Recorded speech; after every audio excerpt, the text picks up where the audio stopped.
When my kids sent me to a retirement home, I showed them what abandonment really feels like. I'm David, 72, and I've been living at Maplewood Assisted Living for the past 18 months now. I have 3 kids. Linda is 48, Mark is 45, and Sarah is 42. I spent 35 years running a hardware store in town before I retired, and up until 2 years ago, I was living in the family home with my wife, Margaret. Then she passed, and everything fell apart. After Margaret died, the house felt too big, too quiet. I'd walk past her chair and expect to see her there with her book. I'd make too much coffee in the morning out of habit.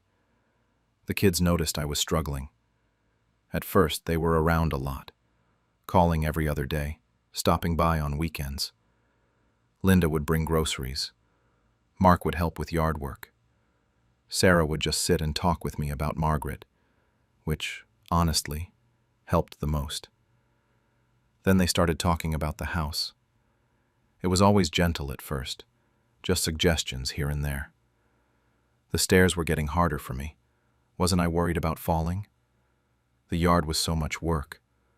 Wouldn't it be easier to let it go? And the memories, weren't they too painful? I pushed back initially because it was the house Margaret and I bought in 1978. Our kids grew up there, but they were persistent, and eventually, they wore me down. They promised they'd stay involved, that we'd see each other all the time, that this was about making my life easier. They found Maplewood, and I had to admit it seemed nice enough. Clean, good staff, other people my age to talk to. The house sold fast.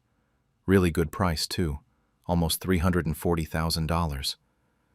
The money went into a joint account that I had access to, but they managed. They said it was simpler that way, that they'd handle the bills and facility costs while I just relaxed. I signed the papers because I trusted them. They're my kids. The first month at Maplewood was okay. Linda came every week. Mark stopped by twice. Sarah called constantly, but then the second month hit, and visits dropped to every other week. By month 3, I was getting mostly texts. "Sorry, Dad, work is crazy, we'll come soon." The calls got shorter too, 5 minutes instead of 30. I started eating dinner in the common area just to have someone to talk to. I noticed something else around that time. They'd give me monthly statements from the account, and there were a lot of charges I didn't recognize. Big withdrawals, sometimes $15,000 or $20,000 at a time. When I asked Mark about it, he barely looked at the papers. He just said it was facility fees and medication costs, that everything was expensive these days, not to worry about it.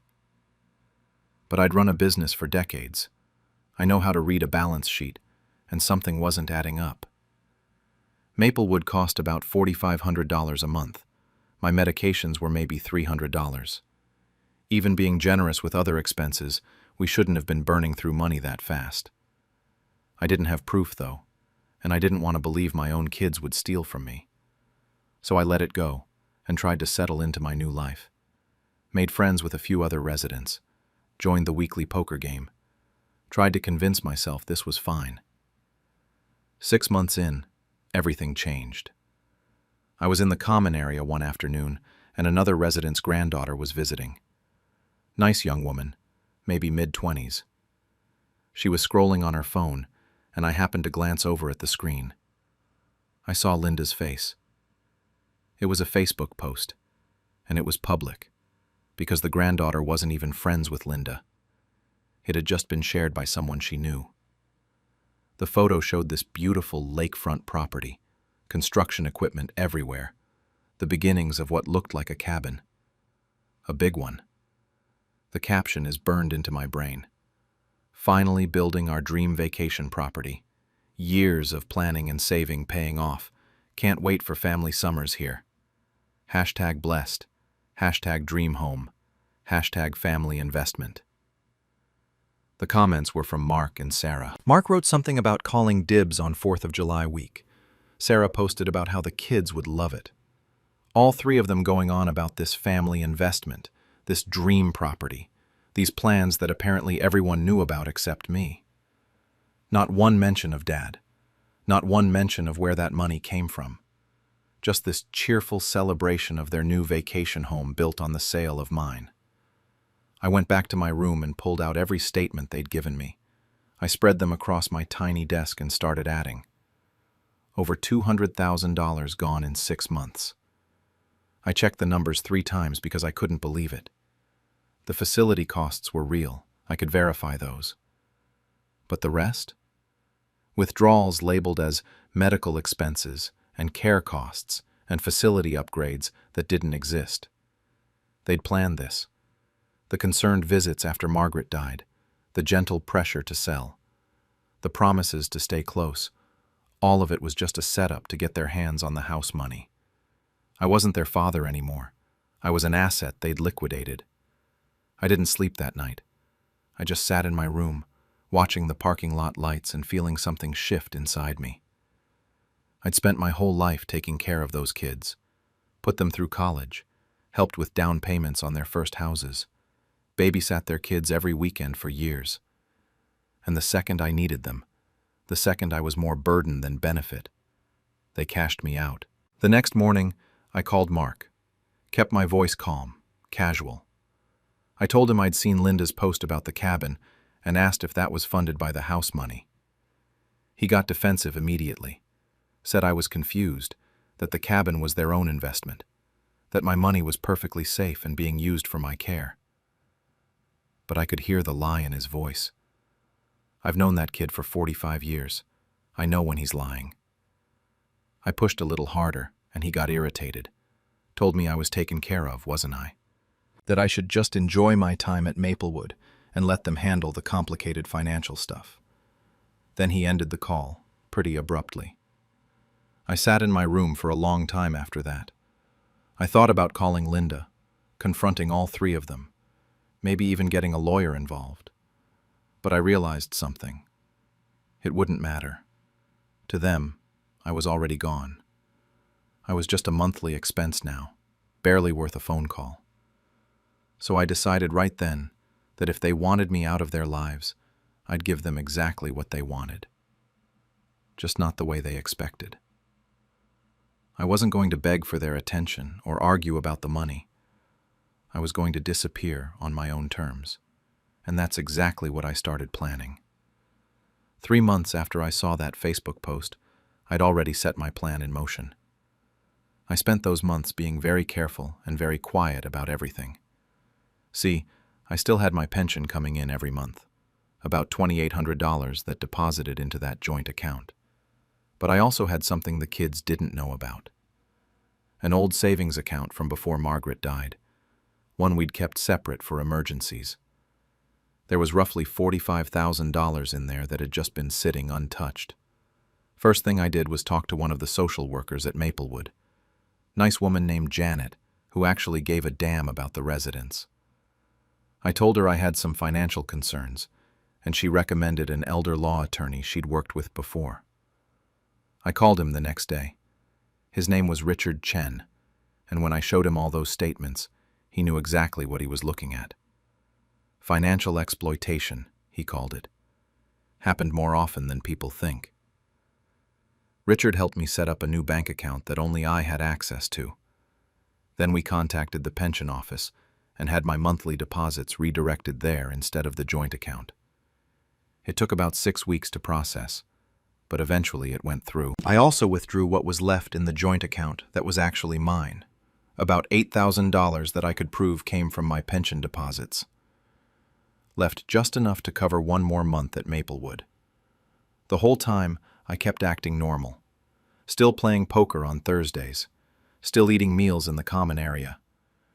The kids barely called anyway, so it wasn't hard to act like nothing had changed. It took 2 weeks after the pension redirect before Linda called. First time I'd heard from her in over a month. She got straight to the point. There was a problem with my account. The pension hadn't deposited. I played confused, asked if maybe there was a delay, suggested she call the pension office to check. She got frustrated pretty quick and said they needed that money for facility fees. I reminded her that she'd told me I had plenty from the house sale. There was this awkward silence, and then she said she'd sort it out and hung up. Mark called the next day. He wasn't as polite about it. Wanted to know what I'd done, why the pension was being difficult, whether I'd called them and messed something up. I gave him the same vague responses. Maybe it was an error. These things happen with government systems. I didn't really understand it.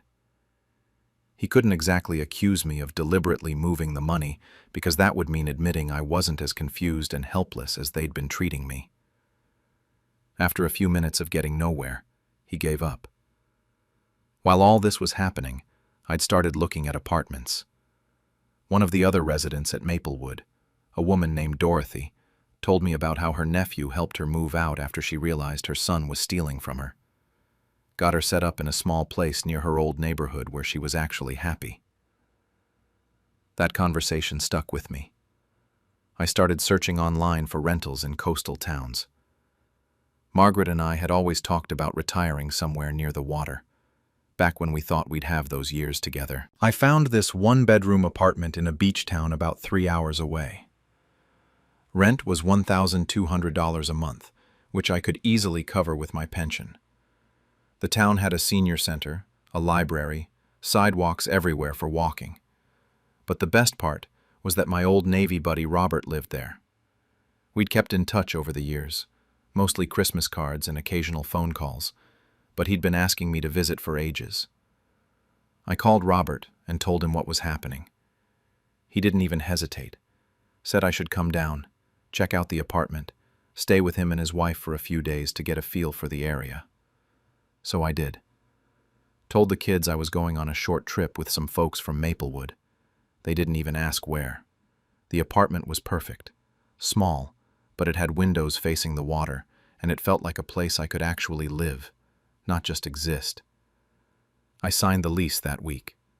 6 more months went by. I gave Maplewood my 60-day notice but didn't tell anyone except Janet, the social worker. Arranged for movers. Went back to Richard Chen and had him draw up a new will. Everything.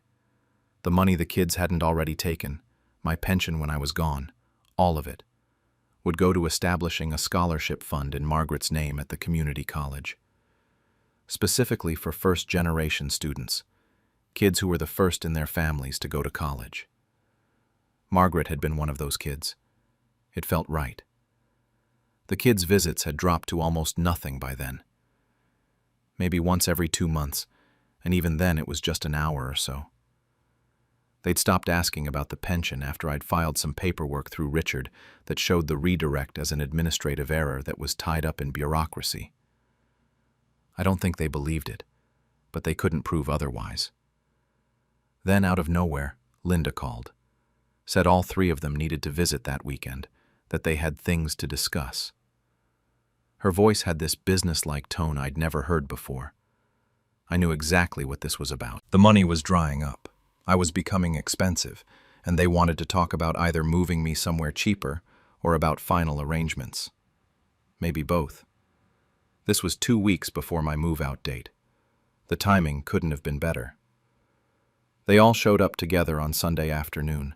First time all 3 had been in the same room with me in almost a year. They came with folders and paperwork, and these serious expressions like they were going into a business meeting. Linda started talking about end-of-life planning, making sure everything was in order. Mark jumped in about how Maplewood was expensive, and there were more affordable options we should consider. Sarah tried to soften it, said they just wanted to make sure I was comfortable, and they were being responsible with my resources. I let them talk. Just sat there, watching their faces while they danced around what they really meant. We need to spend less on you. Then I said it plain. I'm moving out in 2 weeks. You should have seen them. Linda asked where. I told her about the apartment by the coast, that I'd already signed the lease. Mark practically laughed and asked what money I thought I was using. That's when I told them. My pension, my savings. I was managing just fine, actually. I watched it dawn on them. Linda's face went red. Mark stood up. Sarah just stared. Linda said it first. "You moved the pension." I nodded. Mark lost it. Started yelling about how they'd been taking care of me, paying for everything, and I was stealing from my own care fund. That's when I brought up the $200,000 they'd taken from the house sale for Linda's vacation cabin. The room went completely silent. Sarah tried to recover, stammered something about investing for the family. I cut her off, told them I'd seen the posts, read the statements, checked the math. I wasn't senile, and I wasn't stupid. Linda got defensive and angry, reminded me that they put me at Maplewood, that they made sure I was safe. I almost laughed. Told her they parked me there so they could forget about me and spend my money without feeling guilty about it. Then I pulled out the folder Richard had prepared for me, told them about the will change. The scholarship fund in Margaret's name would get everything. What was left from the house, the pension after I died, all of it. Mark said I couldn't be serious. I told him I was dead serious, that they'd wanted me out of the way, and now I was, just not the way they'd planned. That's when Linda's voice cracked. She was angry and maybe crying a little. Called me a betrayal, said I was turning my back on my own family. I stood up, looked at all three of them, told Linda that I wasn't betraying anyone. I'd just stopped funding my own erasure. They'd erased me first. Then I walked out of the common area and went back to my room, left them sitting there with their folders and their shocked faces. I had packing to finish anyway. Moving day came 2 weeks later, and it was quiet. Robert drove up in his truck to help, first time I'd seen him in person in 5 years. We loaded my stuff. Didn't take much, honestly. A few boxes of clothes, some books, Margaret's photos, my old Navy memorabilia. That was about it. None of the kids showed up. None of them called either. The apartment was exactly like I remembered from my visit. Small but bright, with those windows facing the water. First night there, I slept better than I had in 2 years. Woke up to the sound of seagulls instead of medical carts rolling down hallways. Made my own coffee in my own kitchen. It felt like I could breathe again. The first month was complete silence from all 3 kids. I didn't reach out either. I started walking to the pier every morning, just a 15-minute walk from my place. There was a coffee group that met at the senior center on Tuesdays and Thursdays. Bunch of guys around my age who'd get together and complain about politics and sports. I joined them. Robert and I started having lunch once a week, playing chess at his place. His wife Ellen would make too much food and send me home with leftovers. The loneliness from Maplewood started fading, and I realized something. It wasn't about being alone. I'd been surrounded by people at the facility. It was about being abandoned by the people who were supposed to care. That's what had been eating at me. Here, nobody owed me anything, but they showed up anyway. That made all the difference. 3 months after I moved, Sarah sent a text. Just said she hoped I was okay and that we should talk. I read it, put my phone down, and didn't reply. A week later, Linda called and left a voicemail. Her voice was tight, angry. Said I was being ridiculous, acting like a child, that they were my family, and this needed to stop. I deleted it without listening to the whole thing. Mark tried email after that. Wrote this whole thing about being adults, working things out, how family doesn't just give up on each other. I stared at that email for a while before I replied, kept it short. There's nothing to work out. You made your choices. I made mine. That was 4 months ago. It's been 6 months total since I moved here now, and I'm telling this story from my apartment. I've got a routine that works. Morning walks, volunteer work at the library on Tuesdays and Thursdays, where I help with their computer literacy classes for seniors. Weekly dinners with Robert and Ellen. The scholarship fund is all set up. Richard finished the paperwork last month. First recipients will be announced next semester. 3 students every year getting help with tuition in Margaret's name. I think about her a lot. Wonder what she'd say about all this. I think she'd understand. She was always better at seeing through people's bullshit than I was. She probably would have caught on to what the kids were doing faster than I did. But I also think she'd be sad about it, about her babies turning into people who could do something like that. I'm sad about it too, when I let myself feel it. Sometimes I do feel guilty. They're still my children.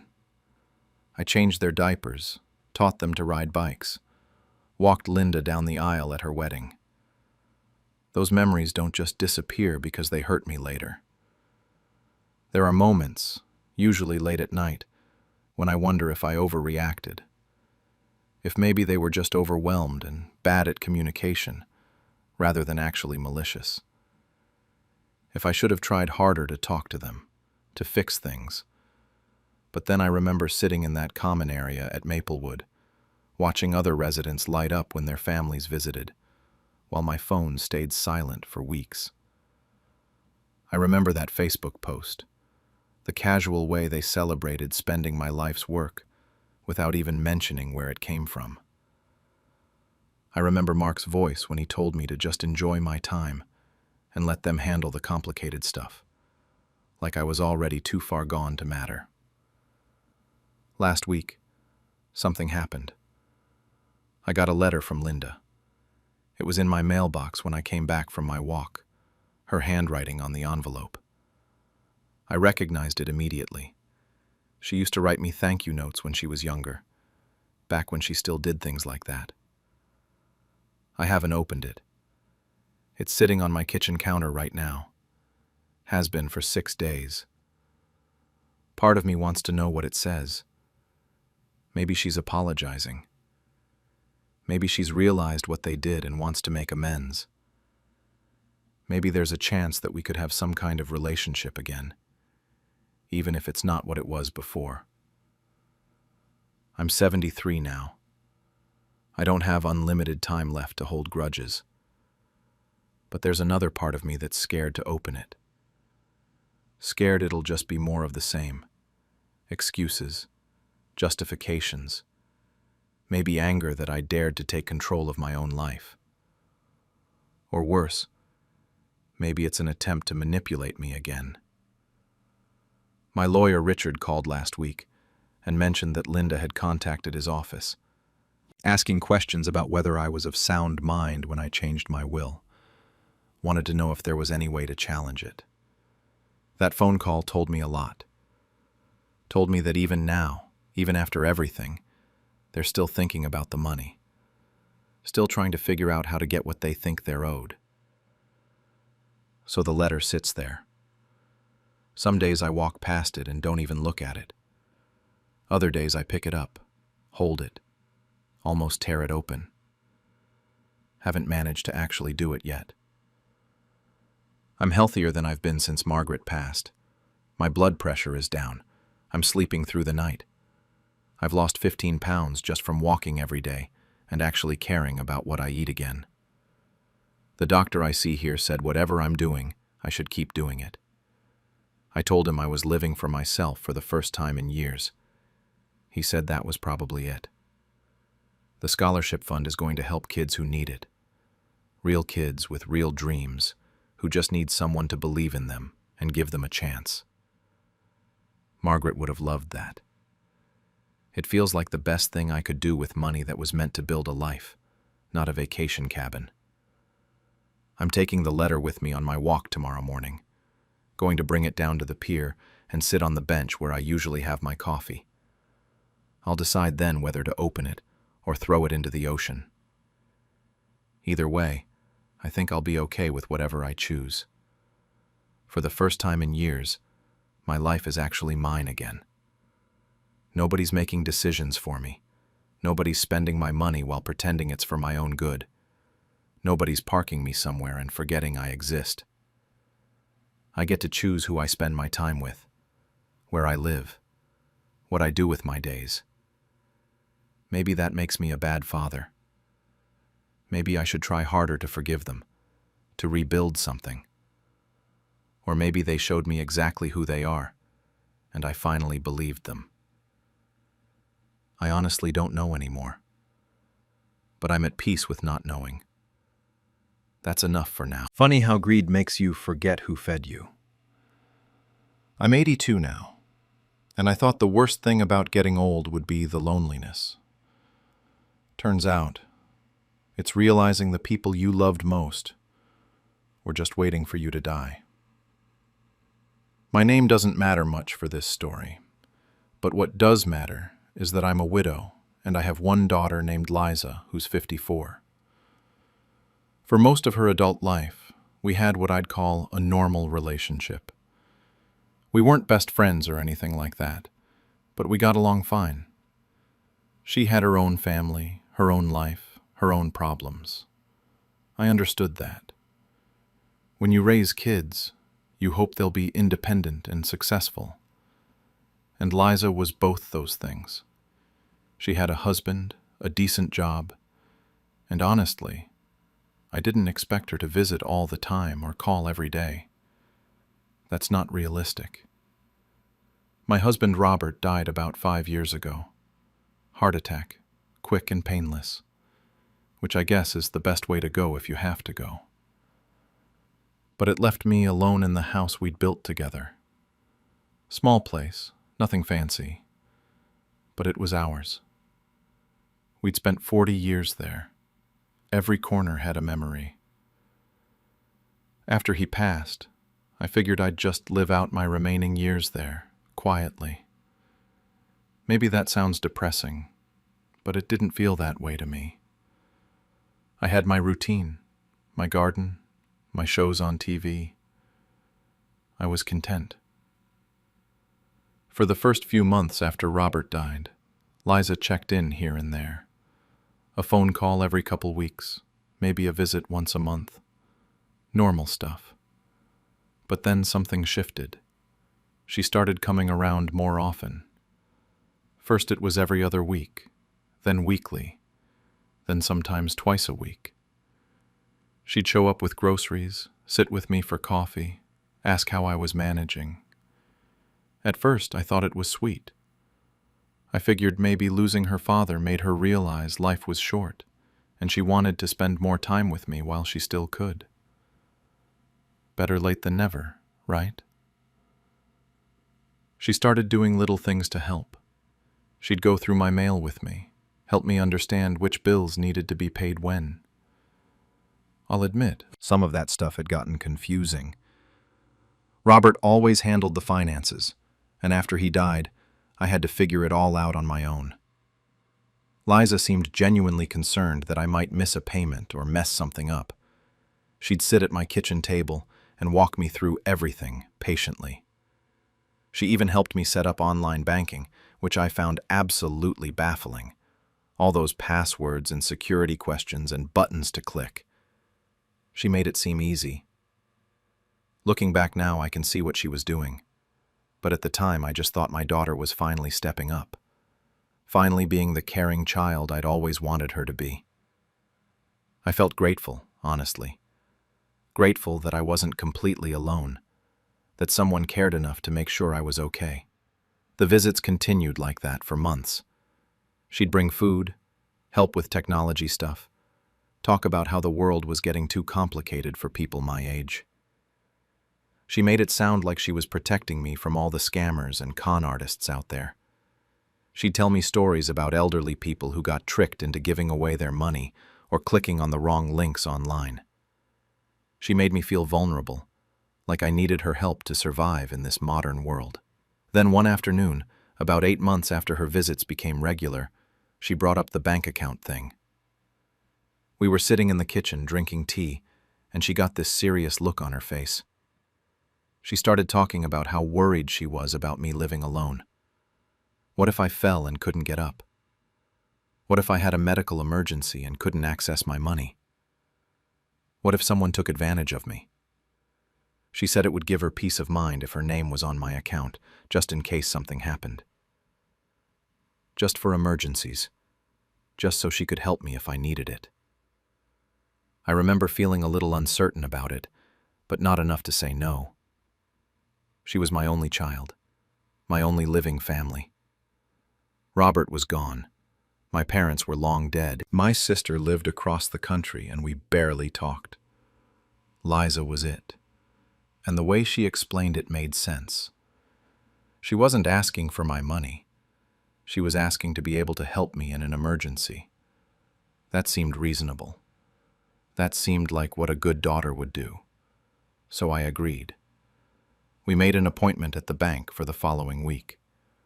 I remember the drive there, how Liza kept reassuring me that this was the right thing to do. We sat down with a bank representative who explained that by adding her name to the account, she'd have full access to withdraw or deposit money.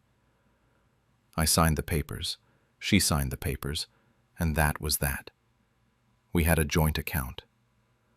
On the way out, she hugged me tight and told me this was just so she could take care of me.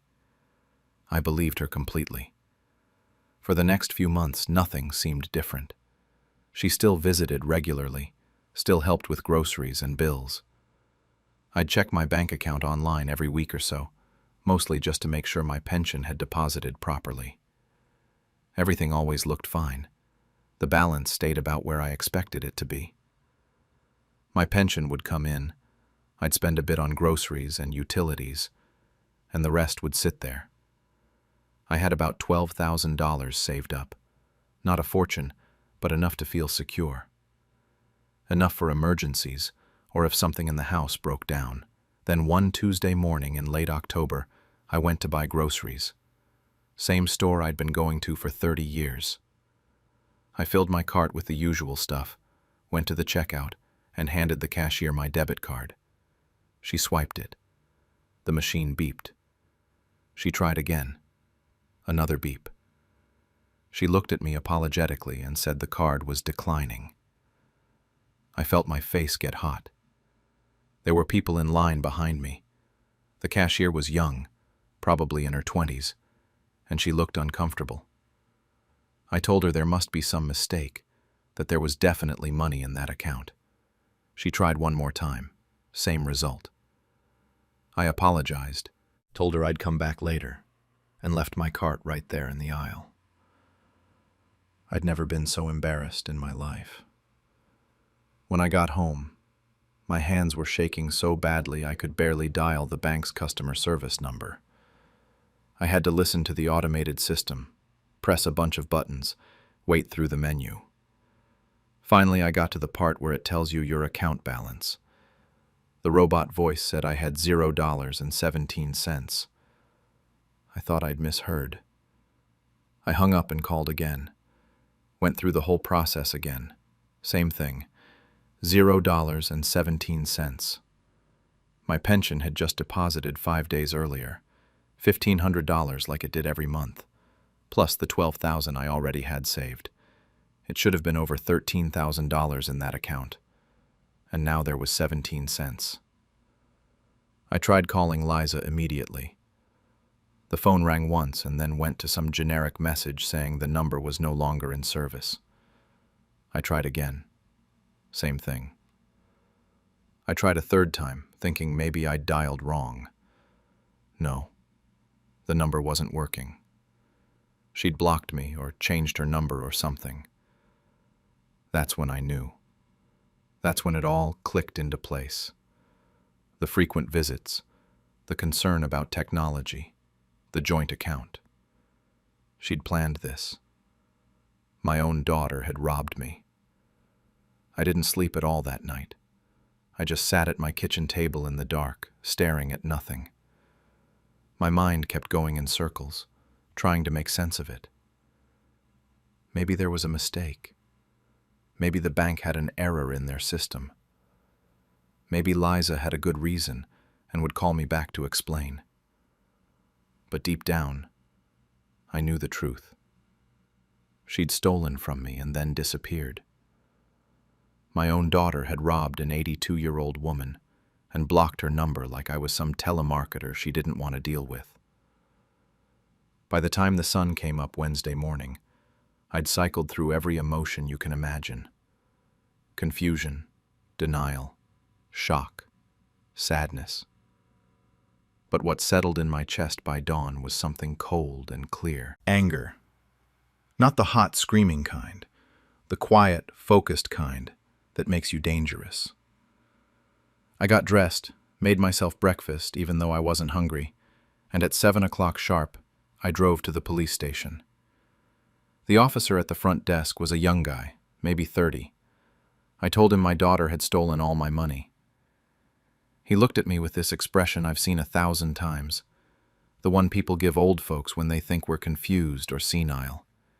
He asked if maybe I'd just forgotten where I put it, or if I'd spent it on something. I told him no, that my daughter was on my bank account, and she'd drained it completely and blocked my number. He took notes, but I could tell he didn't think it was a real crime. He kept saying things like, well, if her name was on the account legally, and maybe there was a misunderstanding. I insisted he take my statement anyway. I gave him all the details, all the dates I could remember, Liza's full name and address. He said someone would look into it, but it might be difficult since she had legal access to the account. I left feeling like I'd wasted my time, but at least it was documented. At least there was a paper trail starting. From the police station, I drove straight to the bank. I waited until they opened at 9, and I was the first person through the door. I asked to speak to a manager. They made me wait about 20 minutes, which normally would have annoyed me, but I was too focused to care. When the manager finally came out, a woman in her 40s named Susan, I told her I needed to see every transaction on my account for the past 6 months. She took me to her office and pulled everything up on her computer. I watched as she scrolled through the list. That's when I saw it. Liza hadn't just taken the money all at once. She'd been stealing from me for months. $200 here in July, $500 there in August, $300 in September. Small enough amounts that I wouldn't notice when I did my weekly balance checks. The pension would come in, I'd see roughly the right amount, and I wouldn't think to look at every single transaction. But then, 3 days before she drained the account, everything changed. She'd gone to 3 different bank branches over 2 days and made massive withdrawals. $4,000 at one branch, $3,000 at another, $4,000 at a third branch, all within 48 hours. Susan showed me the withdrawal slips on her screen. I asked her to print them out. When she handed them to me, I looked at the signatures. They were supposed to be mine, but they weren't. I know my own handwriting. I've had arthritis for years and my signature is shaky, kind of wobbly. These signatures were smooth and confident. The letters formed perfectly. They looked nothing like how I actually sign my name. Liza had forged my signature. That changed everything. Susan's whole demeanor shifted when I pointed that out. She made copies of everything, flagged the account, and told me this was fraud. Not just a family dispute, not just a misunderstanding. Actual criminal fraud. She gave me the number for their fraud department and told me to file a report with them, too. I sat in my car in the bank parking lot for a while after that, just processing. My daughter hadn't just betrayed me or taken advantage of me. She'd committed a crime. She'd forged my signature multiple times and stolen over $11,000. This wasn't a desperate mistake or a moment of weakness. This was planned, calculated, deliberate. I drove home and called every lawyer in the phone book until I found one who specialized in elder abuse cases. Her name was Patricia, and she sounded young on the phone but sharp. I made an appointment for that same afternoon. When I got to her office, she listened to everything without interrupting. I showed her all the papers from the bank, told her about the police report, explained the whole timeline. She asked good questions, took detailed notes, and then told me straight up what I was dealing with. According to Patricia, what Liza did was textbook elder financial abuse, combined with fraud and forgery. The joint account gave her legal access, which complicated things, but the forged signatures were clear-cut crimes. Patricia said we should immediately file additional police reports specifically for the fraud, freeze any remaining access Liza had to anything of mine, and start building a case for restitution. She also mentioned Adult Protective Services and getting them involved to document the abuse. Over the next 2 weeks, Patricia and I filed every report, made every phone call, submitted every piece of documentation we could. The police opened a formal fraud investigation. The bank froze the account and started their own internal investigation. Adult Protective Services opened a case file. It was exhausting, but I felt like I was finally doing something instead of just being a victim. Then on a Thursday afternoon, about 2.5 weeks after I'd discovered the theft, someone knocked on my door. I looked through the peephole, and there was Liza, standing on my porch. She looked awful. Her hair was a mess. She wasn't wearing makeup. Her clothes looked like she'd slept in them. For a second, I almost felt sorry for her. Almost. I opened the door but didn't invite her in. She immediately started crying. She said she was so sorry, that she'd made a terrible mistake, that she'd been desperate. She kept saying, "Please, please, you have to understand." Her husband had lost his job. They had debts. She panicked. She was going to pay me back. She swore she was going to pay me back. She just needed time. I stood there listening to her make excuses, and I realized something. She'd had months to tell me she was struggling, months to ask for help. Instead, she chose to steal from her 82-year-old mother and then block her number so she wouldn't have to deal with the consequences. She wasn't sorry she stole from me. She was sorry she got caught. She kept begging me to drop the charges. She said this would ruin her life. She'd lose her job, maybe even go to jail. She'd lose everything. I just stood there looking at her. This woman I'd given birth to and raised and sacrificed for. The woman who'd looked me in the eye for months while robbing me blind. Then I told her something I actually meant. I said I forgave her. I said it calmly and clearly. She looked so relieved, started thanking me, saying she'd make it right, asking if we could talk inside. I closed the door in her face and locked it. Then I called Patricia and told her we needed to meet as soon as possible. I had one more thing to take care of. The next morning I drove to Patricia's office and told her I wanted to change my will. She asked if I was sure, said I should take some time to think about it. But I told her I'd already thought about it plenty. I'd had weeks to think about it. Every night lying awake in that empty house, I'd thought about it. I knew exactly what I wanted to do. Patricia pulled out the paperwork and we got to work. My old will had been simple. Everything went to Liza. The house, the small life insurance policy I still had, my car, whatever money was left, all my possessions. Standard stuff when you only have one child. But that will was written by a woman who thought her daughter loved her. I wasn't that woman anymore. The new will stated that everything I owned would go to a charity that helps abandoned elderly people. There's an organization about 2 towns over that provides housing and support for old folks whose families have dumped them or stolen from them.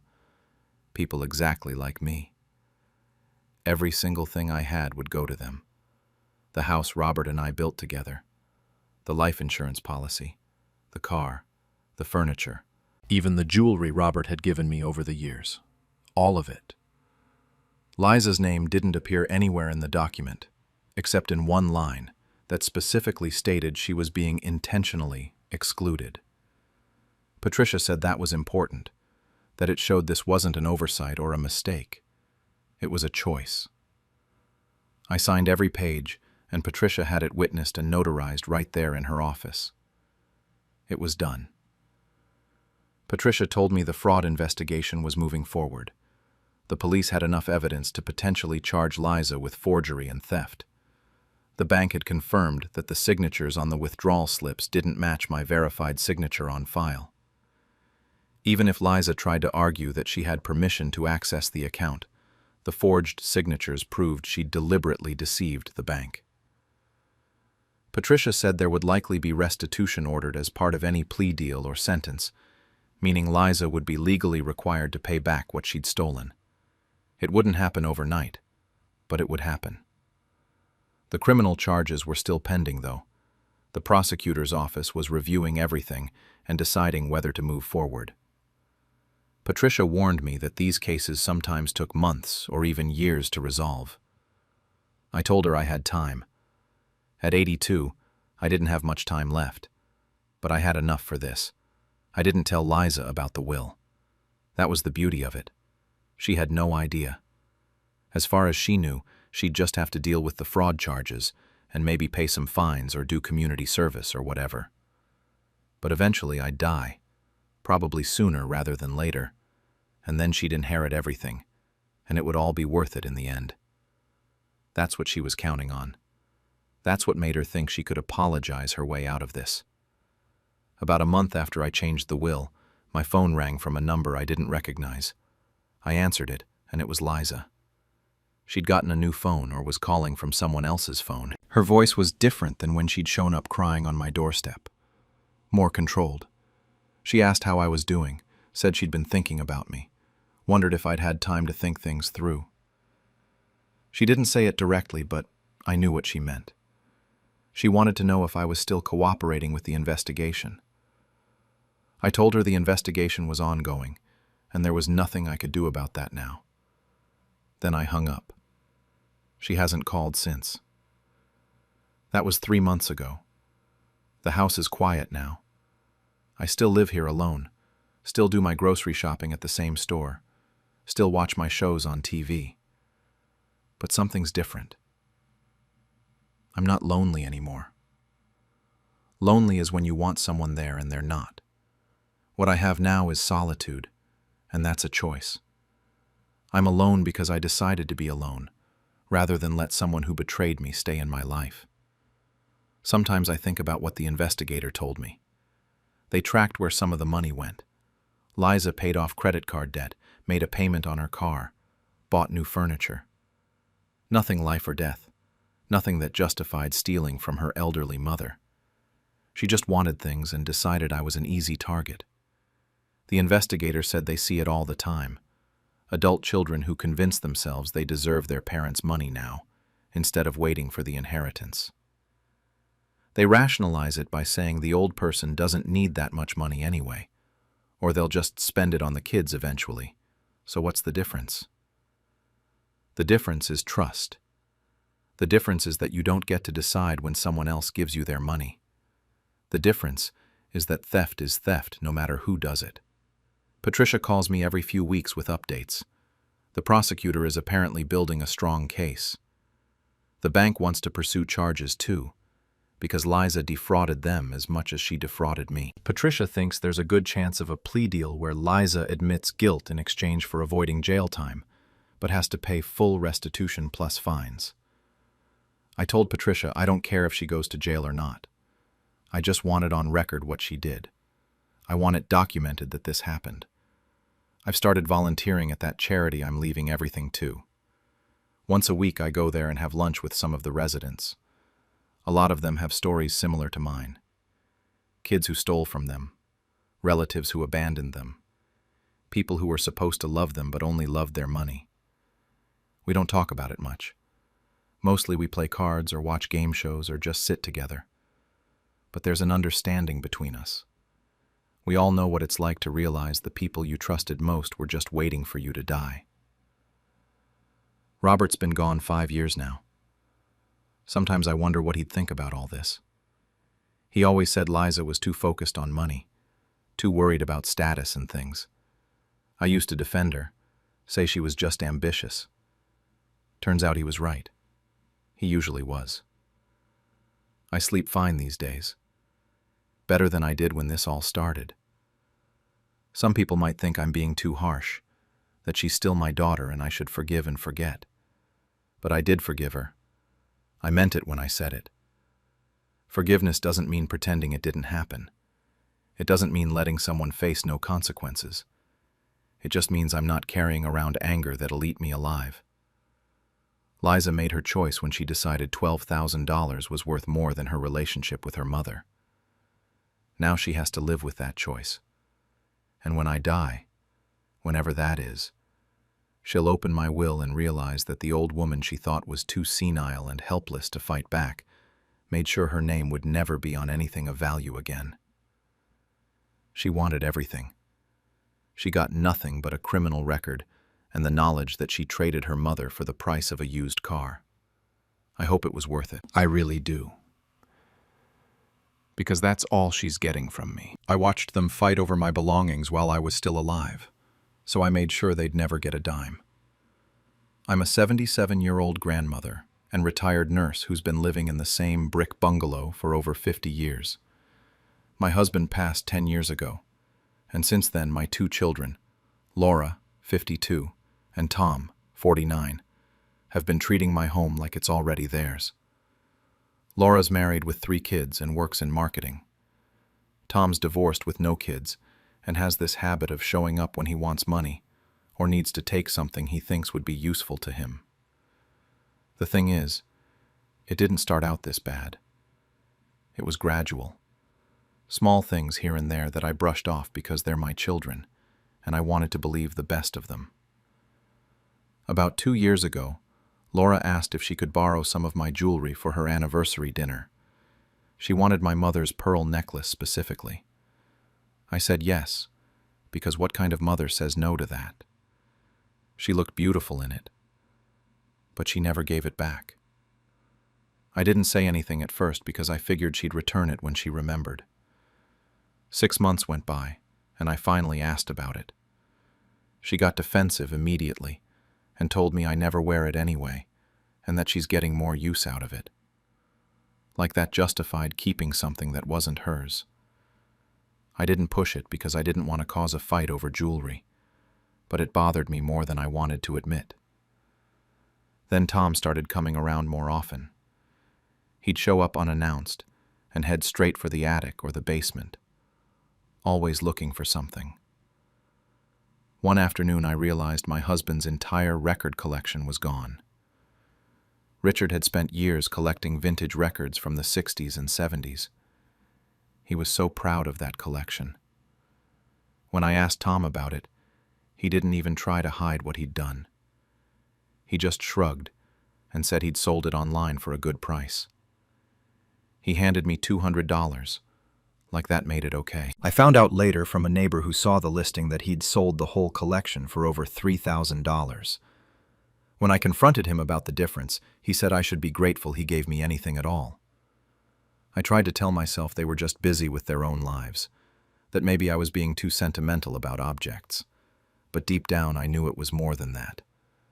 They were treating my home like a store they could shop from whenever they wanted.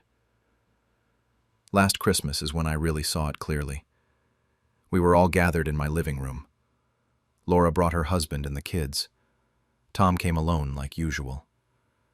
The grandkids were playing with their new toys, and I was in the kitchen getting more coffee when I heard Laura and Tom talking by the fireplace.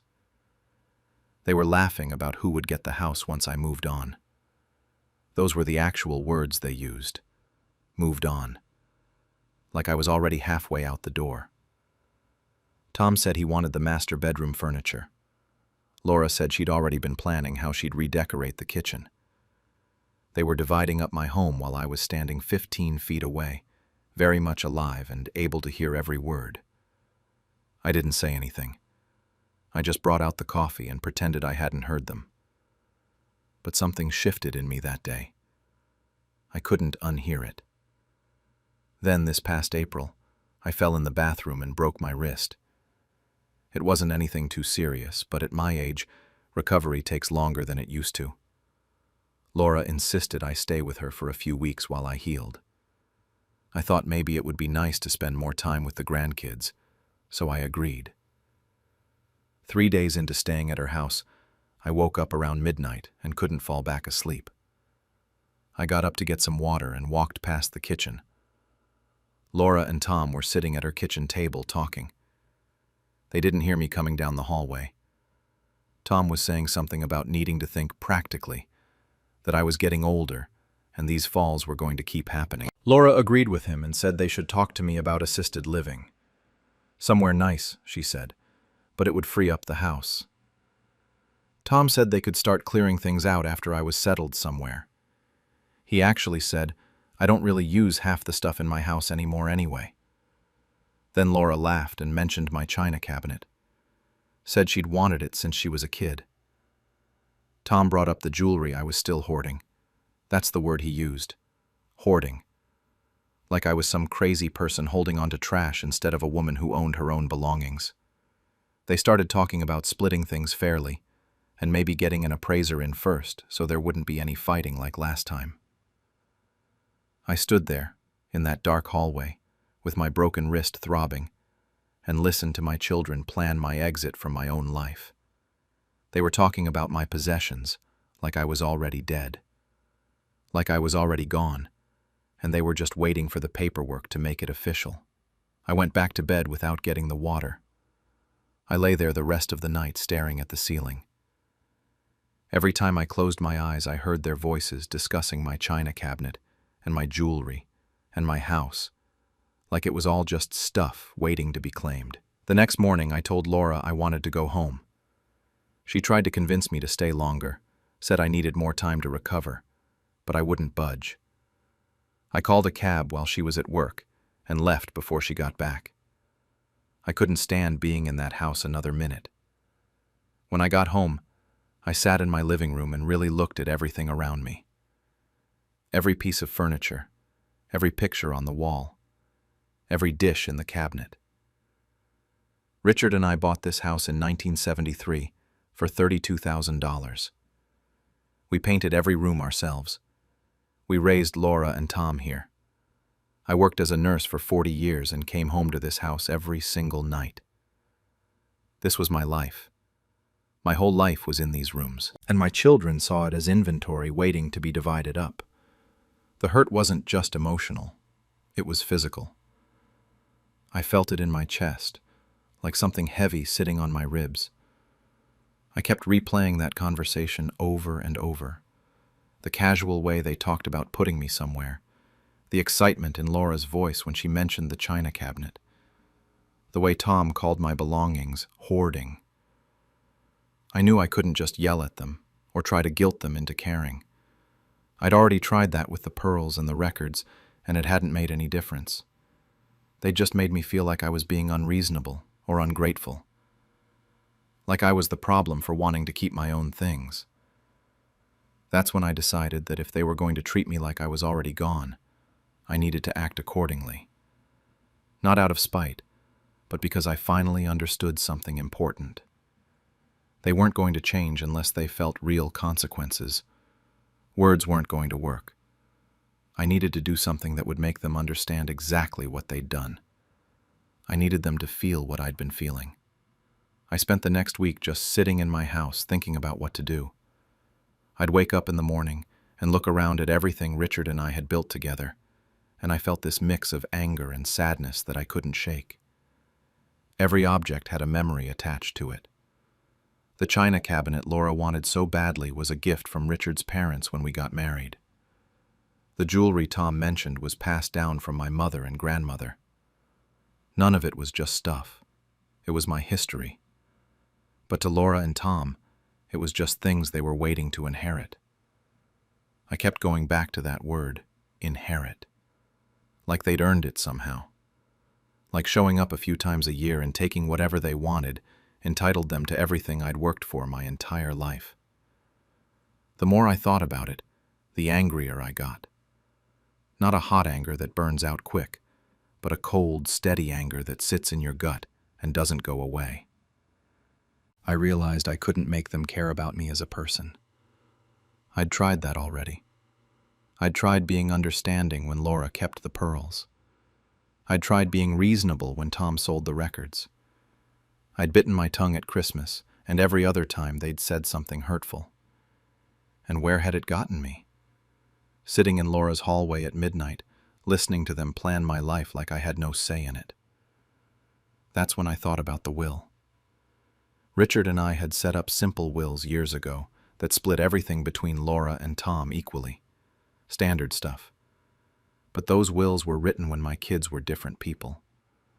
Or maybe when I still believed they were different people. I remembered Gerald Patterson. He'd been our lawyer back when Richard was alive, and we'd stayed friendly over the years. He was around my age, semi-retired but still practicing part-time.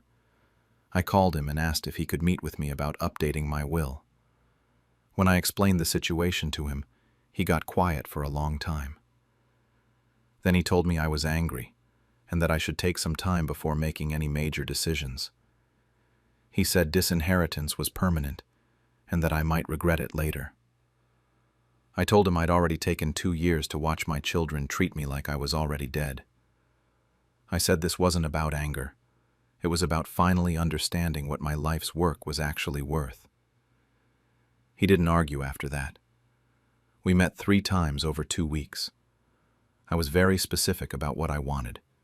Everything would go to a scholarship fund for nursing students at the community college. The house, my savings, the remainder of my pension, all of it. Kids who wanted to become nurses and actually help people would benefit from what I'd spent my life building.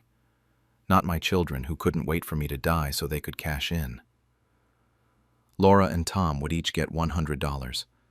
Gerald suggested leaving them something small, so they couldn't contest the will by saying they were accidentally forgotten. $100 each with a note in the will that said this amount was intentional, that they were not forgotten, but weighed and found wanting.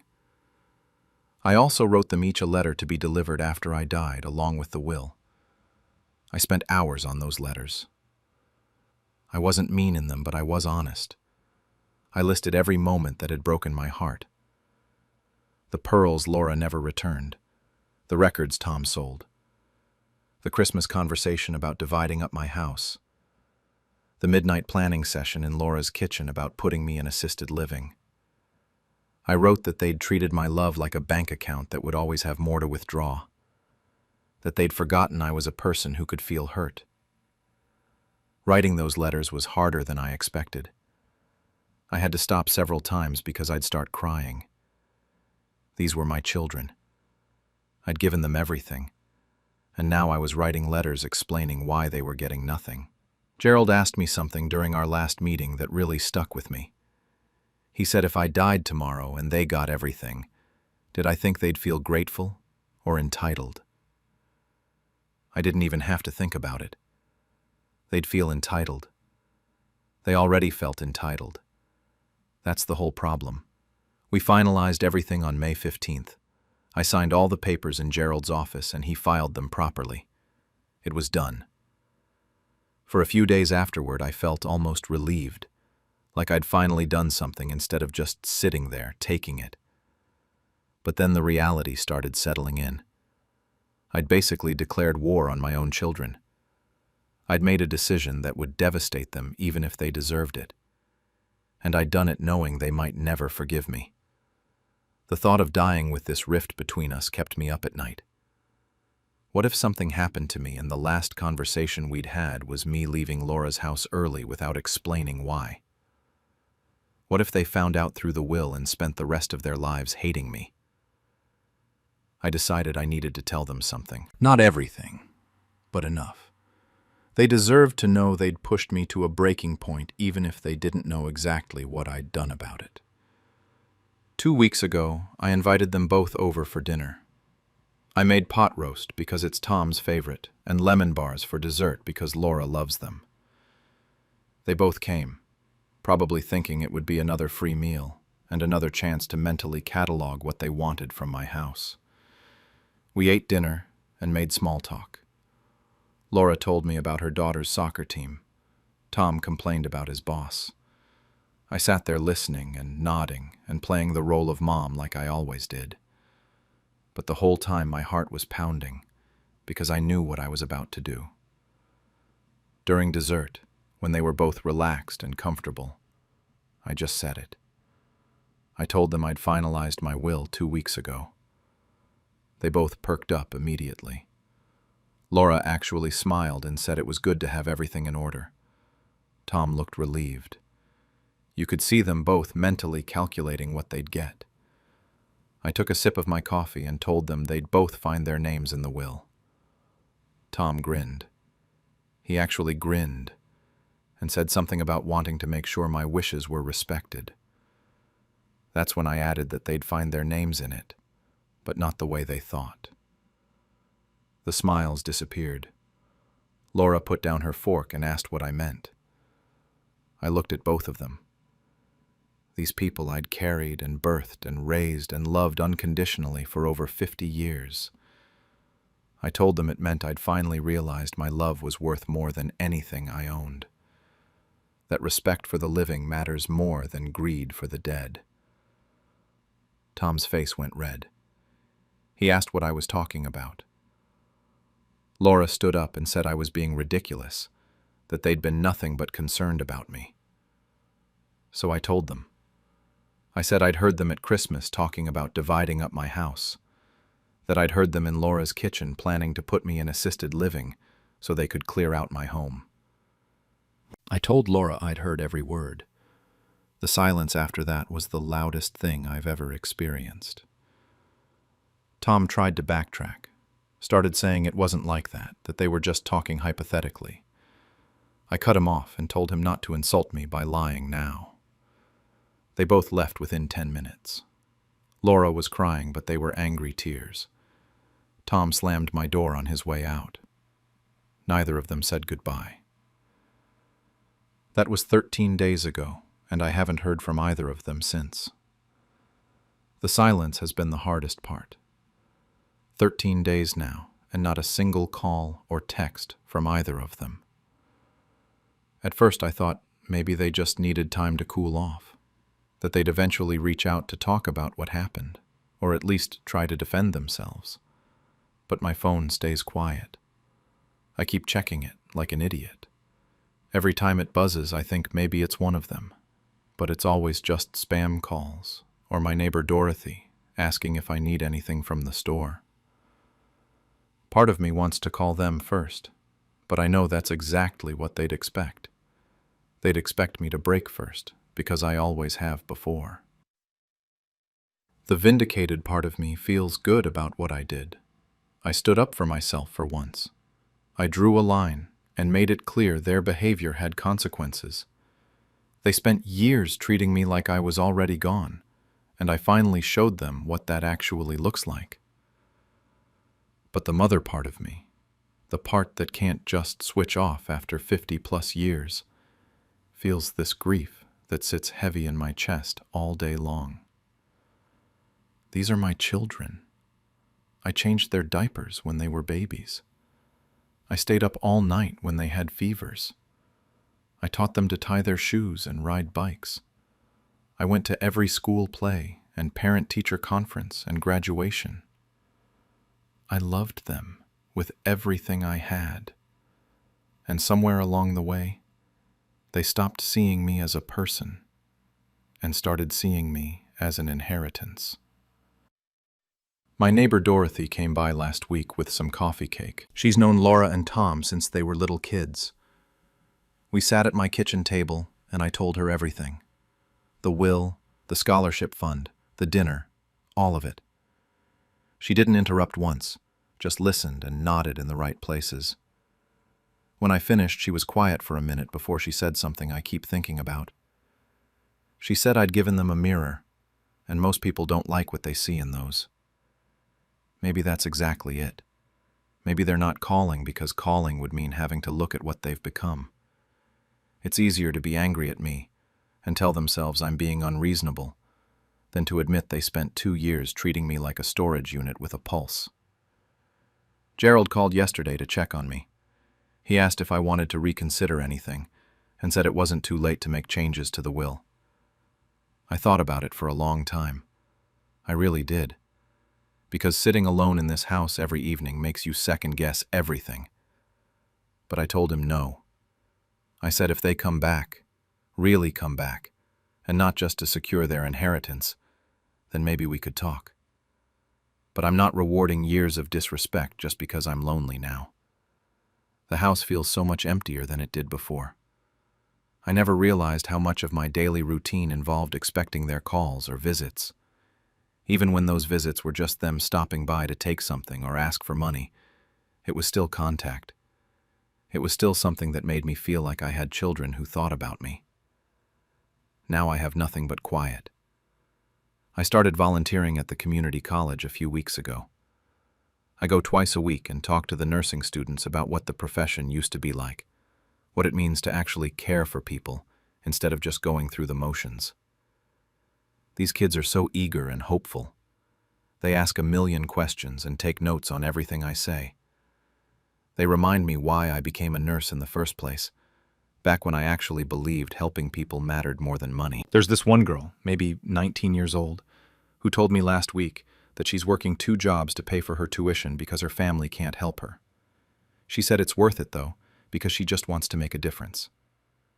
When she said that, I almost started crying right there in the classroom. This kid is killing herself working and studying because she wants to help people. And my own children can't wait for me to die so they can sell my furniture. That's when I knew for sure the scholarship fund was the right choice. These students understand something Laura and Tom forgot a long time ago. That some things matter more than what you can sell them for. But I'd be lying if I said I don't miss them. I miss Laura's voice even when she was calling to ask for something. I miss Tom stopping by even when I knew he was just checking what he could take next. I miss the idea of having a family that gave a damn whether I was alive or dead. I'm 77 years old.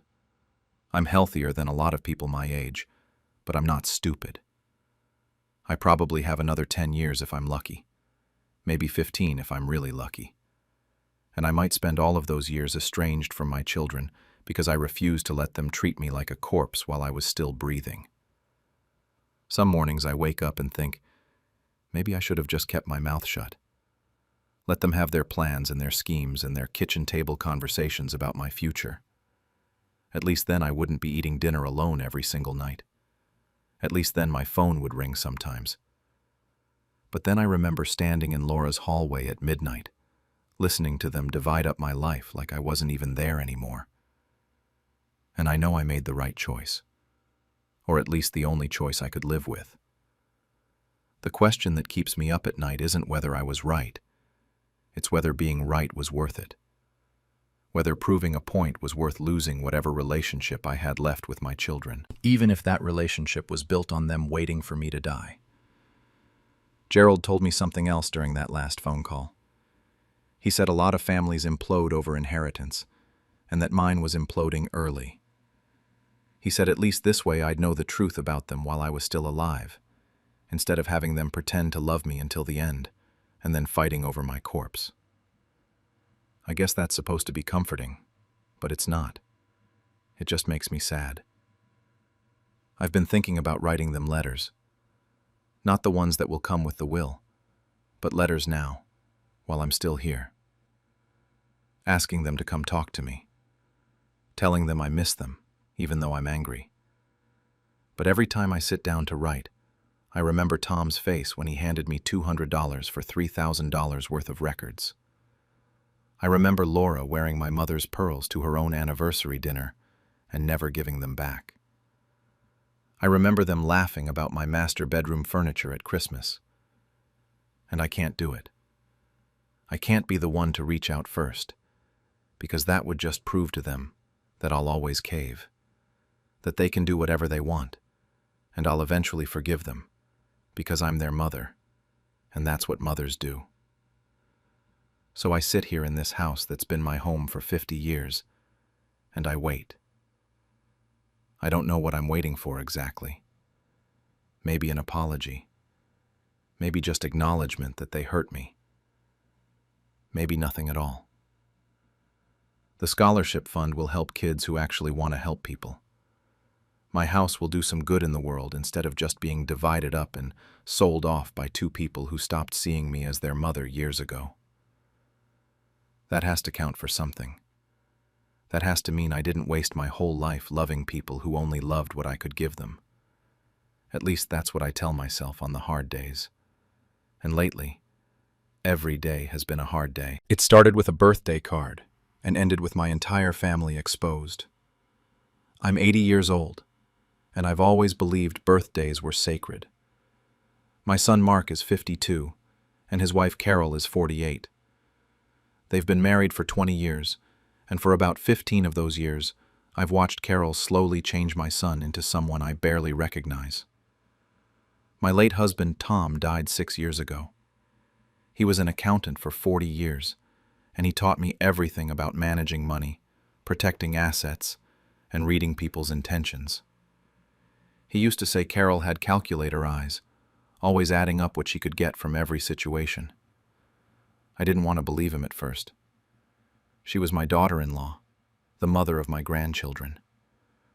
But Tom was right about most things, and he was definitely right about her. The house Tom and I built sits on 3 acres in a nice part of town. We designed it ourselves in 1978, planted every tree in the yard, renovated the kitchen twice. It's worth a lot now.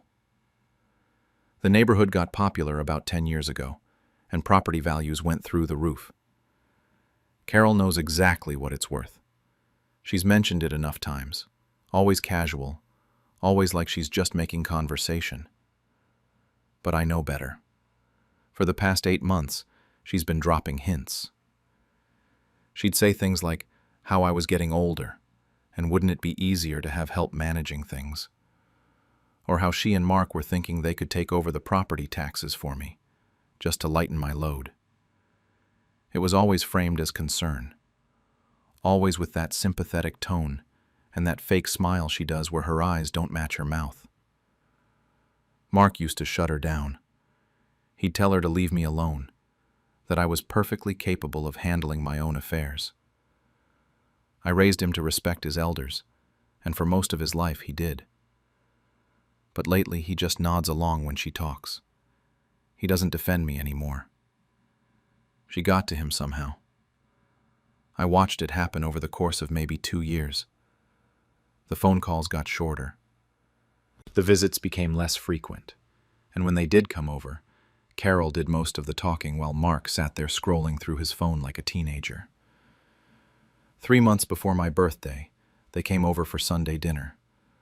I'd made pot roast, Mark's favorite since he was a kid. We were sitting at the table and Carol pulled out these brochures from her purse. They were for assisted living facilities. Nice ones, she made sure to point out. Places with activities and nurses on staff.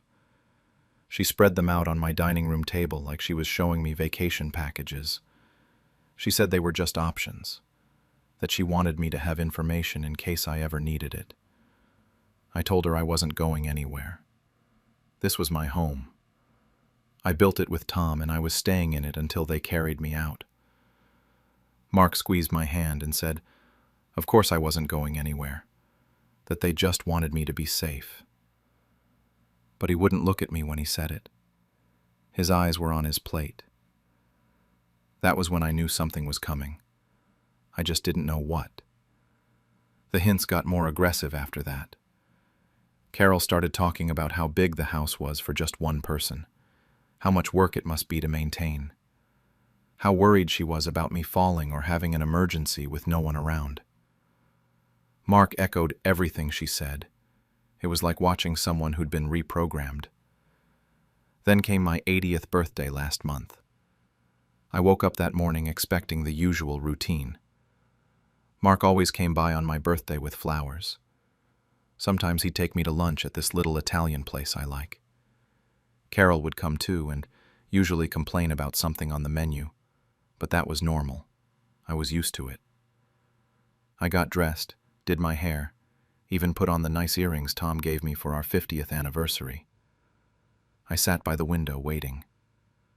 No one came. No phone call either. I checked my phone about 15 times that morning, thinking maybe I'd missed it somehow.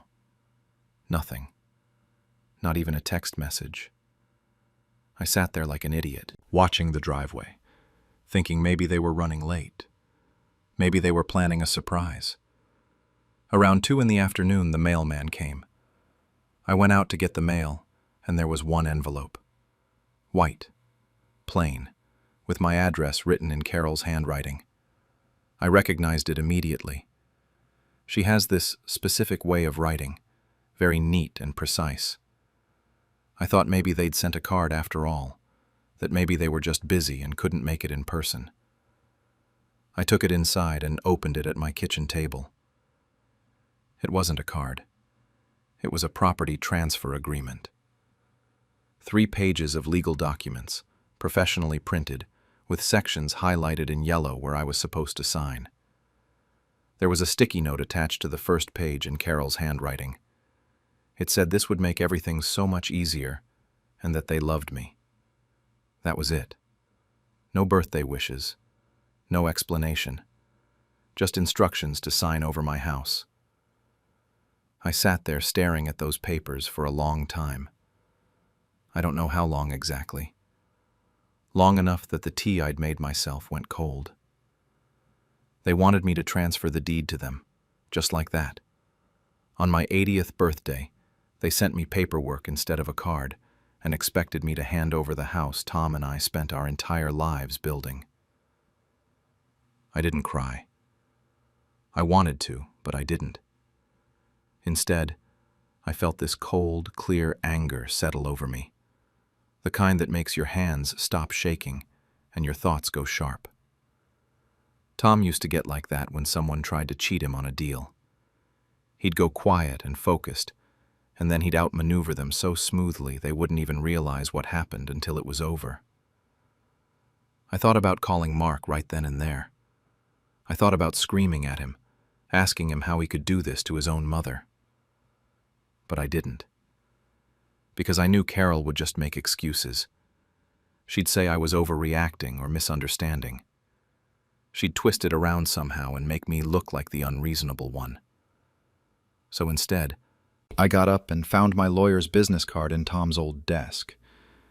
Richard had handled Tom's estate when he passed.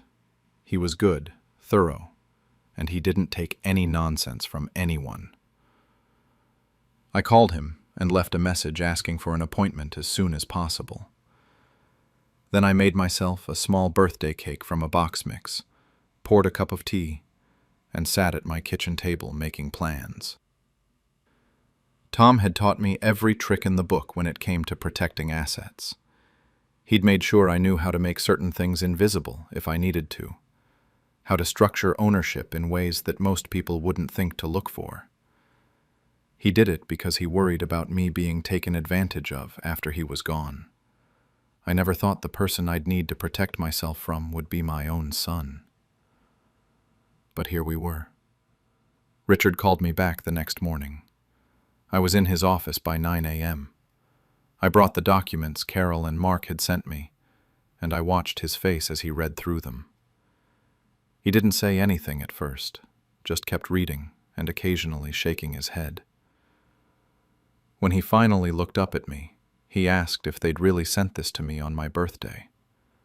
I told him yes. He put the papers down and leaned back in his chair. He said it was one of the most aggressive things he'd seen in his 30 years of practice. They weren't asking me for anything. They were telling me to transfer the property. There was no compensation listed, no exchange of money, nothing. They just wanted me to sign it over and trust that they'd take care of me. He said the language in the document was clearly designed to make it sound like I was doing myself a favor. I told him what I wanted to do. Richard smiled for the first time that morning. He said Tom had taught me well. We spent the next 2 hours going over every option. Tom had always been careful about how he structured our assets. There was a savings account Carol didn't know about, stocks that were still in my maiden name from before I married Tom, and the house itself was set up in a way that gave me complete control. Richard had helped us make sure of that when Tom got sick. What we did was set up a charitable trust. The house would be donated to a veterans organization in Tom's name. Tom had served in Vietnam, and he'd always supported veterans' causes. It felt right. The trust would include a life estate clause, which meant I could live in the house until I died. After that, the charity would take full ownership and could use the property however they wanted. Maybe as a community center, maybe as housing for veterans' families. Richard said they'd probably be thrilled. Carol and Mark would get nothing.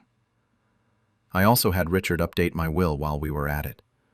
I have a daughter from my first marriage, Sarah, who lives in Oregon. We talk every week. She's never asked me for anything, never hinted about inheritance, never treated me like a bank account.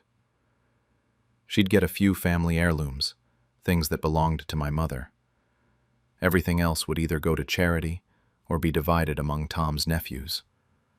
Those boys actually visited me. They called to check in. They treated me like family. Richard said he'd file everything within the week. He told me not to say anything to Mark or Carol until it was done. He said people like Carol tend to escalate when they realize they're losing control, and he wanted to make sure everything was legally airtight before they found out. It took 6 days. Richard called me on a Thursday afternoon and said it was done. The house was no longer mine to give away. It belonged to the Veterans Hope Foundation, with the life estate intact.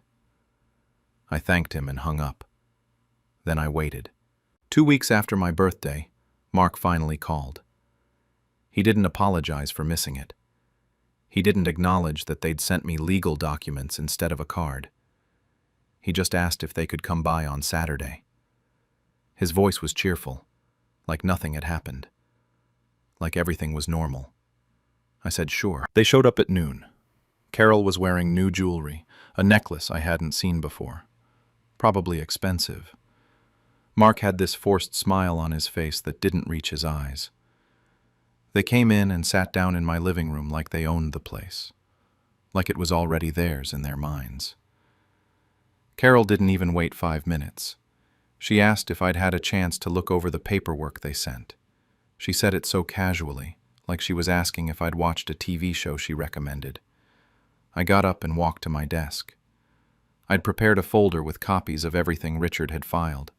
I pulled it out and walked back over to them. I told Carol I had looked it over and that I'd taken care of everything. Her whole face lit up. Mark leaned forward in his seat. They thought they'd won. I could see it in their expressions. They thought I'd signed their papers, and they were about to get exactly what they wanted. I handed the folder to Carol. She opened it and started reading. I watched her face change. The smile dropped first. Then confusion set in. Then her skin went pale.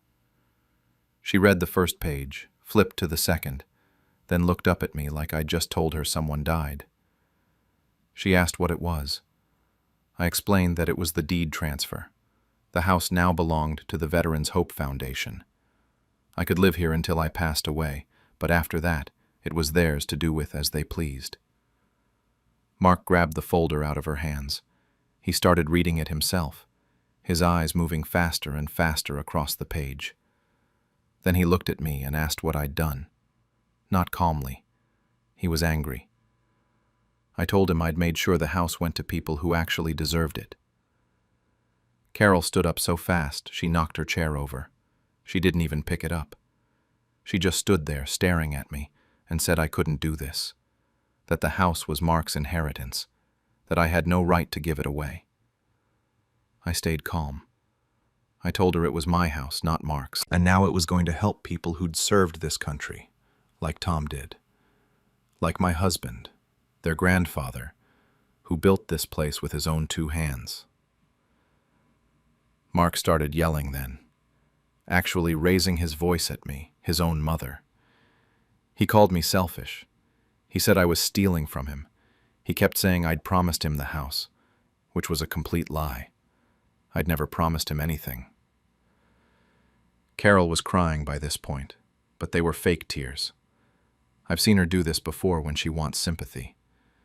She kept saying I was confused, that I didn't understand what I'd signed, that someone must have taken advantage of me. I let them go on for a while. I let them yell and cry and accuse me of being senile. Then, when they finally stopped to catch their breath, I said my piece. I told them they'd sent me legal documents on my birthday. Not a card, not flowers, not even a phone call. They wanted me to sign away the house Tom and I built so they could sell it the second I was dead or stuck in some nursing home. I asked them if they really thought I wouldn't notice, if they really thought I was that far gone.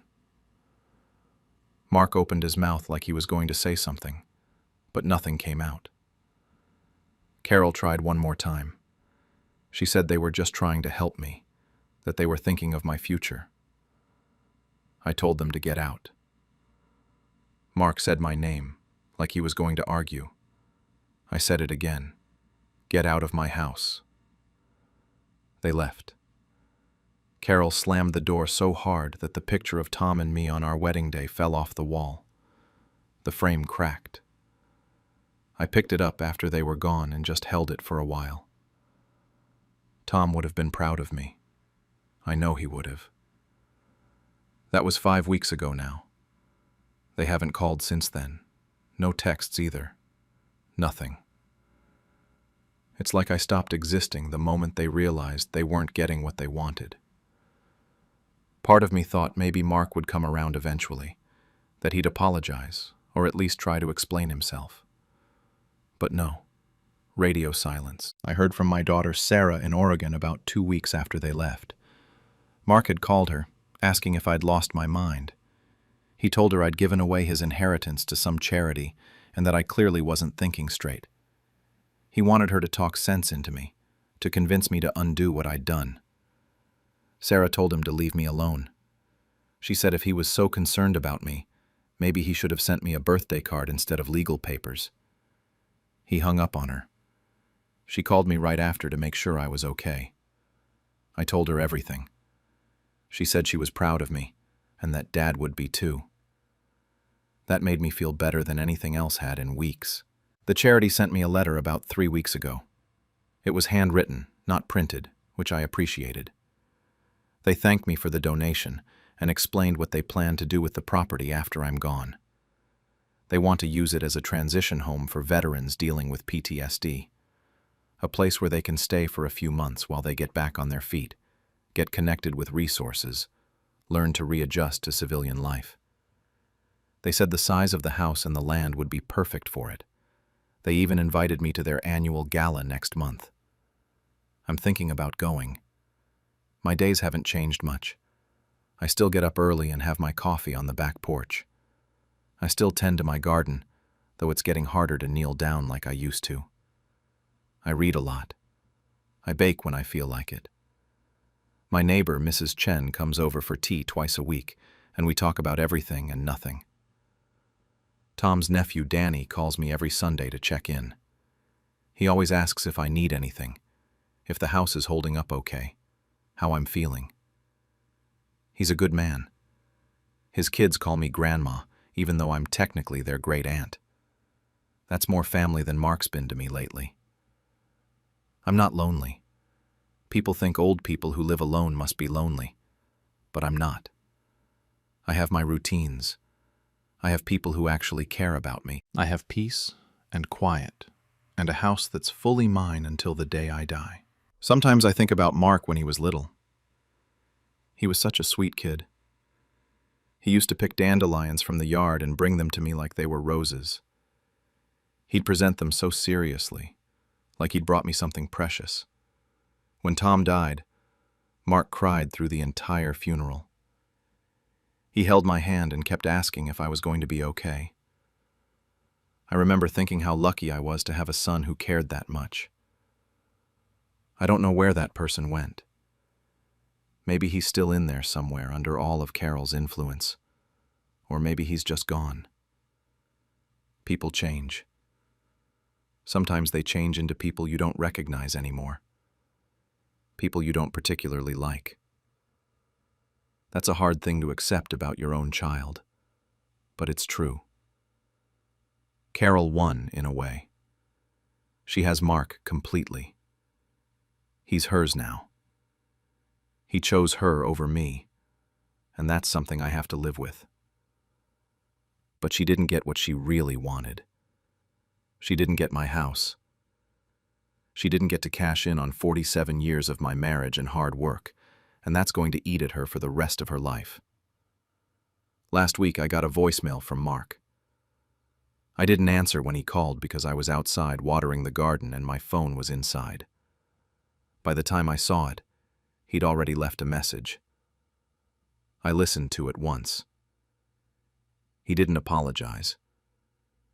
He didn't ask how I was doing. He just said we needed to talk about this, that I wasn't thinking clearly, that we needed to fix what I'd done. Then he hung up. Like it was that simple.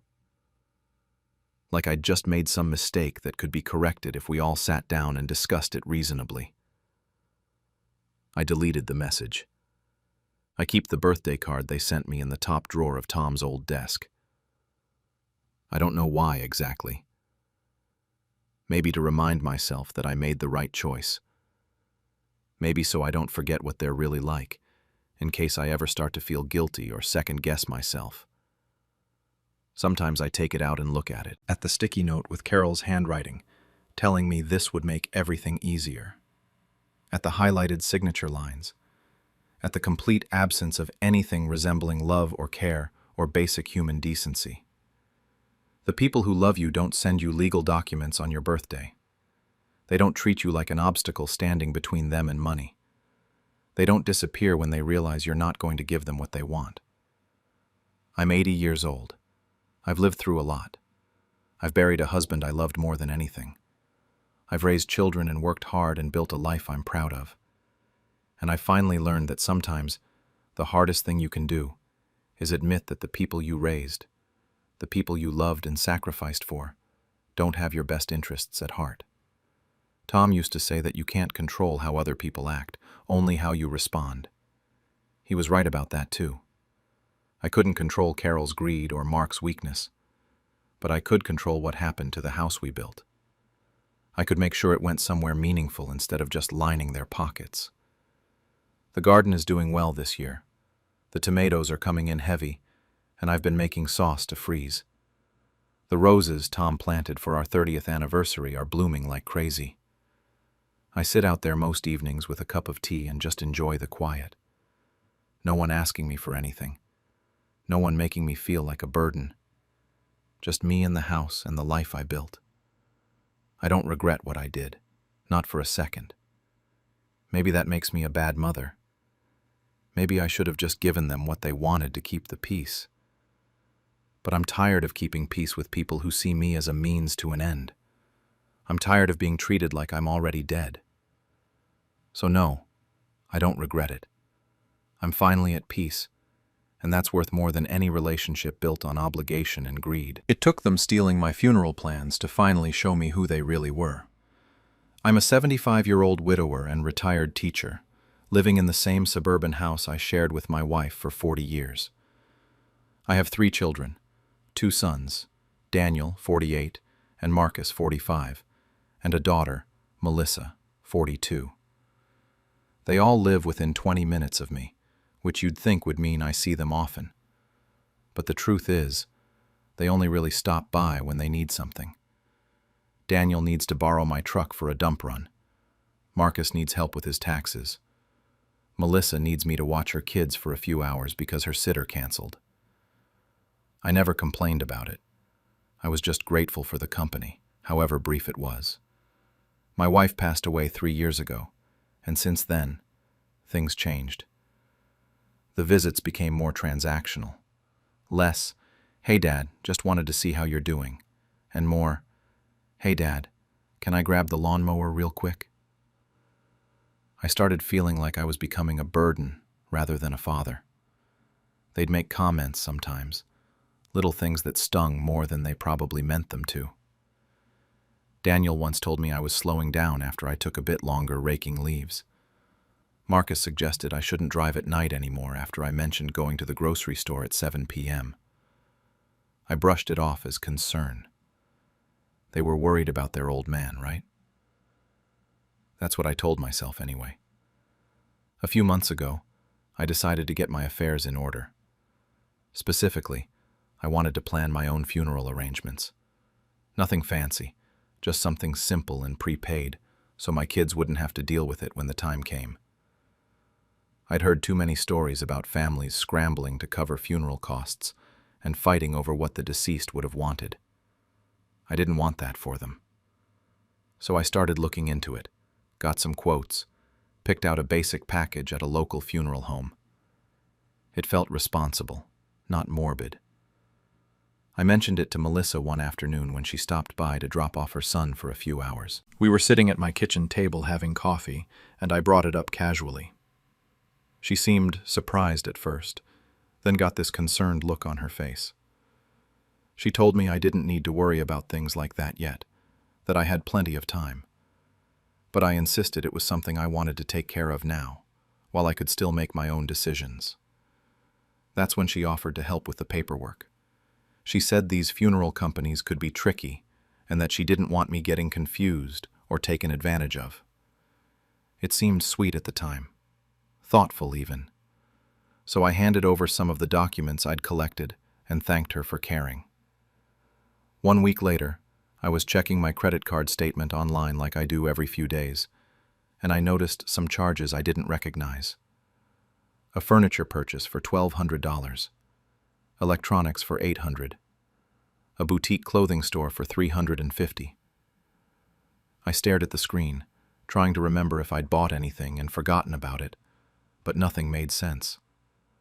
I don't buy furniture, I don't need new electronics, and I definitely don't shop at boutiques. I called Melissa right away. She picked up on the third ring, sounding distracted. I explained the charges, asked if she knew anything about them.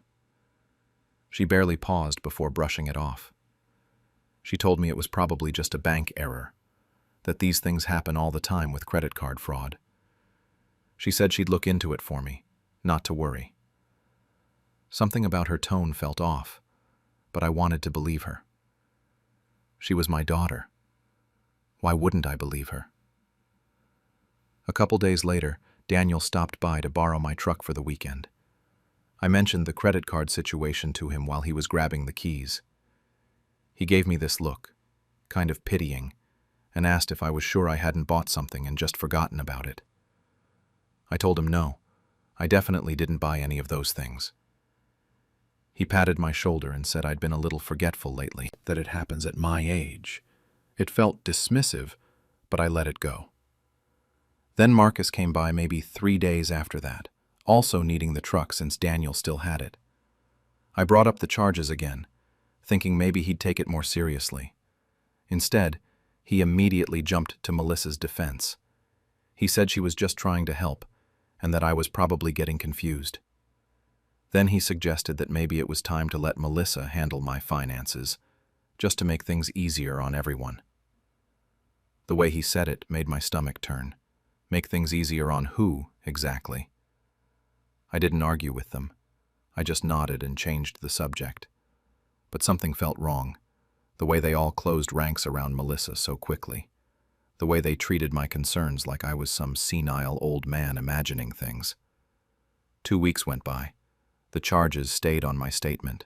Nobody looked into anything. I decided to drive to the funeral home myself to confirm my arrangements and make sure everything was set the way I wanted it. I figured at least that was something I could control. The funeral director, a polite man in his 50s named Mr. Brennan, looked uncomfortable the moment I mentioned my name. He asked me to sit down, which immediately made my chest tighten. Then he told me my arrangements had been canceled. I just stared at him, not understanding. Canceled? By who? He explained that my daughter had called the previous week and said I was too ill to handle things myself, that I'd changed my mind about the arrangements.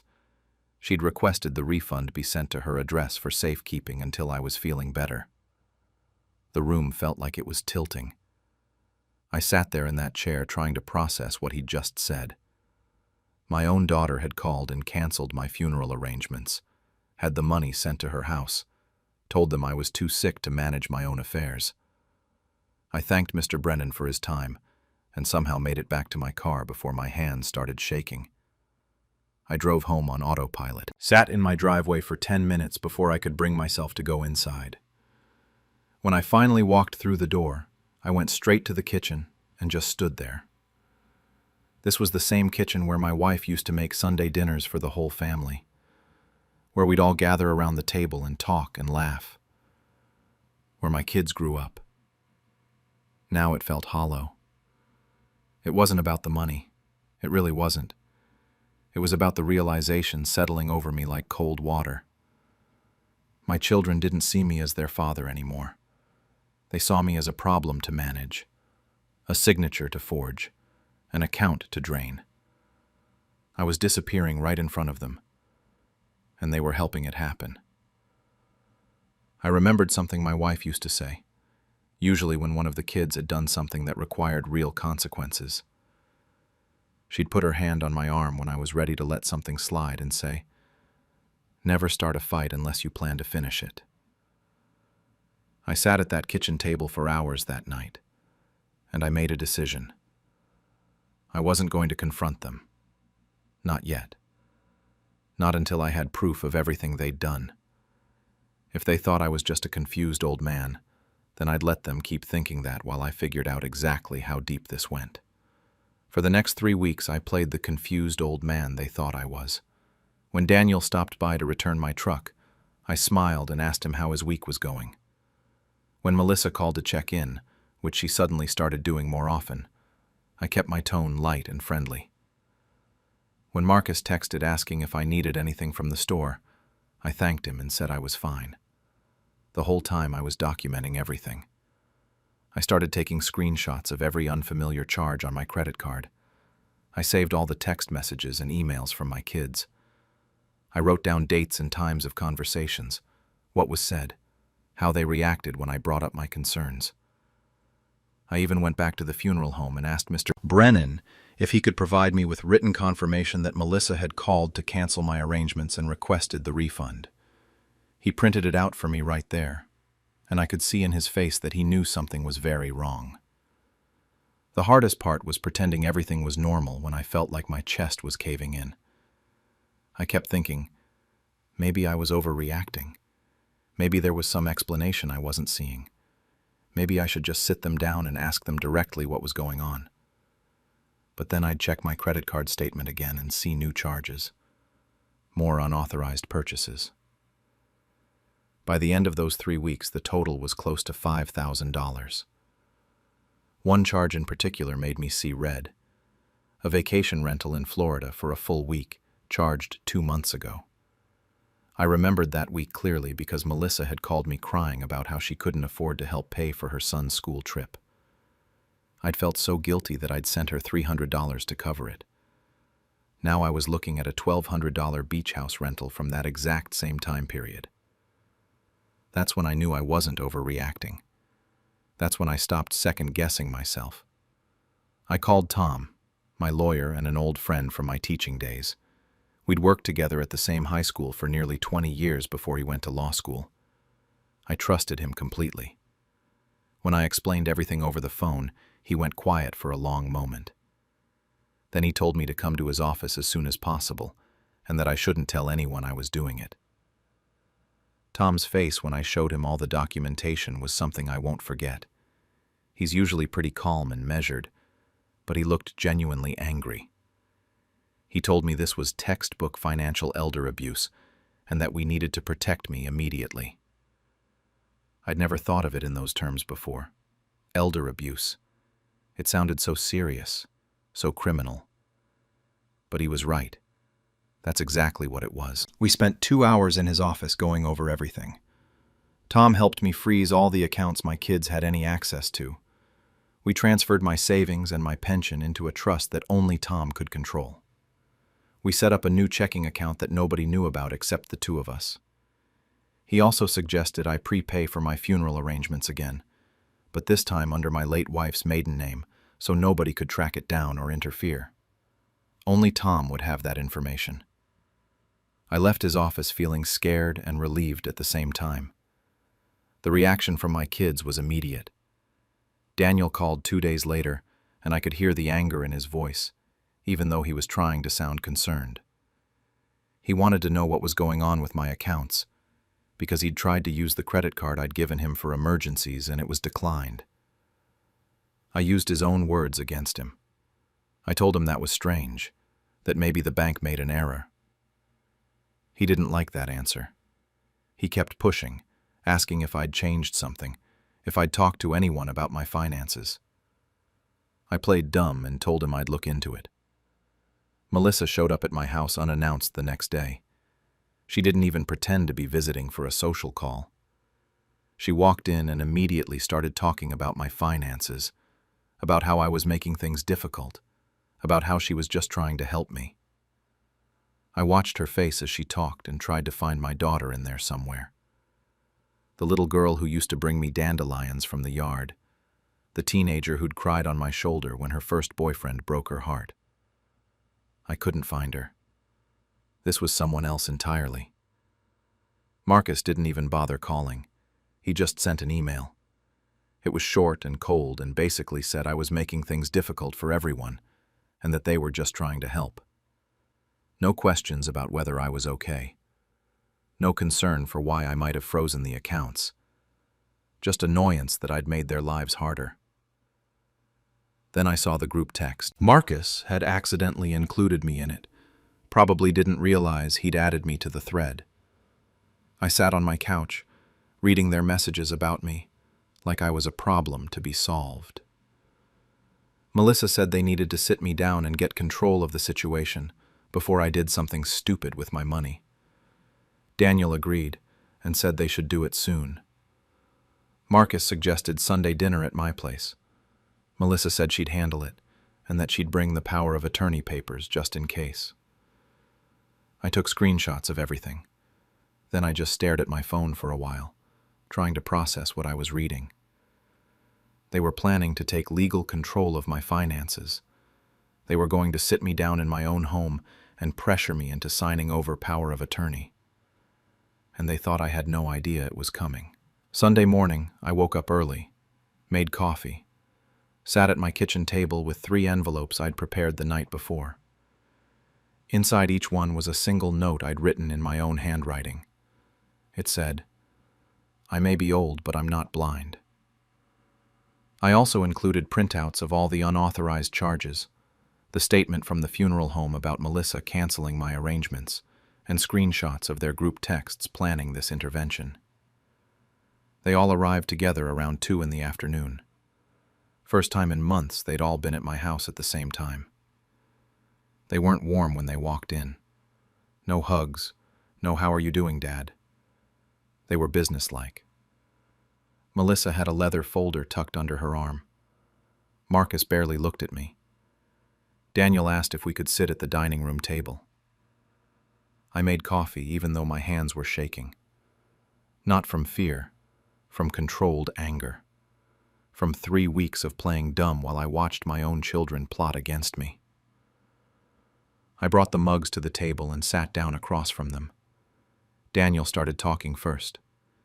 He said they were worried about me, that the frozen accounts and the confusion were concerning, that they thought it was time they helped me manage things.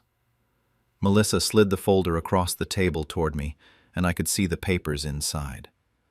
Power of attorney documents with little sticky arrows pointing to where I was supposed to sign. Marcus added that it was for my own good and that they loved me. I looked at each of them, at Daniel with his fake, concerned expression, at Melissa with her manila folder of legal documents, at Marcus, who still couldn't meet my eyes. These were my children. I'd raised them, changed their diapers, taught them to ride bikes, helped them with homework, paid for their weddings, and now they were sitting at my table trying to take control of my life. I stood up and walked to my study, came back with the 3 envelopes and placed one in front of each of them. My voice was steady when I told them to open them. The silence that followed was suffocating. Melissa went pale as she read. Daniel's jaw clenched. Marcus finally looked up at me and started to say something, but I cut him off. I told them to get out of my house. They tried to defend themselves. Melissa's voice went high and panicky as she insisted it was all a misunderstanding, that she was going to pay me back, that she'd just borrowed the money and forgot to ask. Daniel said they were just worried about me, and didn't I see that all of this was because they cared? Marcus accused me of setting a trap, of playing games instead of just talking to them like an adult. I didn't yell. I didn't raise my voice at all. I just looked at Melissa and told her she'd canceled my funeral arrangements and stolen the refund. I told Daniel and Marcus they'd been stealing from me for months, gaslighting me into thinking I was confused and senile. I said the only trap here was thinking I'd raised people with integrity. The words came out cold and calm, and I meant every single one of them. Melissa started crying, real tears streaming down her face as she tried to explain that things had been hard financially, that she'd needed help and didn't know how to ask. Daniel got angry then, his face red as he stood up and said I was being unreasonable, that families help each other. Marcus just grabbed his envelope and headed for the door. He left first. Daniel followed a minute later, still trying to justify what they'd done. Melissa was the last to leave, sobbing as she walked out. Then the house was quiet again. I sat at that dining room table for an hour just listening to the silence. I kept waiting for the guilt to hit me, for the doubt to creep in, for that voice in my head to tell me I'd been too harsh, that I should have given them more of a chance. But it never came. The first few days were strange. No calls, no texts, nothing. My phone stayed silent in a way it hadn't in years. I'd gotten used to the random requests and brief check-ins, and now there was just nothing. But instead of feeling lonely, I felt lighter, like I'd been carrying something heavy for so long that I'd forgotten what it felt like to stand up straight. I started taking long walks around the neighborhood in the mornings. I'd let that habit slip after my wife died, but now I found myself looking forward to it. I dusted off the books I'd been meaning to read and actually read them. I called some old friends from my teaching days, people I'd lost touch with over the years. We made plans for coffee and lunch, simple things that I'd stopped making time for. Tom checked in with me after about a week. He asked how I was holding up, and seemed surprised when I told him I was doing better than I had in years. He said most people in my situation feel guilty or second-guess themselves, but I told him I didn't. I'd given them every opportunity to be honest with me, to treat me with basic respect. They'd chosen to lie and steal instead. That wasn't on me. About 10 days after the dinner, my daughter-in-law Sarah called, Daniel's wife. She was crying before she even said hello. She told me she hadn't known what they were doing, that Daniel had hidden all of it from her. She said when she found out, she was horrified, and they'd been fighting about it ever since. She apologized over and over, said Daniel was too embarrassed and defensive to call me himself, but that she wanted me to know not everyone in the family supported what happened. I appreciated the call. I really did. Sarah's always been kind to me, but when she asked if there was any way to fix this, if there was anything Daniel could do to make it right, I had to be honest with her. I told her that was up to him, not me, that I was done chasing my own children and begging for basic decency. She understood. We talked for a few more minutes and then said goodbye. I haven't heard from her since. I've thought about my wife a lot these past few weeks, wondered what she'd think of all this. She always saw the best in the kids, even when they screwed up. She'd make excuses for them, say they were just going through a phase or dealing with stress. I used to think I was the softer parent, but maybe she was. Maybe I just never noticed because she balanced me out. Sometimes late at night, I wonder if this is partly my fault. If I spoiled them too much when they were young. If I was too lenient when they made mistakes. If I should have been harder on them, taught them better. But then I remember all the conversations we had about honesty and integrity. All the times I modeled good behavior, treated people with respect, showed them what it meant to be a decent human being. I did my job as a parent. They made their own choices as adults. It's been 3 weeks now since that Sunday dinner. My routine has completely changed. I volunteer at the library twice a week, tutoring kids who are struggling with reading.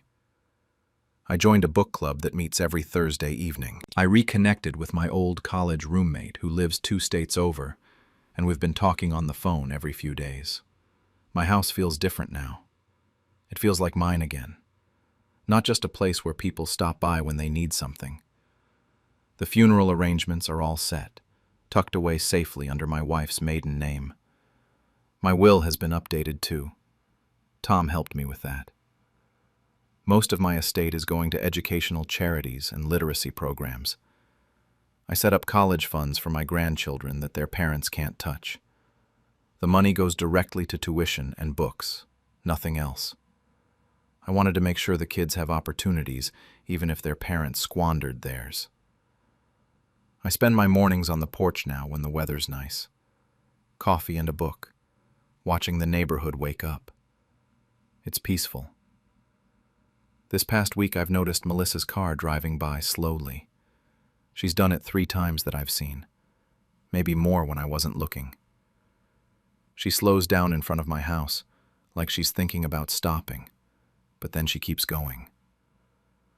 I don't know if she wants to apologize, or if she's checking to see if I'm still here, or if she needs something else. The thing is, I don't really care which one it is anymore. That probably sounds cold. Maybe it is cold. But I've spent 3 years since my wife died slowly disappearing, letting my kids treat me like an inconvenience, convincing myself that any attention was better than none. I'm done with that. People keep asking me if I was wrong for cutting them off without giving them a chance to explain. But here's what I keep coming back to. They had every chance. Every time they visited and saw me as an ATM instead of a father. Every time they lied to my face. Every unauthorized charge. Every dismissive comment about my age and my memory. Every single one of those moments was a chance to do the right thing.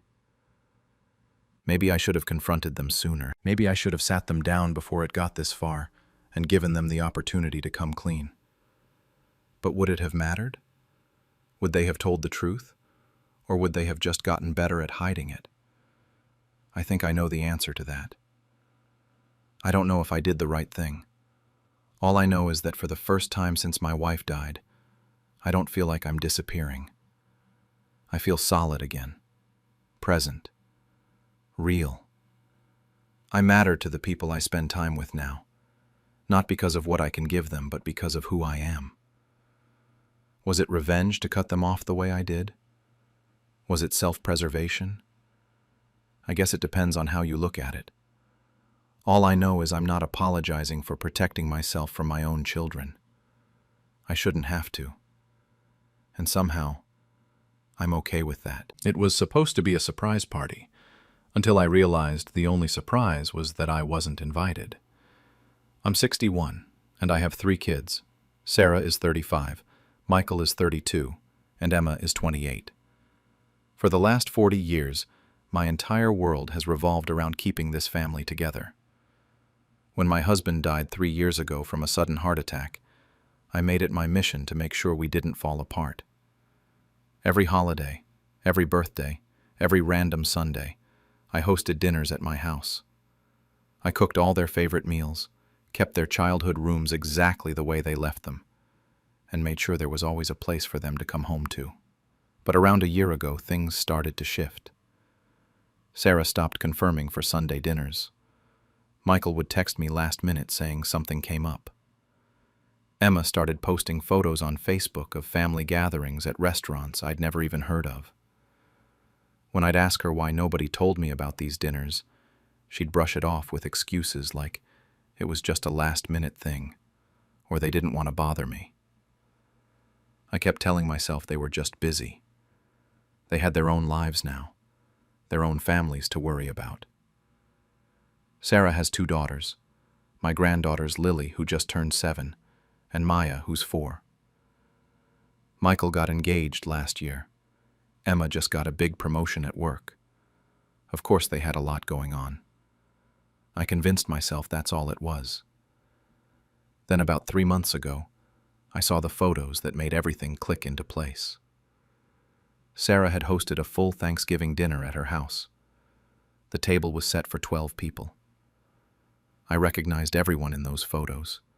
My brother, my sister-in-law, even my ex-sister-in-law who I'd stayed close with over the years. The whole family was there. Everyone except me. When I finally worked up the nerve to call Sarah the next day and ask about it, she told me it was too complicated to coordinate and that she knew I'd understand. I didn't understand, but I didn't want to cause problems, so I let it go. Fast forward to last month. I'd bought a birthday present for Lily, this craft kit she'd been begging for the last time I saw her. Sarah had told me the party was postponed because Lily came down with something, so I figured I'd just drop the gift off at their house. I showed up around 4 in the afternoon with the present wrapped and ready. That's when I heard the music coming from inside. Not TV music, party music, the kind you play when you have people over. I walked up to the front door and heard all this laughter. Multiple voices, kids screaming and playing. I knocked, but nobody answered. The door was cracked open, so I just pushed it and stepped inside. There were balloons everywhere. A big happy birthday banner stretched across the living room. The dining table was covered with pizza boxes and a homemade cake right in the center with 7 candles on it. And there they all were. Sarah, Michael, Emma, their partners, all my grandchildren, even some of the extended family I'd seen in those Thanksgiving photos. They were in the middle of singing Happy Birthday. Sarah spotted me first. Her face went completely white. The singing just stopped, all awkward and broken up because people realized something was wrong at different times. Michael looked over at Emma. Emma stared down at the floor like she wanted it to swallow her whole. Sarah said my name and asked what I was doing there. Her voice had this edge to it, like I was the one who shouldn't be there. I just stood there holding this stupid wrapped present like an idiot and told her I thought the party was postponed, that I wanted to drop off Lily's gift. Nobody said a word. The silence was so thick I could barely breathe. Then Lily came running over and hugged my legs, completely clueless about what was happening. She was so excited to see me, telling me she was glad I came. Sarah walked over and gently pulled Lily away from me. She told her to go play with her cousins. Then she asked if we could talk outside. I followed her out to the porch. My hands were shaking so bad I thought I was going to drop the present. I could still hear everyone inside trying to get the party started again, but you could tell the mood was ruined. I asked her why I wasn't invited. Point blank. She crossed her arms and told me they just thought it would be easier this way. I asked her easier for who? She said for everyone. Then she told me I get too emotional about everything, and they just wanted a simple party without any drama. She said the kids are getting older, and they want them to have fun without worrying about my feelings. I just stared at her. I asked when I'd ever caused drama at a family event. She gave me this look like I should already know what she meant. She said I'm always crying about how much I miss their dad, or telling stories that make everyone uncomfortable. She said they wanted the kids to have fun and not have to tiptoe around my grief. I didn't say anything else. I set the present down on the porch railing, walked to my car, and drove home. I cried for 2 solid hours in my living room, sitting in the same chair where my husband used to read the newspaper every morning. The worst part wasn't even the exclusion. It was knowing they'd all agreed on this. They'd all decided together that I was too much of a burden to include. Sarah didn't make this call alone. Michael knew about it. Emma knew about it. They all knew, and not one of them thought to tell me the truth or stand up for me. I kept replaying Sarah's words in my head, that they wanted the kids to have fun without worrying about my feelings. Like my emotions were some kind of disease they needed to protect everyone from. Like grieving my husband of 38 years was something I should have gotten over by now, something I should keep hidden so I don't make anyone else uncomfortable. I started thinking about all the little things I'd ignored over the past year. The group texts I was never added to, the inside jokes I didn't understand, the way conversations would stop when I walked into a room, the photos posted online of gatherings I didn't even know were happening. It wasn't just about one birthday party. This had been going on for a while, and I'd been too desperate to keep everyone together to see it. That night, I didn't sleep at all. I just sat there in the dark, wondering what I'd done wrong. Wondering if I really was too emotional, too needy, too stuck in the past. Wondering if my own children were right to exclude me from their lives. 2 days after the birthday party incident, I called Michael. I needed to know if this was just Sarah being Sarah, or if this was all three of them. If they'd all collectively decided I wasn't worth including anymore. He picked up on the fourth ring and immediately told me he was in the middle of something. I asked him if he knew about Lily's party. There was this long silence. Then he admitted he did. I asked him why he didn't think to tell me, to invite me himself if Sarah wasn't going to. He said Sarah was hosting, so it was her call, and they all just thought it would be better to keep things small. I told him there were 15 people at that party. That's not small. He said small for them, less complicated. I asked him to explain how excluding your mother makes things less complicated. That's when he sighed like I was the most exhausting person on the planet. He told me I make everything about me, about their dad, about the past. He said they're all trying to move forward, and I'm stuck in this grief I won't let go of. Then he said it's been 3 years, like that's some kind of expiration date on mourning your husband. Something inside me just went cold right then. Not angry, not hurt anymore, just cold and clear. I told him I understood and thanked him for being honest. Then I hung up before he could say anything else. The next day I decided to run an experiment. I didn't call anyone, didn't text, didn't send my usual good morning messages or photos of recipes I thought they'd like or articles I wanted to share. I just wanted to see how long it would take for any of them to reach out first. 2 weeks went by. Nothing. 3 weeks. Still nothing. 4 weeks in, I finally got a text from Emma. She asked if I could babysit Maya on short notice because her regular sitter canceled. That's when I knew for sure. I was useful when they needed something. A free babysitter, someone to bring a dish to dinner, someone to buy birthday presents. But otherwise, I was just an obligation they'd rather avoid. I told Emma I wasn't available. She didn't respond after that. The holidays rolled around. Thanksgiving first, then Christmas getting closer. I kept waiting for invitations that never came. 2 days before Christmas, Sarah finally called and asked what I was planning to bring to her house on Christmas Day. I told her I wasn't aware I was invited. She got all irritated and said I'm always invited to family stuff, like it should just be assumed. I said apparently not, considering I wasn't invited to Lily's birthday, or last year's Thanksgiving, or any of the dinners she'd hosted in the past 6 months. She started in with the same excuse about how it's just easier for everyone, but I cut her off. I told her it's easier for everyone but me, and that I got the message loud and clear. I'm too emotional, too stuck in the past, too much of an inconvenience. So I was making it easier for all of them by not coming to Christmas. She called me dramatic, actually used that word. I told her I wasn't being dramatic. I was being excluded, and there's a difference. Then I told her to enjoy her holiday and hung up. I spent Christmas alone, ordered Chinese takeout, watched old movies I'd seen 100 times, and didn't cry once. It was the quietest Christmas I'd had in 40 years, and honestly, it felt kind of peaceful. Nobody making passive-aggressive comments. Nobody checking their phones every 5 minutes, waiting for an excuse to leave. Nobody looking at me with pity every time I mentioned their father. Just me and my quiet house.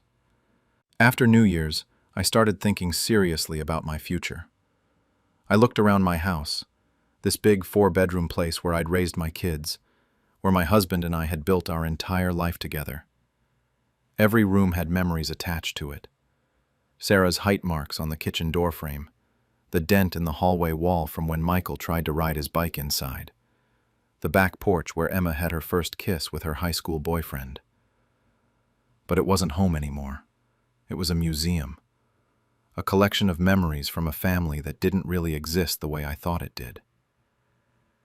In mid-January, I called a realtor, put the house on the market, started looking at smaller places, something that made sense for one person starting over. I found this cottage by the lake about 40 minutes away. 2 bedrooms, a screened porch overlooking the water, a little garden I could actually manage by myself. It was perfect.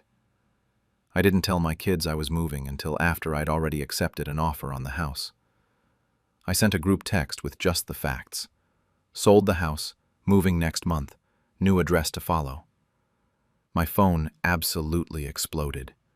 Calls, texts, voicemails. All 3 of them suddenly very interested in what I was doing with my life. Sarah showed up at my door 2 days later without calling first. She asked what I was doing, said I can't just sell the house. I told her I could, and I did. She asked where they're supposed to go for holidays now, for family dinners. I actually laughed at that, told her they haven't come to family dinners at my house in over a year, that they'd made it very clear they prefer celebrating without me. So now they have one less thing to feel guilty about avoiding. She said that wasn't fair. I asked her what wasn't fair. Was it unfair that I spent 40 years making sure they all felt loved and included, only to find out I was never given the same consideration? She tried to argue with me, but I was done with the conversation. I asked her to leave. The move took 3 weeks. None of them offered to help pack or load the truck or anything. I hired movers and spent those weeks boxing up 40 years of my life. I donated most of it because my new place was smaller and I didn't need all that baggage anymore, literal or otherwise. I kept thinking one of them would show up, would try to talk me out of it, would apologize and beg me to stay. But nobody did. Michael sent one text asking if I was really going through with this. Emma sent a sad face emoji. That was it. On moving day, I took one last walk through the empty house. I stood in each room and said goodbye to the life I thought I had. Then I locked the door and drove to my new cottage by the lake. I didn't look back. I settled into my new place faster than I expected. Within the first week, I'd unpacked everything, arranged the furniture, and started getting into a routine. I woke up when I wanted to, ate what I wanted, spent my days however I felt like spending them. There was something freeing about not constantly wondering if my kids were going to call or text, not jumping every time my phone went off hoping it was one of them actually wanting to talk to me. I started volunteering at the community center about a month after I moved. They have this senior lunch program 3 days a week where they serve hot meals to older folks who don't have family nearby or can't cook for themselves anymore. I figured I'd spent my whole life cooking for people who didn't appreciate it. Might as well cook for people who actually wanted to be there. Turns out I was right. The people at the community center were grateful. They'd thank me for the food, ask me how I was doing, actually listen when I talked. I met this woman named Dorothy, who's 73, and lost her husband around the same time I lost mine. We started having coffee together on Thursdays. She got it. She understood what it felt like to grieve someone and have people act like you should just get over it already. I joined a book club too. Started taking painting classes on Tuesday evenings. Bought an easel and set it up on my porch overlooking the lake. I'm terrible at painting, but it doesn't matter, because nobody's judging me or telling me I'm doing it wrong. For 4 months, I didn't reach out to my kids at all.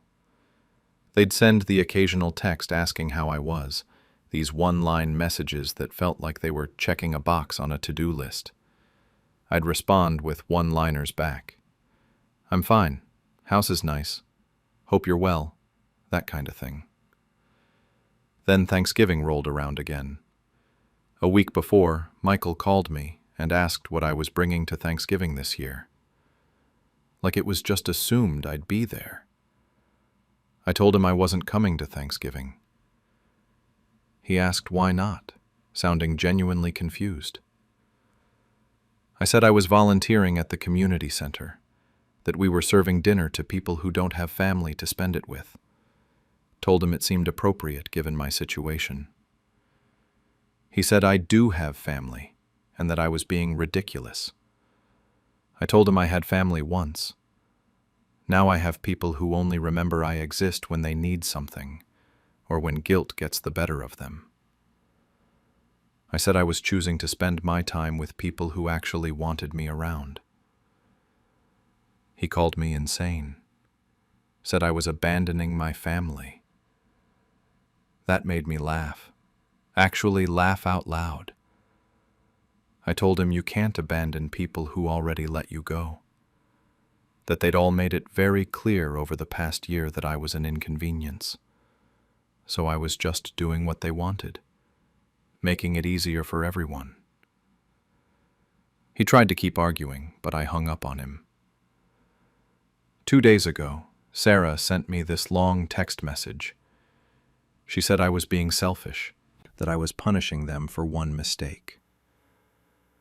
She said her kids missed their grandmother, and I was depriving them of a relationship with me. She accused me of abandoning the family over something that could have been resolved with a simple conversation. I read that text 3 times.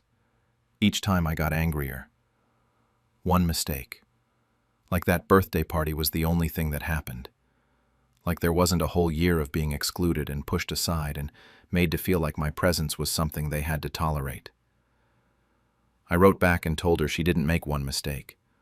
I said she made 100 small choices over the past year that told me I didn't matter.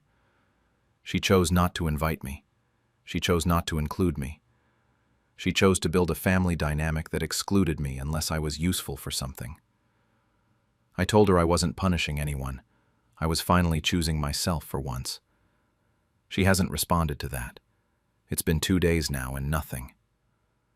Part of me wonders if I went too far.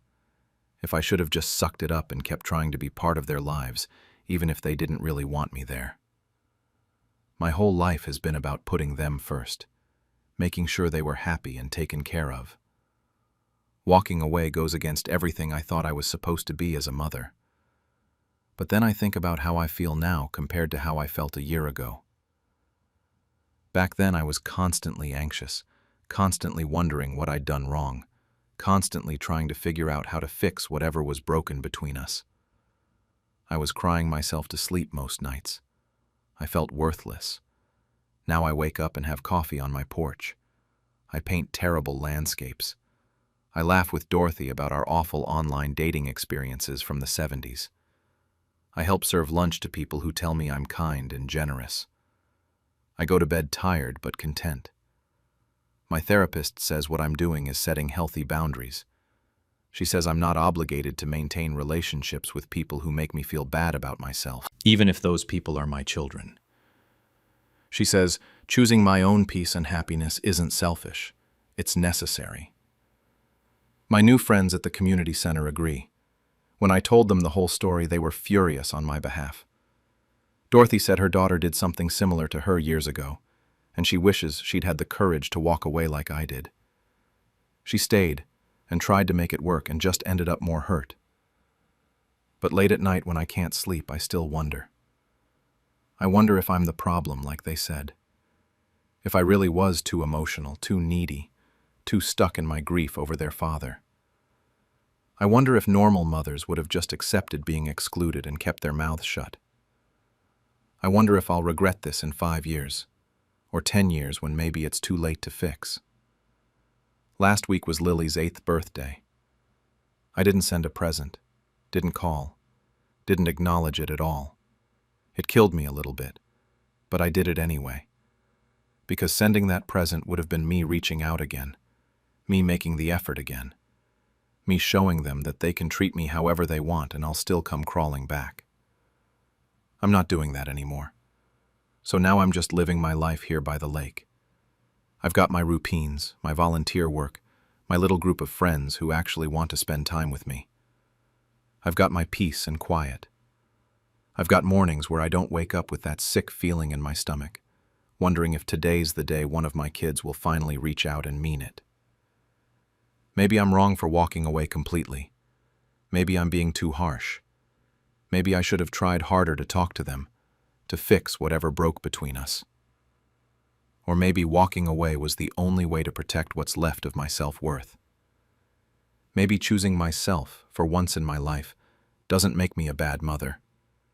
Maybe it just makes me human. I honestly don't know anymore, and I'm not sure I ever will. Never thought my own blood would sell me out for a truck. I'm 77 years old, and I've spent most of my life believing that family meant something. I raised my grandson Toby since he was 8, after my son walked out and never looked back. Toby's 32 now, and for most of those years I thought I was doing right by him. Gave him a home, put food on the table, made sure he graduated high school. I worked 2 jobs to keep everything afloat, and built this house with my own hands, back when I was young enough to swing a hammer all day without feeling it the next morning. My late wife and I planted roses along the front fence. She's been gone 6 years now, but those roses still bloom every spring. The farm was everything to us. 40 acres of land that we scraped together money for, bit by bit. We raised Toby here, taught him how to work the land, how to fix things instead of throwing them away, how to take care of what's yours. Or at least I thought I taught him that. About 4 months ago, I started having trouble keeping up with everything. My back gave me hell. My knees weren't much better. And the day-to-day work of maintaining the property got to be too much. I wasn't planning to give up or anything, just needed to slow down a bit, maybe hire some help. Toby had been coming around more often, which I appreciated. He'd help with repairs, drive me to doctor's appointments, that sort of thing. Seemed like he'd finally grown into a responsible man. One evening, he sat me down at the kitchen table and told me he'd been thinking about my situation. Said he was worried about what would happen if I got really sick or had an emergency. What if I fell and couldn't call for help? What if I needed to go to the hospital and there was no one to handle things? He made it sound so reasonable, so caring. He suggested we do some paperwork to make it easier for him to help manage things if something happened to me. Medical decisions, property maintenance, that kind of stuff. I should have known better. I should have read every word on those papers. But this was Toby. This was the kid I raised. The boy I taught to ride a bike, the teenager I stayed up late helping with algebra homework. You don't lawyer up against family. That's what I told myself when he slid the papers across the table and showed me where to sign. There were maybe 5 or 6 documents. He explained them quickly, something about power of attorney and property management, and making sure everything was in order. I signed them all. Looking back now, I can't believe how stupid I was. How trusting. But when you've spent 24 years raising someone, when you've given them everything, you don't expect them to rob you blind. About a month went by. Toby's visits got less frequent. He was always busy, always had somewhere else to be. I didn't think much of it at first. He was young, had his own life. Then one afternoon I was sorting through the mail and found the property tax documents. They send them out every year, same time. I opened the envelope and saw a name that wasn't mine on the forms. Toby's name. Listed as the property owner. I figured it was a mistake. Called the county office and spent 20 minutes on hold before someone finally picked up.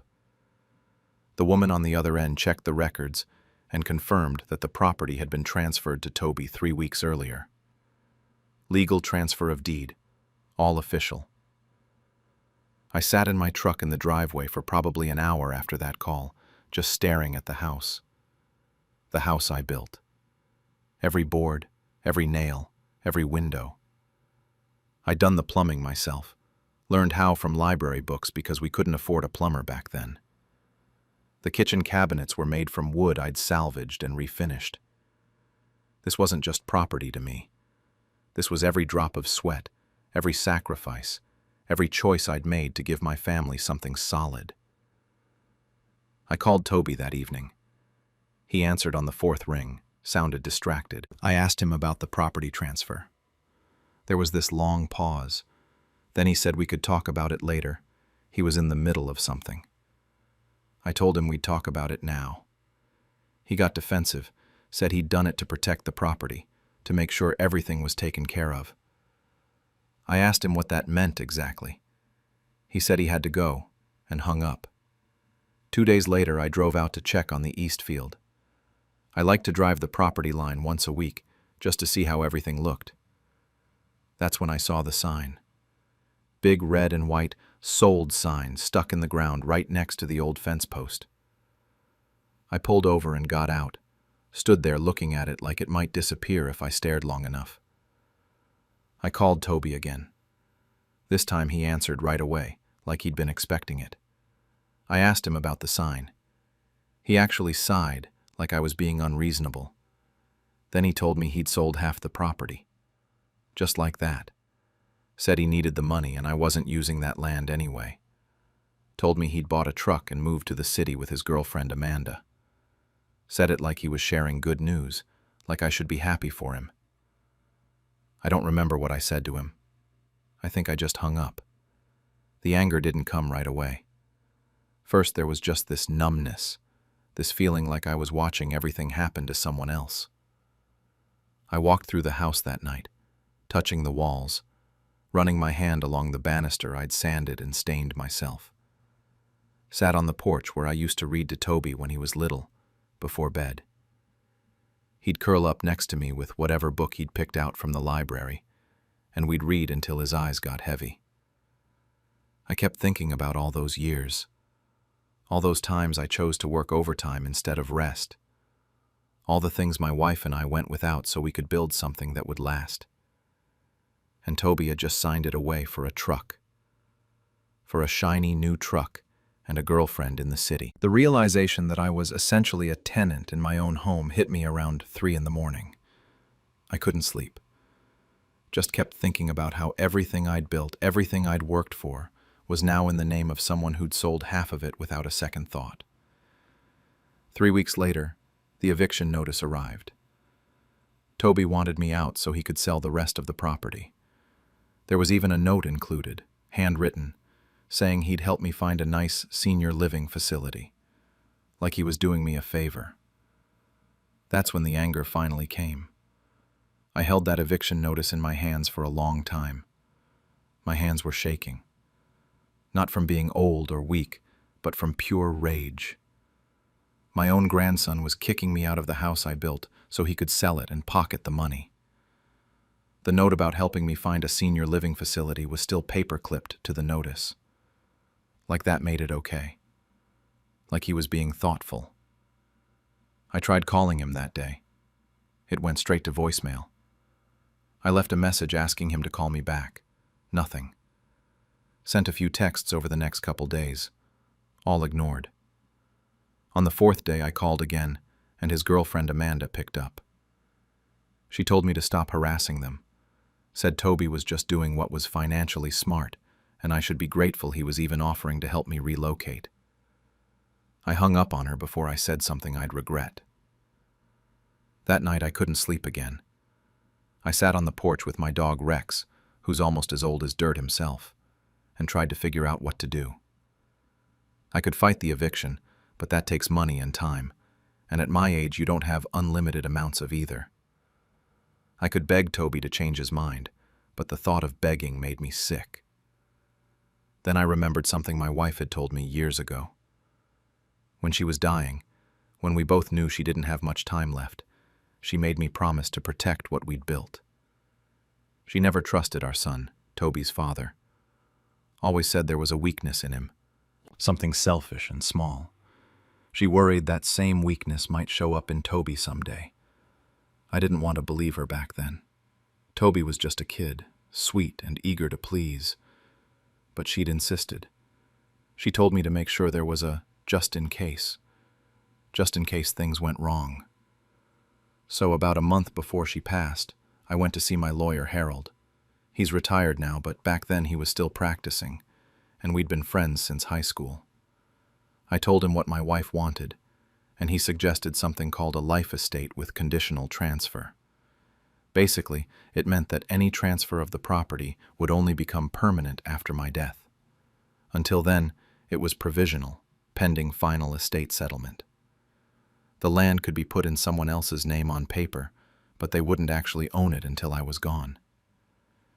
Harold said it was unusual but completely legal, a way to protect myself without making it obvious. I'd honestly forgotten about it. It had been 6 years since my wife died, and in all that time I never thought I'd actually need that protection. Shows how wrong you can be about people. I dug through my filing cabinet until I found Harold's number. Called him the next morning. He answered on the second ring, sounded happy to hear from me. We chatted for a minute about his grandkids, then I told him about Toby and the property transfer. There was silence on the other end. Then Harold started laughing. Not mean laughter, just this amazed kind of chuckle. He said the clause was still in effect. Said Toby had technically sold property he didn't actually own yet. I asked him what that meant for the buyers. He explained that when they tried to finalize everything and get title insurance, the insurance company would do a thorough title search. They'd discover that the deed was invalid because of the life estate clause. The buyers would realize they'd paid for property they couldn't legally claim. Harold said it quietly, but I could hear the smile in his voice when he told me those buyers were going to have a serious problem with Toby. I asked what I needed to do. Harold said nothing. Just wait. So that's what I did. 2 weeks later, my phone rang at 7 in the morning. It was Toby, and he was frantic, talking so fast I could barely understand him. The buyer's lawyer had discovered the problem with the deed. They were threatening to sue him for fraud. He kept saying he didn't know. He didn't understand. How was he supposed to know about some clause from years ago? Then he asked me to sign papers to fix it. Make it right. Transfer the property properly so the sale could go through. I told him I needed time to think about it. He started yelling then, calling me selfish, saying I was ruining his life, that he needed this money. I let him yell himself out.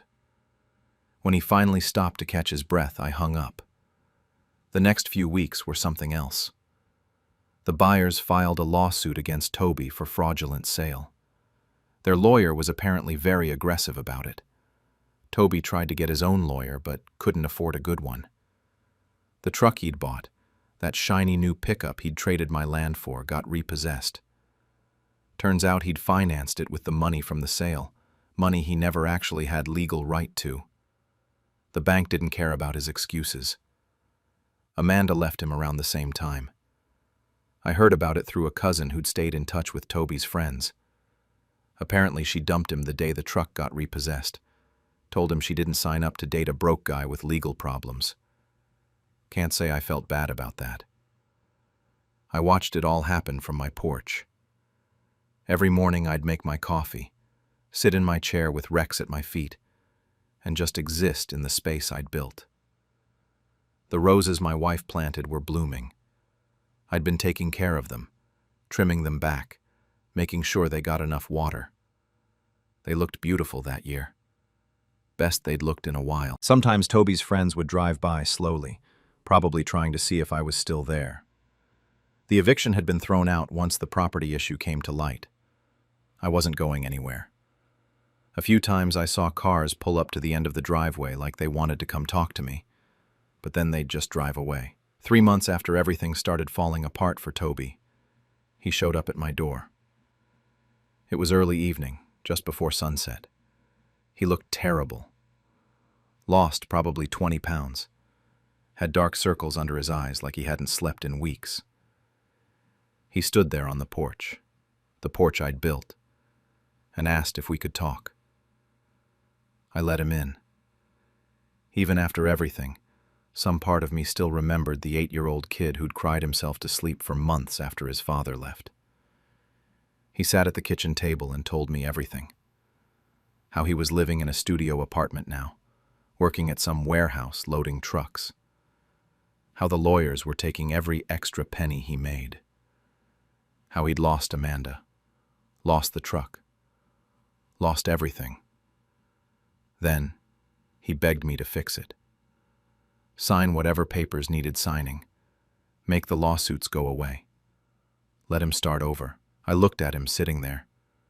This man I'd raised. I'd taught him to fish in the creek behind the property. Helped him with his homework at this same table. Went to every one of his baseball games, even when I was exhausted from work. All those years I thought I was teaching him something about loyalty, about family, about the value of hard work and keeping your word. I told him I'd already fixed things. He didn't understand at first, just stared at me confused. So I explained that I'd fixed it years ago, when I made sure nobody could take this land while I was still breathing.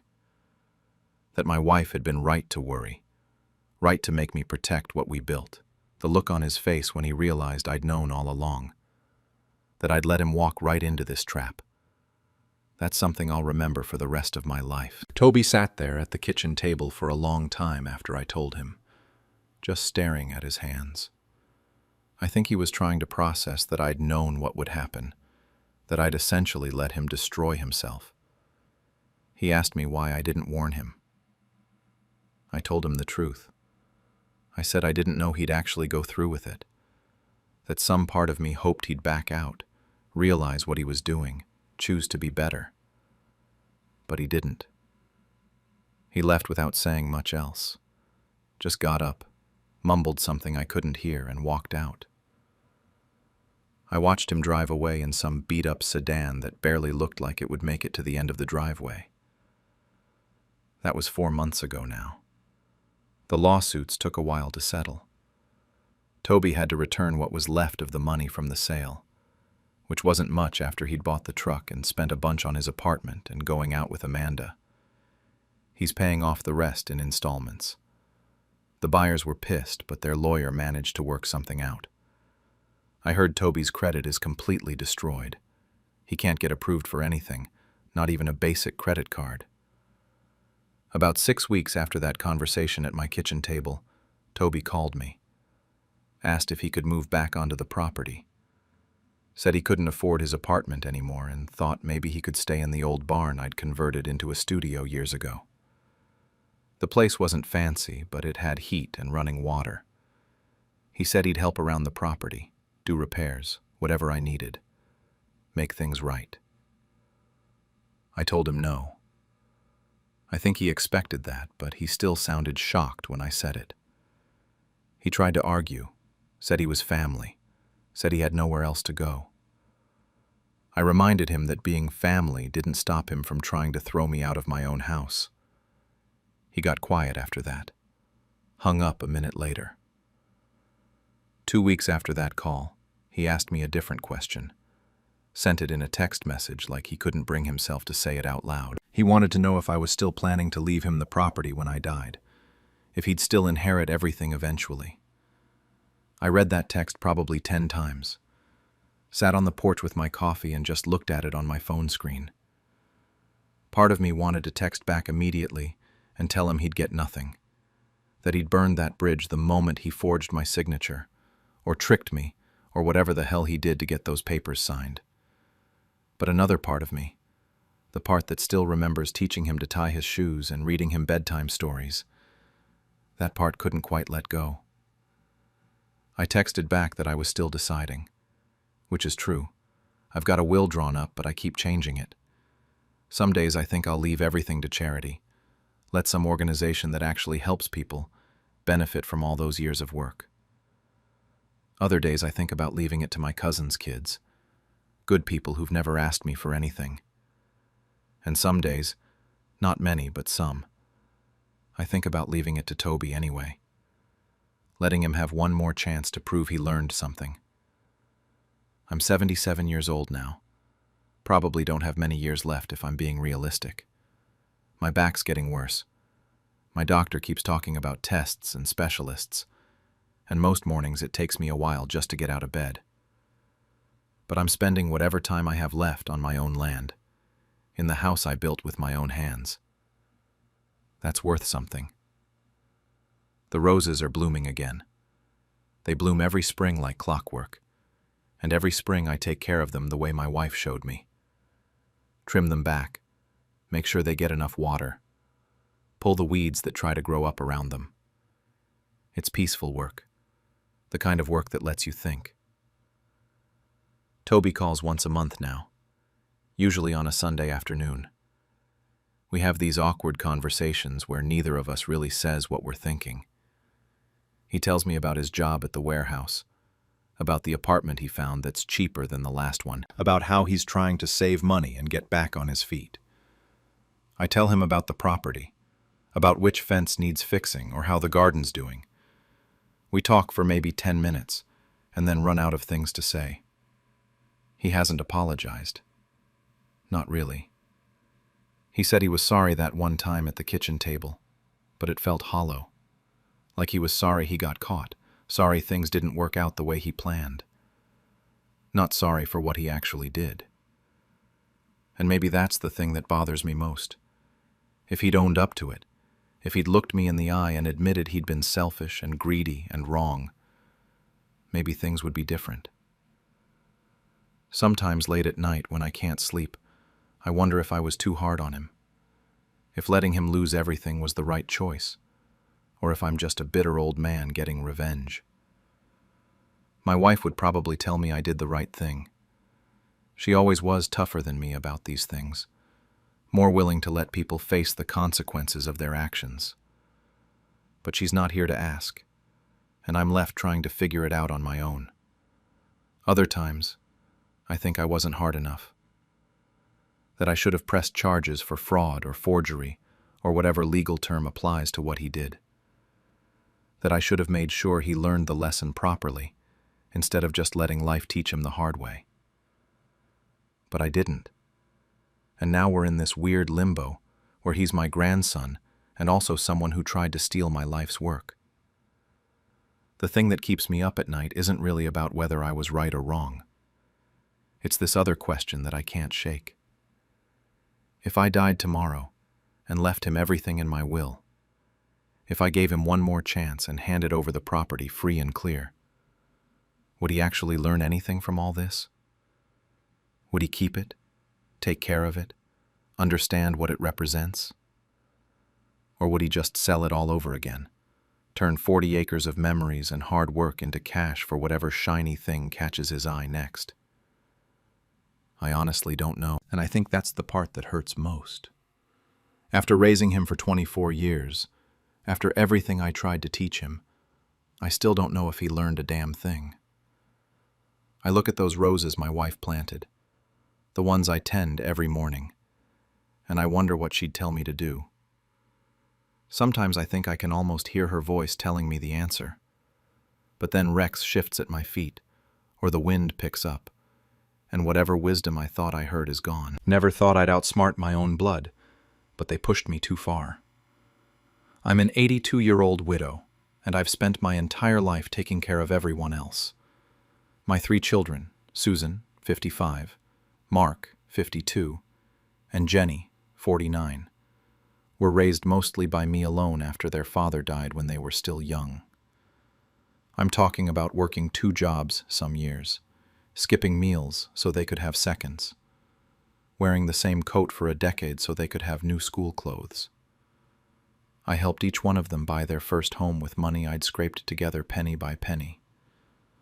I thought those sacrifices meant something. I thought I was building a legacy of love and family. Turns out, to them, I was just a wallet with a heartbeat. About 8 months ago, everything started falling apart. My knees gave out first. The arthritis got so bad I couldn't do stairs anymore, and some days, Even walking to the bathroom felt impossible. I'd wake up in the morning and just lie there for 20 minutes, working up the courage to swing my legs out of bed because I knew how much it was going to hurt. I tried to handle it on my own for a while, because that's what I've always done. Handle things, fix things, not be a burden. But Susan noticed. Of course she did. She started calling more often, asking how I was managing, if I needed help with groceries or cleaning. At first, I was touched. I really was. After years of feeling invisible to my kids, suddenly my eldest daughter was checking in on me multiple times a week.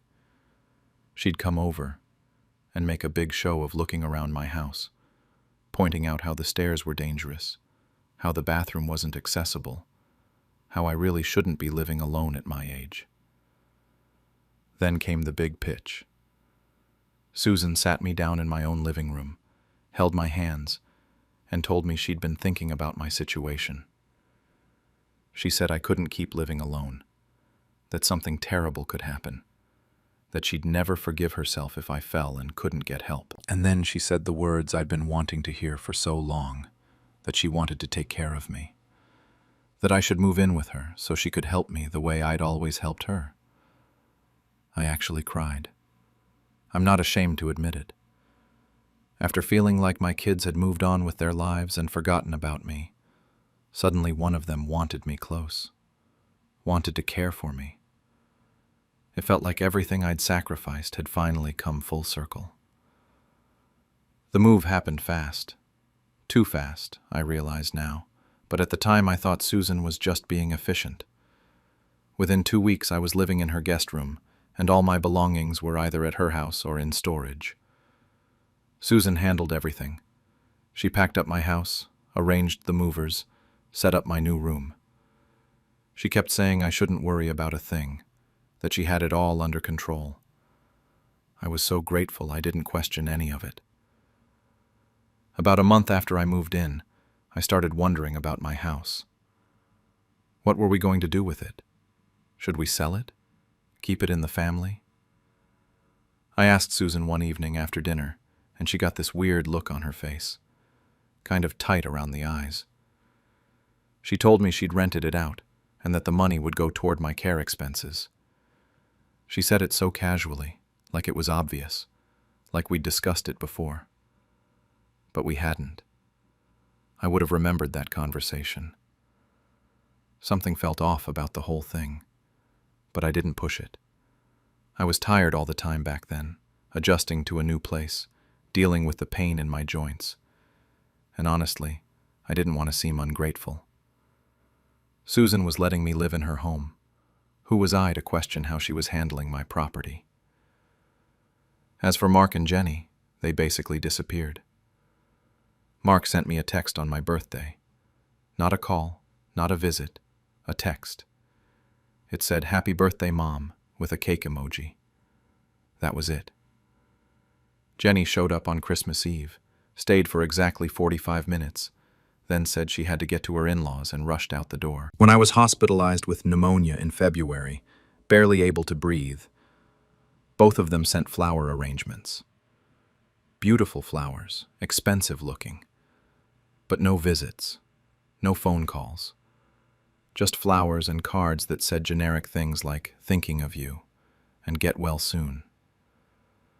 I kept making excuses for them. They're busy, they have their own families, they live far away, which wasn't even true. They both lived within 30 minutes. But I told myself these things because the alternative was too painful. The alternative was admitting that my children didn't really care about me unless they needed something. Then 3 months ago, everything I'd been trying not to see became impossible to ignore. It was a Tuesday afternoon. I remember because Susan always had her standing phone call with her friend Rachel on Tuesday afternoons.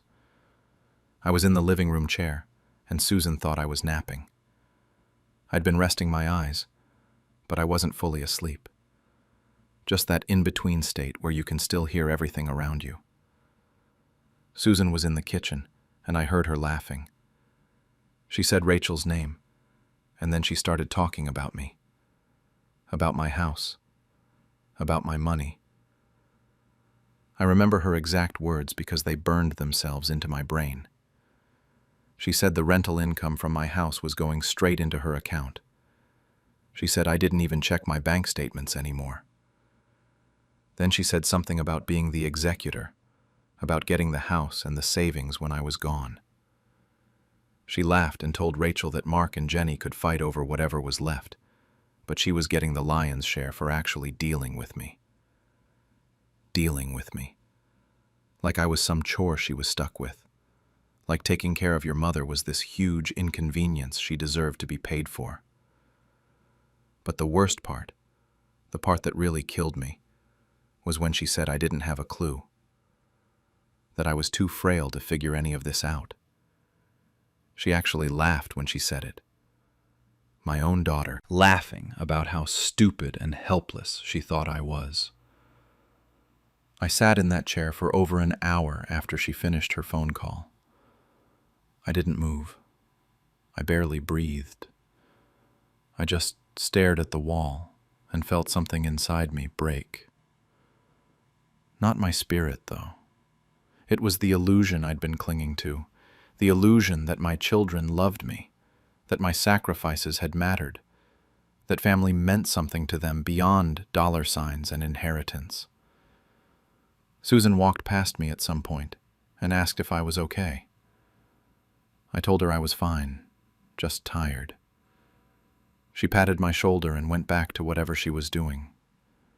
She had no idea I'd heard everything. No idea that her perfect little plan had just been exposed. That night, lying in that guest room in my daughter's house, I made a decision. I wasn't going to die a fool. I wasn't going to let them win. If Susan thought I was too old and stupid to fight back, she was about to learn exactly how wrong she was. The morning after I overheard Susan's phone call, I waited until she left for work. Then I called my lawyer, Henry. We've known each other for 40 years now. He handled my husband's estate back when I was in my 40s and drowning in grief and paperwork. Over the years, he became more than just my lawyer. He became a friend. One of the few people I actually trusted. I kept my voice low, even though I was alone in the house. I told him I needed to change my will immediately. There was a long pause on the other end, and then Henry asked if I was sure, if something had happened. I told him I'd never been more sure of anything in my life. He didn't push for details. He just said he'd make time for me that week and to let him know when I could get to his office. That's where it got tricky. I couldn't drive anymore, and I couldn't exactly ask Susan to take me to my lawyer's office to cut her out of my will. So I lied. I started complaining about dizzy spells and vision problems. I told Susan I needed to see my doctor more frequently. She jumped at the chance to look like the devoted daughter, driving me to appointments, helping me in and out of the car. She had no idea that half those appointments were actually meetings with Henry. The first real meeting, I laid it all out for Henry. I told him about the phone call, about Susan stealing the rental income from my house, about Mark and Jenny disappearing from my life except when they wanted money. I told him I wanted them removed from my will entirely, every single one of them. He listened without interrupting, and when I finished, he asked me what I wanted to do with the estate instead. I'd been thinking about that. For years, I'd volunteered at the Haven Women's Shelter when I was still mobile enough to get around easily. I'd also donated regularly to Second Chance Animal Rescue after they saved a dog that had been dumped in my neighborhood. These places actually helped people and animals who needed it. They didn't see vulnerable creatures as paychecks. So I told Henry that's where I wanted everything to go. The house, the savings, the investments, all of it. He nodded and started taking notes. Then he asked about my house, the one Susan had been renting out. He pointed out that what she was doing was theft. The property was in my name. The rental income should have been going to me, and she'd done all of it without my permission or knowledge. He asked if I wanted to press charges. I thought about that for a long time. Part of me wanted to see her face when the police showed up, but I had a better idea. I asked Henry how hard it would be to reclaim the property and transfer it into a trust for the shelter. He smiled at that. Not a happy smile, more like a grim one. He said it wouldn't be hard at all since it was still legally my property. Over the next few weeks, I worked with Henry and my friend Patricia, who's a notary. Patricia and I went way back, too. We'd been in the same book club for 30 years before my knees got too bad to make the meetings. She knew my kids, had watched them grow up. When I told her what was happening, she cried. Then she got angry. Then she helped me make absolutely sure every document was airtight. We moved carefully. Henry filed the paperwork to reclaim my house. The tenants Susan had placed there got an eviction notice. Susan, of course, lost her mind when that happened. She came home from work one day practically vibrating with anger. She said there'd been some kind of mix-up with the rental property, that the tenants had gotten an eviction notice and she needed to straighten it out. I just nodded and said, that sounded stressful. She had no idea I was the one who'd authorized it. The property went into a trust that would activate when I died. Clean, legal, ironclad. Susan kept trying to collect the rental income for another month before she finally figured out the money had stopped coming. She told me the tenants must have stopped paying. I suggested maybe she should check with a lawyer. The irony was completely lost on her. Meanwhile, Henry and I finalized the new will. Everything to the shelter and the rescue. Nothing to Susan, Mark, or Jenny. Well, not nothing. They'd each get an old photo album from when they were kids. And they'd get a letter. I spent hours on that letter. I wrote it, revised it, rewrote it. I wanted every word to be perfect. I explained everything. The overheard phone call, the stolen rental income, Mark's birthday text, Jenny's 45-minute Christmas visit, the flowers instead of hospital visits. I told them exactly why they were getting nothing. I made it crystal clear that this wasn't confusion or senility or me being manipulated by someone else. This was a deliberate choice, made by a woman who finally saw her children for what they really were. I told them they'd wanted my money, but what they'd lost was far more valuable. They'd lost a mother's love and a legacy that could have been theirs. I sealed that letter and gave it to Henry, with instructions to deliver it after my death along with the photo albums. About 6 weeks ago, Susan started acting weird. More nervous, more hovering. She'd pop into my room randomly to ask if I needed anything. She started asking strange questions about my finances, whether I'd talked to my bank lately, if I had my affairs in order. I could tell something was making her anxious. Maybe she sensed the rental income situation wasn't just a tenant problem. Maybe she was just getting impatient for me to die already so she could cash in. Then 3 weeks ago, she finally made her move. We were having lunch. She'd made soup, which was actually decent for once. We were sitting at her kitchen table, and she put down her spoon and gave me this smile. Too sweet, too fake. She said she'd been thinking about my will. Said I should really update it to reflect everything she'd done for me. Taking me in, managing my properties, handling my care. She said it was only fair that she be listed as my primary caregiver and executor. I looked at her across that table. My eldest daughter. The baby I'd rocked through colic, whose hand I'd held on her first day of school, who I'd worked overtime to buy a prom dress for. And I felt nothing but cold distance. I smiled back at her, just as sweet, just as fake. I told her not to worry, that it was already taken care of, that I'd handled everything a few months ago, and everything was exactly how I wanted it. The relief on her face was almost funny. She actually relaxed back in her chair, satisfied. She said she was glad I'd gotten it sorted, that it gave her peace of mind, knowing everything was in order.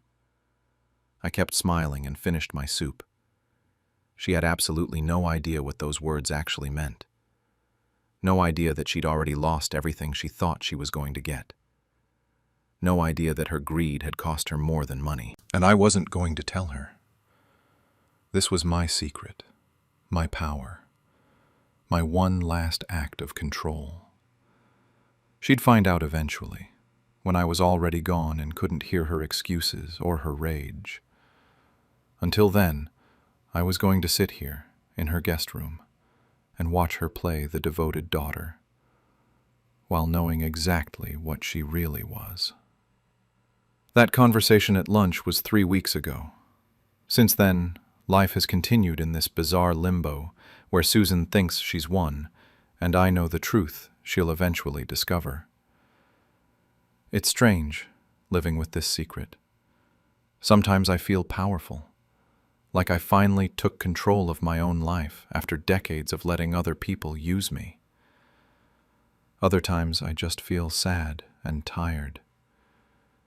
Susan still plays the devoted daughter role. She makes my meals, helps me to appointments, asks about my day. It's all performance, though. I can see it now, the way she checks her watch when she thinks I'm not looking, the impatience in her voice when I take too long getting to the car, the way she talks about me to her husband like I'm a chore on her to-do list. Once you see it, you can't unsee it. Mark called last week. First time I'd heard his voice in probably 2 months. He asked how I was doing, made small talk for about 3 minutes, then got to the real reason he'd called. He wanted to know if I could loan him money for a boat. A boat. Not help with medical bills or his mortgage or his kids' education. A boat. I told him I didn't have extra money lying around. He got quiet and then said he'd talk to me later. I haven't heard from him since. Jenny actually called 2 days ago, which shocked me until I heard what she wanted. She needed me to babysit her kids next weekend. Apparently, her regular sitter canceled, and she had some event she couldn't miss. She didn't ask how I was doing, or if I was physically capable of watching 2 elementary school kids with my bad knees and limited mobility. She just assumed I'd say yes, because that's what I've always done. I told her I wasn't feeling well enough. She sighed like I'd really inconvenienced her and said she'd figure something else out. That was the end of the conversation. These little interactions just confirmed that I made the right choice. They don't see me as a person. I'm just a resource to be tapped when they need something. And when I can't provide what they want, I'm not worth their time. I haven't told anyone except Henry and Patricia what I've done. It's my secret to keep. Sometimes I imagine the moment they'll find out. Susan opening that letter from Henry's office, reading the first few lines, the confusion turning to shock, turning to rage. Mark and Jenny getting their phone calls, driving over to Susan's house, all of them gathered in her living room trying to figure out how this happened, how their stupid, frail, clueless mother managed to outsmart all of them. Part of me wishes I could be there to see their faces, watch the exact moment they realize their greed cost them everything. But another part of me is glad I'll be gone. I won't have to hear Susan's excuses, or Mark's anger, or Jenny's tears. I won't have to listen to them blame each other, or blame me, or try to find some legal loophole that doesn't exist, because Henry made absolutely sure of that. Last week, Patricia came to visit.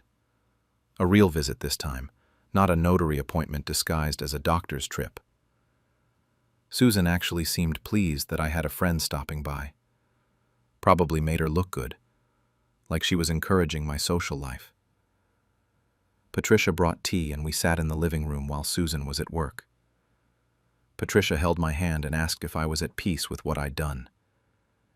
It was a fair question. I'd just disinherited my 3 children and left everything to charity. That's not something you do lightly, even when they deserve it. I thought about it for a long time before answering. I thought about all the years I'd spent sacrificing for them. The extra shifts I'd worked, the meals I'd skipped, The dreams I'd given up.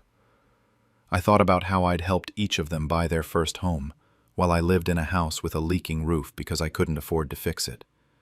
I thought about Susan's voice on that phone call, laughing about how clueless I was.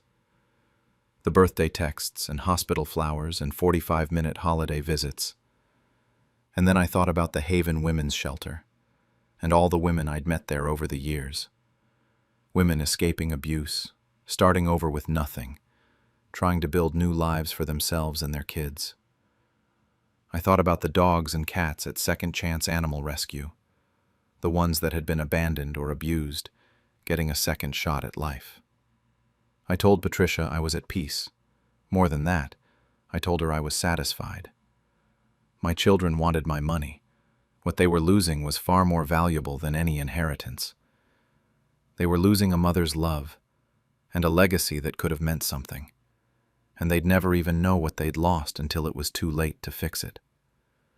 Patricia squeezed my hand and nodded. She understood. She'd been there through all of it, witnessed the documents, heard the stories. She knew this wasn't a decision I'd made lightly or in anger. It was justice, plain and simple. Henry has everything organized and ready. The shelter and rescue have been notified that they're beneficiaries, though they don't know the amounts yet. He said they were incredibly grateful even without knowing the details. The letter is sealed in an envelope in his office safe. My children's names have been cleanly and permanently removed from every legal document. It's done. Final. Irreversible. I don't know how much time I have left. The doctors say my heart is stronger than my knees, which is kind of ironic, given how broken my heart feels most days. Could be months, could be years. But however long I have, I'm going to spend it knowing I finally stood up for myself, that I didn't let them win. This morning, Susan asked if I needed anything from the store. I said no, I was fine. She patted my hand and told me she loved me. Just said it out of nowhere, like she suddenly remembered she was supposed to say things like that. I looked right at her and told her I knew exactly what she loved. She smiled and said something about me being silly, then left for her errands. The meaning went completely over her head like it always does. So here I am, 82 years old, living in my daughter's guest room, waiting for the end while knowing I've already won. It's not the ending I thought I'd have when I was younger. I'd imagined being surrounded by loving children and grandchildren, dying peacefully with my family around me. Instead, I'll die knowing my children were counting down the days until they could divide up my assets. But at least I'll die knowing they didn't get away with it, that their greed didn't go unpunished, that somewhere out there, women and animals will benefit from the money my children thought was theirs. Maybe that's not the legacy I wanted, but it's the one I chose. And it's a hell of a lot better than letting Susan and Mark and Jenny profit from treating me like garbage. They wanted everything. They're going to get nothing but a letter explaining exactly why. And honestly, that feels pretty good. No one came to my hospital bed, so I decided my family didn't need to know when I went home. I, 70 years old, spent 4 days in a hospital bed waiting for my 3 children to show up. Not one of them came. Let me back up. I'm a retired nurse, been living alone in the same house where I raised my 3 kids for the past 40 years. Sarah is 45, a lawyer, always busy with her career. Michael is 42, lives about 2 hours away with his wife and 2 teenagers. Jennifer is 38, the baby, the one who always told me I was her favorite person in the world. I lost my husband 15 years ago and never remarried because I wanted to focus on being there for them. They all knew that. The stroke happened on a Tuesday morning. I was in my garden, pulling weeds, and then I wasn't. My neighbor found me collapsed near the tomato plants and called 911. I remember the ambulance, the fluorescent lights, someone asking me questions I couldn't quite answer. By Tuesday evening, I was stable, conscious, and alone in a hospital room that smelled like disinfectant and recycled air. Day 1. I was confident. When the admitting nurse asked if I had family to notify, I gave her all 3 numbers without hesitation. I told her about Sarah's law practice, Michael's kids, Jennifer's new job. The nurse smiled and said someone would reach out to them. I settled into my bed and waited. They'd come.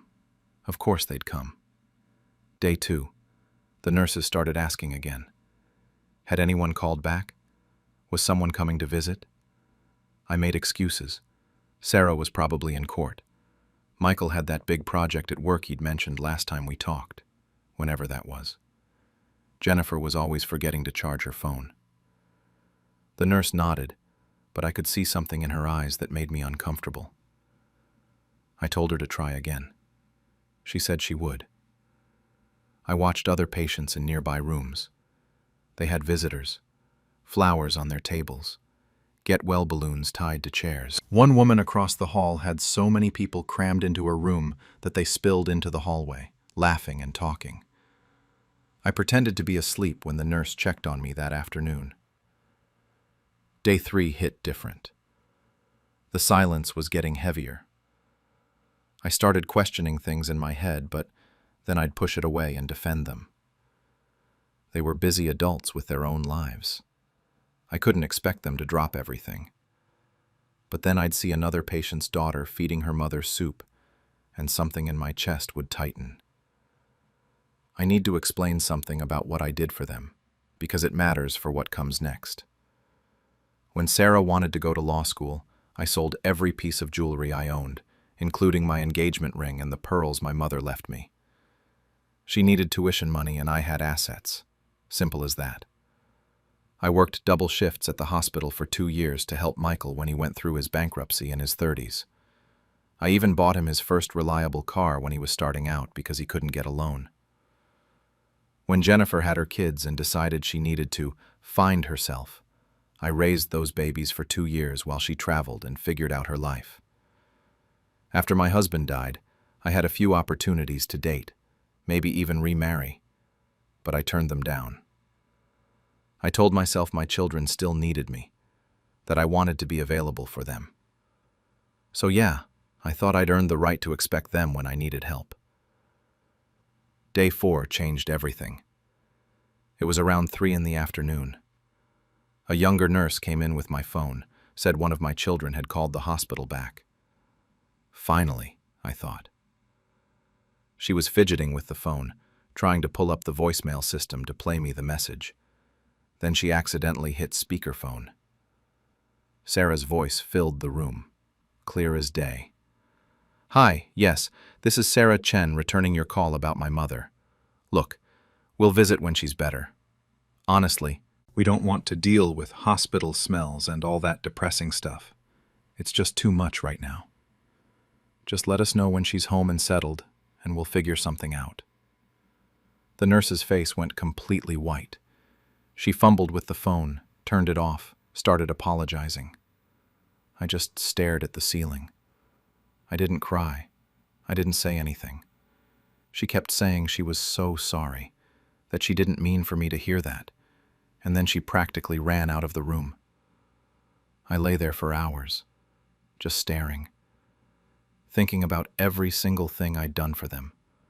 Not in a sentimental way, more like I was building a case, gathering evidence. The jewelry, the double shifts, the sleepless nights when they were sick, the times I canceled plans to babysit, the money I loaned that never got paid back. Michael still owed me $5,000 from 3 years ago and had never mentioned it again. And then I started thinking about the recent months. The calls that went from every week to every few weeks to texts that said, "I'll call you back," but never did. Sarah missing my 65th birthday because of a work event, then posting pictures from a spa weekend with her friends on Facebook the same day. Jennifer canceling Christmas last year because her new boyfriend's family was less drama. Michael always being too busy, too tired, too far away. Hospital smells. Too depressing. Figure something out. I wasn't dying. I'd had a mild stroke. I was going to be fine. but they couldn't even handle visiting me for an hour. The night nurse came in around 9 to check my vitals. She was older, maybe close to my age, and she'd been kind the past few days. She asked if I was okay, if I needed anything. I asked her if she had kids. She said yes, 2 daughters. I asked if they visited when she was sick. She got quiet for a second, then said her girls check on her every day, sometimes too much. I nodded. She patted my hand and left. That's when I decided they didn't need to know when I went home. That night, I couldn't sleep. I kept replaying everything in my head, but I wasn't sad about it anymore. I was angry. I started listing things out like I was presenting evidence. The jewelry sale for Sarah's tuition. The years of double shifts for Michael's bankruptcy. Raising Jennifer's kids while she went off to discover herself. Every birthday dinner I hosted that they showed up late to or left early from. Every time I said it was fine when it wasn't fine. And the calls. God, the calls. I realized they only ever called when they needed something. Sarah called 6 months ago because she wanted me to watch her house while she was on vacation. Michael called last winter because he needed someone to drive out and pick up furniture he'd bought off Facebook Marketplace. Jennifer called in the spring asking if I could loan her money for a new car. But when I called just to talk, straight to voicemail. Or that "I'll call you back" text that never turned into an actual call back. The pattern was so obvious now that I couldn't believe I'd missed it for so long. Days 5 and 6, I stopped cooperating with the staff questions. When they asked about family, I told them I didn't have any. The social worker came by and I could tell she didn't believe me. But what was she going to do? I wasn't lying, technically. I had 3 children, sure. But family implies people who show up. There was a woman in the room next to mine, maybe 75, who had visitors constantly. One afternoon, her daughter came out into the hallway where I was doing my physical therapy walks and tried to make conversation. She was nice about it, asked if I needed anything, if my family was coming later. I told her no one was coming. She got this look on her face like she wanted to say something comforting but didn't know what, so she just squeezed my arm and went back to her mother. On day 6, I met another patient in the common area, man about my age, recovering from a heart issue. We got to talking and he mentioned his kids hadn't visited either. 4 kids, he said, and not one had the time. He said something that stuck with me. He said, "At some point you realize you raised strangers who happen to have your last name." That hit me hard. Because he was right. I didn't know my children anymore. I knew the versions of them I'd raised, the kids who needed me. But these adults? These people who couldn't be bothered to visit their mother in the hospital? I didn't know them at all. I started questioning everything. Was I a bad mother? Did I spoil them too much? Not enough? Did I smother them, or was I too distant? I went through every parenting decision I'd made, every choice, trying to figure out where I went wrong. But the more I thought about it, the more I realized I hadn't gone wrong. I'd been a good mother. Maybe not perfect, but good. Present. Supportive. Loving. The problem wasn't that I'd been a bad mother. The problem was that I'd been a convenient one. I was there when they needed money, when they needed childcare, when they needed someone to co-sign a loan or provide references or show up to their events. But the second I needed something, hospital smells, too depressing. Figure something out. Day 7, the doctor cleared me for discharge. He asked about home care arrangements and I lied. Told him my daughter Sarah was coming to pick me up, that everything was arranged. He seemed satisfied with that and signed my release papers. That afternoon, alone in my hospital room, I made some calls. First, I called a home health agency and arranged for a nurse to come by 3 times a week. I could afford it. I'd been saving my whole life, living simply, because I thought I'd leave something substantial for my kids. Well, plans change. Then I called my lawyer. His name is Robert, and we've known each other for 30 years. He handled my husband's estate. I told him I needed to update my will and remove all 3 children as beneficiaries. He got quiet on the phone. Asked if I was sure, if something had happened. I told him I'd explain when I saw him, but yes, I was completely sure. We set up an appointment for the following week. The last call was the hardest. I called a charity I used to volunteer with years ago, back when I had more energy. They provide housing for abandoned elderly people, the ones whose families dumped them or forgot about them. I'd always felt so sorry for those people when I volunteered there. Never thought I'd become one of them. I asked about their programs, about donations. The woman I spoke with was surprised to hear from me after all these years, but she was kind. We talked for almost an hour. 3 days later, I was home. The house felt different. Empty, but not in a sad way. More like honest. I walked through the rooms and really looked at them for the first time in years. Sarah's old bedroom. Exactly how she left it when she moved out at 22. Michael's room with his high school basketball trophy still on the shelf. Jennifer's room painted the lavender she insisted on when she was 14. I'd kept everything the same. Kept their rooms ready in case they needed to come home. But they never came home. Not really. They came for holidays sometimes, stayed a few hours, left. They came when they needed something, but they never just came to see me. The photos were everywhere. Baby pictures, school pictures, graduation photos, wedding photos. My whole life had been about them. Every decision, every sacrifice, every choice. And for what? So they could decide I wasn't worth visiting when I had a stroke? I sat at the kitchen table and pulled out a notepad. Started making lists. Called the locksmith and scheduled an appointment to change all the locks.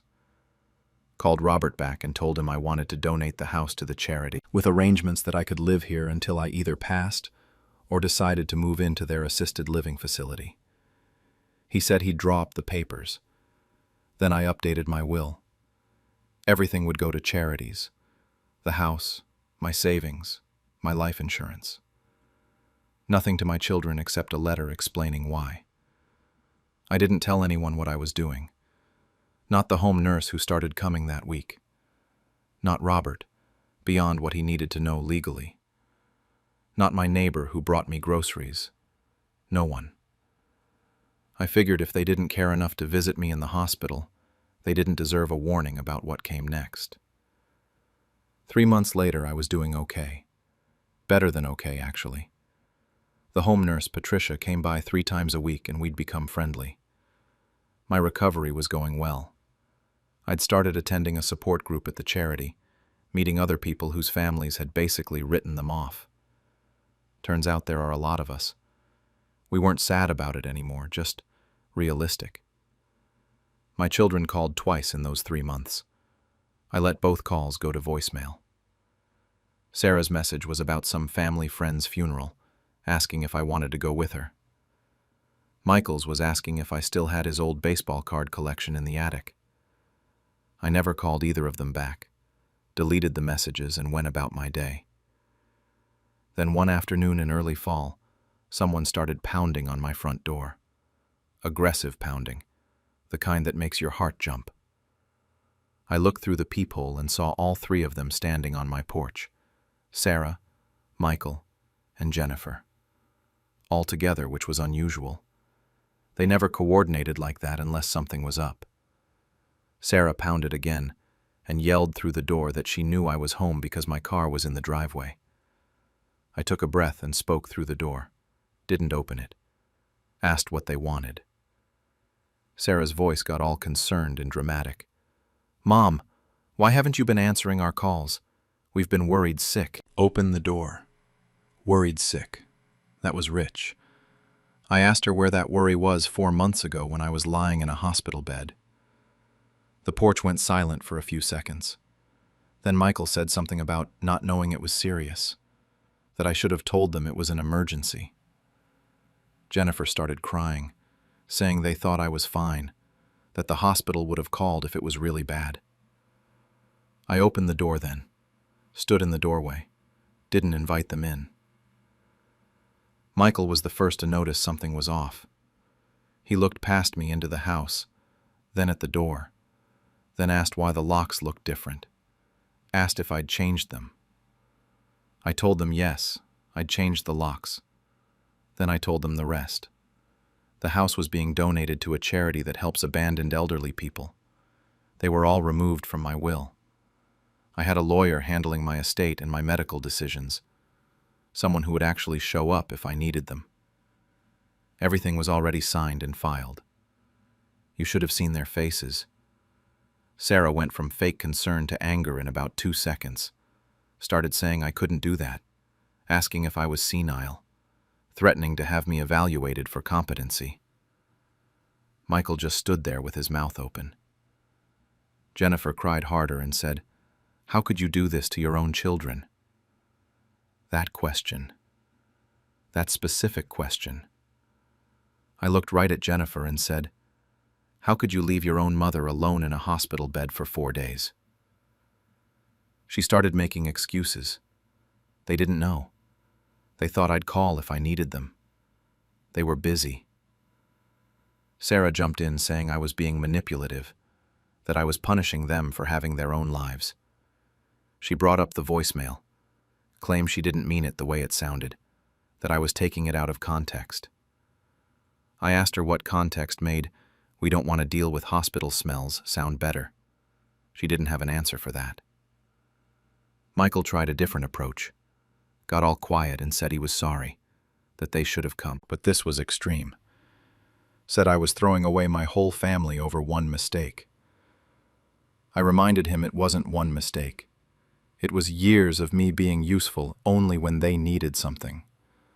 I listed examples.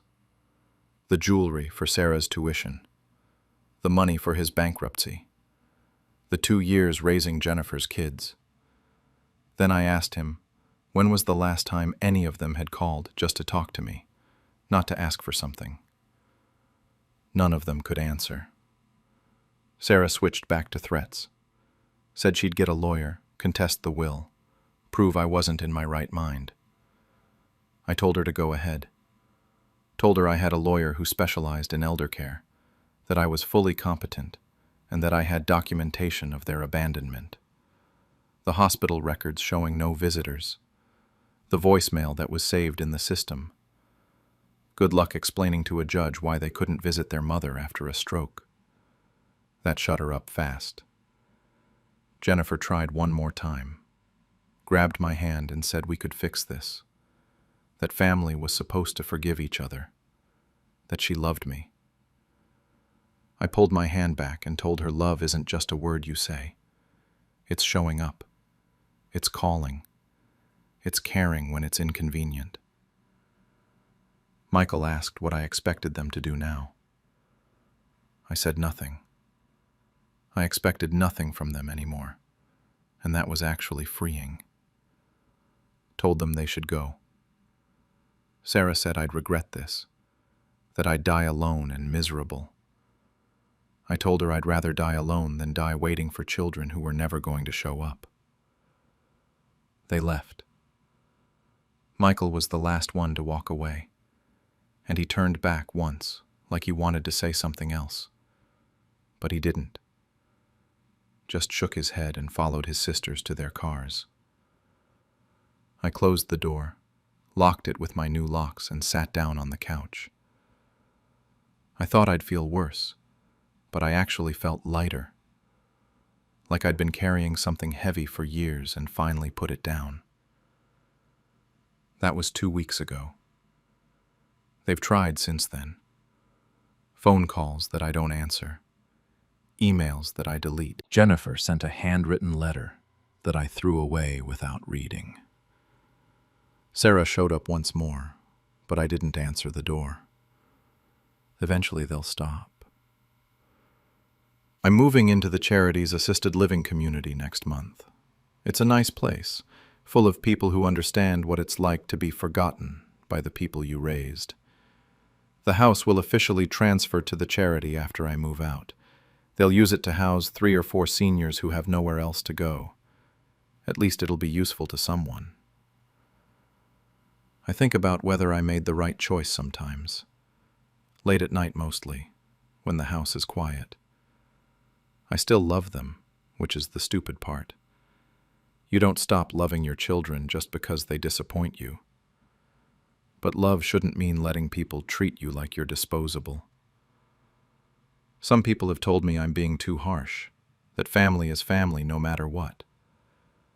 But I'm 70 years old, and I spent 4 days in a hospital bed waiting for people who couldn't be bothered to show up. At some point, you have to stop making excuses for people who don't respect you.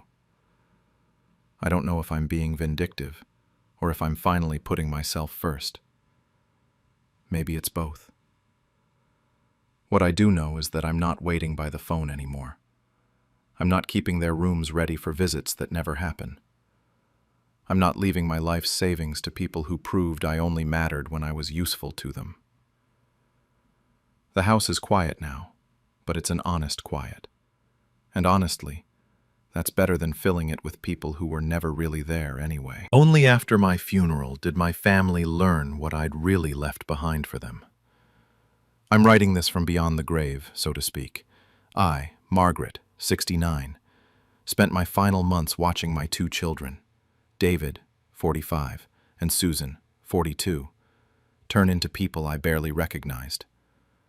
By the time you're reading this, I'm already gone, and they've already sat through what I imagine was the most uncomfortable will reading of their lives.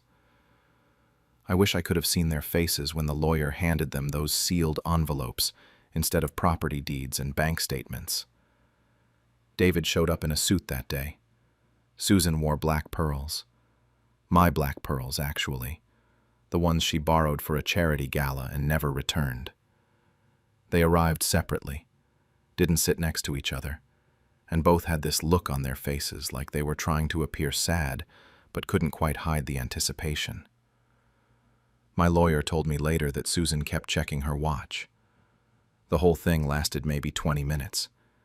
He read out the terms, explained where everything was going, and handed them each a letter. According to him, David went completely white, and Susan actually laughed at first like she thought it was a joke. Then she started crying. He couldn't tell if it was from anger or grief, and honestly, neither could I when I imagined it. But let me take you back 6 years, because that's when this all really started. My husband Thomas died suddenly at 67. Heart attack in the garden while he was planting tomatoes. For the first few months after, David and Susan were actually there for me. They called every day, visited on weekends, helped me sort through Thomas's things. I thought maybe losing him had brought us closer together. I should have known better. Around month 4, Susan asked if she could borrow my grandmother's pearl necklace for that charity gala I mentioned. Said she'd return it the next week. That was 6 years ago. Month 6. David needed to temporarily store some of the antique furniture from the dining room because he was getting his floors redone. The chairs, the sideboard, the mirror that had been in Thomas's family for 3 generations. I never saw any of it again. At first, I told myself I was being paranoid. They were busy people with their own lives. Susan had her marketing job and 2 kids. David was running his father's old contracting business. But then things kept disappearing. Photo albums from the shelf in the hallway. The silver tea set my mother gave me as a wedding present. My mother's china that I'd been saving to pass down. Every visit ended with something missing, and every time I'd notice, I'd say nothing. I started testing them, actually. I wanted to see how far they'd go. The visits got more frequent, but shorter. They'd pop in for 30 minutes, always with some excuse about traffic or appointments, and I'd watch them eye different things around the house. Sometimes they'd ask about items directly. Where did this vase come from? How old is that clock? Do you remember who gave you this painting? And then came the arguments. They started fighting in front of me about who deserved what. Susan would say she'd always been closer to me, that she understood my taste better, that she'd take better care of the family heirlooms. David would fire back that he was the eldest, that he'd helped his father fix up the house over the years, that he had more room in his place anyway. I'd sit there in my chair, pretending to doze off, and listen to my children divide up my life like I was already dead. I played along. Sometimes I'd even encourage it a little, just to see what they'd do. I'd mention that a certain piece was valuable, or that something had been appraised recently. Their eyes would light up like slot machines. It was fascinating in the saddest possible way. Then came the diagnosis. 14 months before I died, my doctor confirmed what I'd been suspecting for a while. Liver cancer, stage 4. He gave me 12 to 18 months, maybe less. I needed to tell David and Susan, so I invited them both over for dinner. I made pot roast, Thomas's favorite, and waited until we'd finished eating to tell them. The words came out simple enough. I'm sick. It's terminal. I have about a year left. And I watched them process it. There was shock, sure, but there was something else too. David and Susan looked at each other across the table, and something passed between them. Not grief, something else. Understanding, maybe, or opportunity. Within a week, Susan called about planning for the future. She used those exact words. We need to talk about planning for the future, Mom. 2 weeks after that, she showed up with brochures for a facility about an hour away. Beautiful place, she said. Much better care than what I could get at home.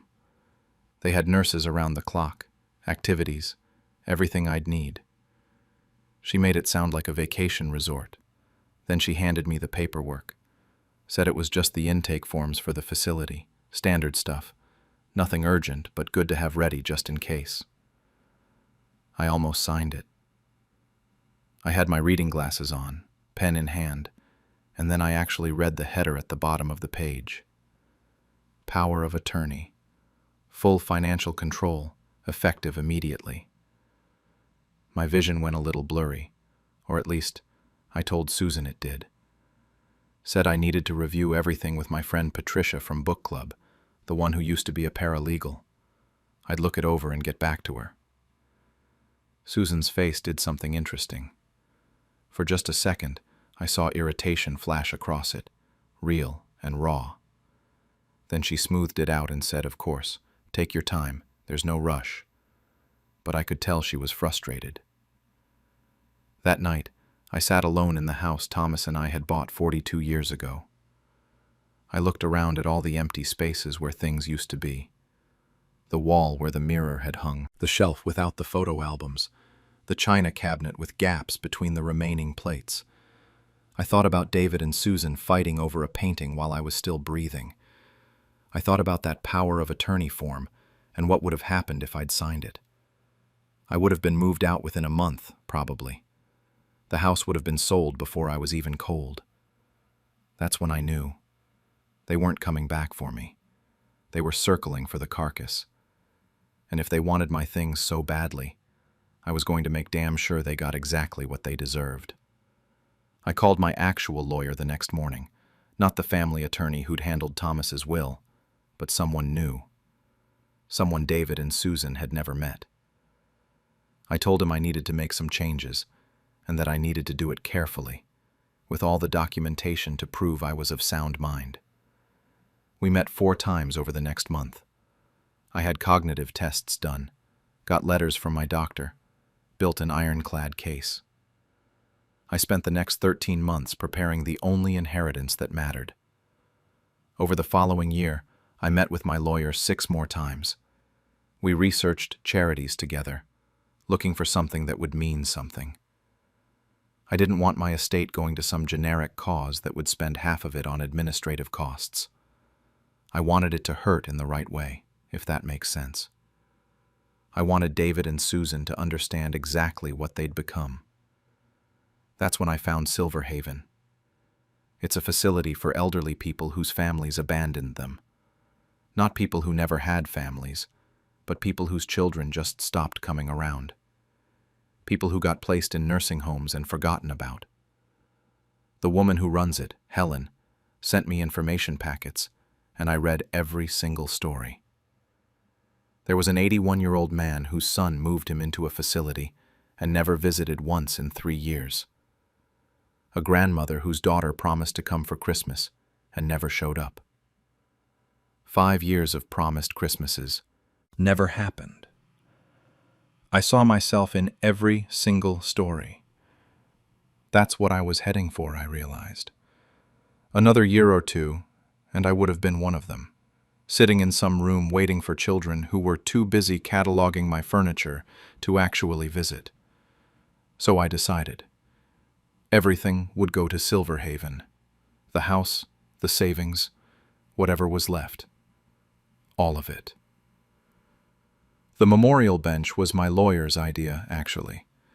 He suggested that if I really wanted to make a point, I should make it public. We worked on the wording together. I wanted their names on it. I wanted everyone who walked by to see it and know what they'd done. But I had doubts. Of course I had doubts. There were nights when I'd wake up at 3 in the morning and think about David as a little boy, bringing me dandelions from the yard like they were roses. Or Susan, teaching my granddaughter how to make my chocolate chip cookies, the recipe I'd gotten from my own mother. Those memories were real. The love had been real once, hadn't it? Then I'd remember that I hadn't seen my granddaughter in over a year. Susan always had an excuse. She's busy with school. She has soccer practice. She's going through a phase where she doesn't want to visit. David's kids were the same. Too busy, too far, too inconvenient. Christmas got canceled because the drive was too long. My birthday came and went with phone calls that lasted 5 minutes. I decided to do one final test. Month 9 of my illness, I called both of them and said I wanted to go through my belongings, start making decisions about what to keep and what to give away. I told them I wanted their help, that it was important to me. Susan said she'd check her calendar. David said work was crazy, but he'd try to make time. 3 weeks passed before either of them showed up. When they finally came, David brought moving boxes. Just showed up with a stack of them already broken down in his truck. To make it easier, he said. Susan arrived an hour later with her own boxes and gave David this look when she saw his pile. They both started going through things before I even told them what I wanted to sort. Susan picked up a painting from the hallway and said she'd always loved it. David said actually, he'd already called dibs on that one years ago. They argued about it right there in front of me while I sat in my chair. I asked them to leave. Just said I was tired, needed to rest. We'd do this another day. David took his boxes. Susan took hers. Neither of them called to apologize. Not that day, not that week, not ever. The final months were the worst.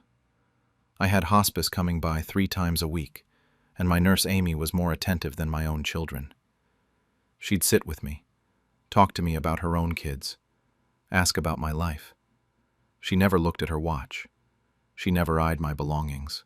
Susan came by in month 10. She brought a real estate agent with her. Said it was just to get an assessment for insurance purposes, something about making sure the house was properly valued. I watched this stranger walk through my home with a tape measure while Susan followed behind talking about renovations, how the kitchen could be updated, how the bathroom needed work but had good bones, how the location was excellent and the property would sell fast. She stayed for 45 minutes.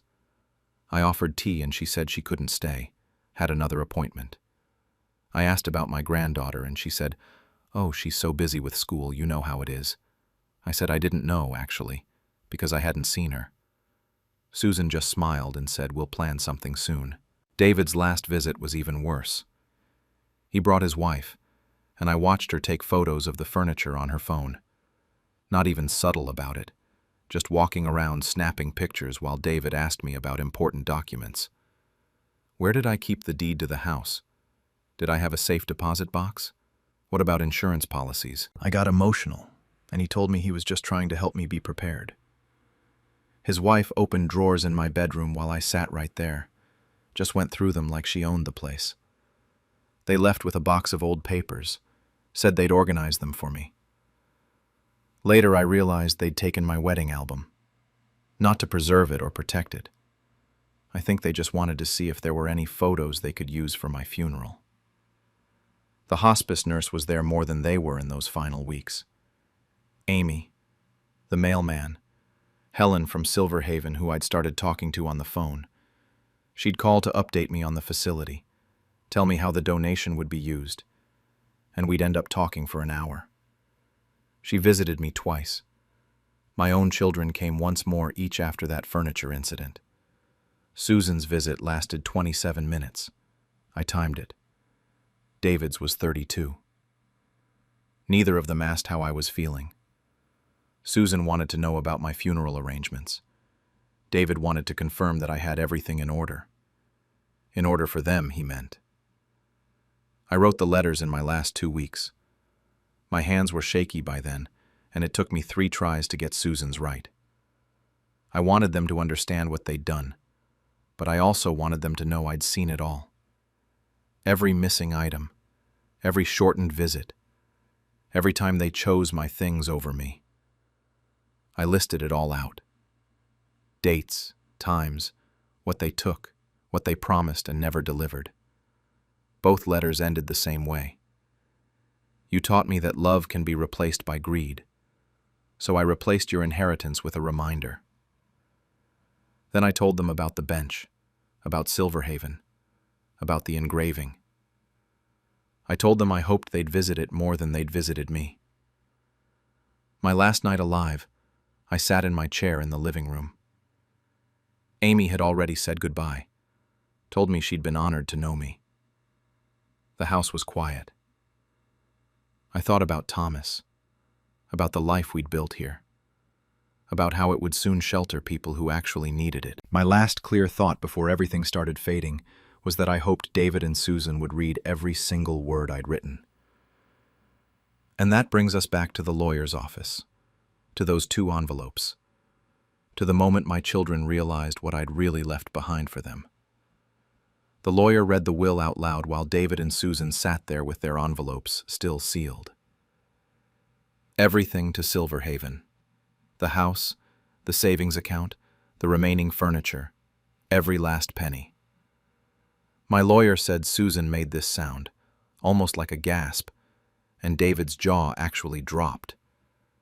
Then they opened the letters.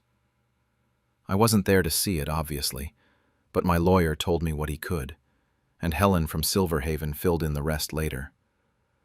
Apparently, neither of them read their letters out loud, just sat there, getting paler and paler as they went through them. Susan started crying about halfway through. David finished his and crumpled it up in his fist. In Susan's letter, I'd reminded her about the granddaughter situation. I counted out every single time she'd said, "Next week, I promise," over the course of that last year. 17 times. 17 promises to bring my granddaughter to visit. And it never happened. Once. I listed the dates she'd said it. I told her I'd kept a calendar specifically to track it, because I wanted to give her the benefit of the doubt. Wanted to believe she'd actually follow through. Eventually. For David, I documented everything he'd taken. The furniture from month 6, the photos, the boxes of Thomas's old tools he said he'd use for the business. I included dates for all of it. I also mentioned every canceled plan. The Christmas, he said the house was too far. The birthday dinner he skipped because of work. The time he promised to fix the porch railing and never came back. Both letters ended the same way, with that line about greed and the reminder. Then I told them about the bench at Silverhaven, with their names engraved on it. In memory of Margaret Chen, given by the family who forgot her while she lived. I wrote that I hoped they'd visit it more than they visited me, and I meant every word. Susan left the lawyer's office crying. David threw his letter on the desk and told my lawyer he wanted to contest the will. My lawyer, bless him, had everything ready. Medical evaluations proving I was mentally competent right up until the end. Documentation of every meeting we'd had. Psychiatric assessments I'd voluntarily undergone just to make sure everything was airtight. He told David he could contest it if he wanted, but it would cost him about $40,000 in legal fees and take 2 years, and he'd lose. My lawyer also mentioned the bench unveiling ceremony happening in 2 weeks. Said that per the terms of the will, they needed to attend, or there'd be complications with some remaining minor assets I'd left them. Small things, sentimental items I knew they'd want. Thomas's watch for David, my mother's recipe box for Susan. They'd get those only if they showed up to the ceremony. 2 weeks later they both came, separately of course. David arrived first and stood by himself near the parking lot. Susan came 10 minutes late and stayed on the opposite side of the garden. The bench was beautiful, I have to say. Helen sent me photos before I died so I could approve the design. Dark wood, curved back, positioned under a tree overlooking the garden where residents could sit. The engraving was exactly what I'd asked for. Helen told me later that when they unveiled it, you could hear people in the small crowd gasp. It wasn't cruel exactly, just honest. And honestly, that's what made it worse for David and Susan.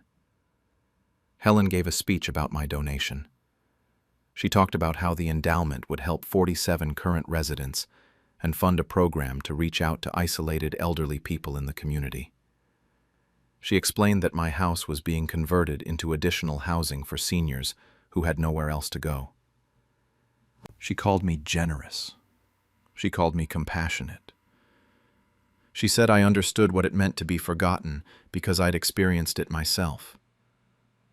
That's when things got really uncomfortable for my children. An older woman, maybe 83, walked right up to David and Susan. Her name was Dorothy, and she'd been at Silverhaven for 5 years. Her son had moved her there and visited once. Helen told me later what Dorothy said to them. "Your mother used to visit us. Did you know that?" They didn't know. I could tell by their faces that they had no idea I'd been going to Silverhaven during my illness, sitting with the residents, hearing their stories. Dorothy kept talking, told them I'd spend hours there, that I'd sit with people who never got visitors and just talk to them, that I'd said I understood what it felt like to be forgotten. Another resident, a man named George, added that I'd told them I had children. He said they'd all thought I was making it up or confused, because in 2 years of visits, David and Susan never came with me. Never once. I watched this all happen through Helen's eyes, basically. She called me a week before I died and described the layout, the garden, where the bench would be. She promised to tell me how the ceremony went. Obviously, I didn't live to get that call, but she wrote me a letter anyway, and my lawyer read it to me in one of our last meetings. I was pretty out of it by then, but I remember smiling. David sat on the bench for over an hour after everyone else left. Helen watched him from her office window. He had a notebook and he wrote something in it, but she couldn't see what. He didn't talk to Susan. She tried to approach him and he just stood up and walked away. Helen said she heard from Amy, my hospice nurse, that David started volunteering at Silverhaven a month later. He comes every Tuesday now, apparently. Reads to residents, helps with activities. Helen doesn't know if it's guilt or if something actually changed in him. Susan broke down in her car. Helen saw that too. But then something interesting happened. Susan came back the next day with my granddaughter. The girl is 12 now, and she asked questions about the bench. Susan had to explain who I was, what the bench meant, why it said what it said. Helen said they came back 2 more times that month. Susan brought flowers once and just sat there with her daughter on the bench for 30 minutes. 3 visits to my memorial bench in 1 month. I hadn't seen my granddaughter once in the entire last year of my life. I've been dead for 3 weeks now as I write this final part of my letter, the one my lawyer will include with everything else. Somehow I'm still teaching them lessons from beyond the grave.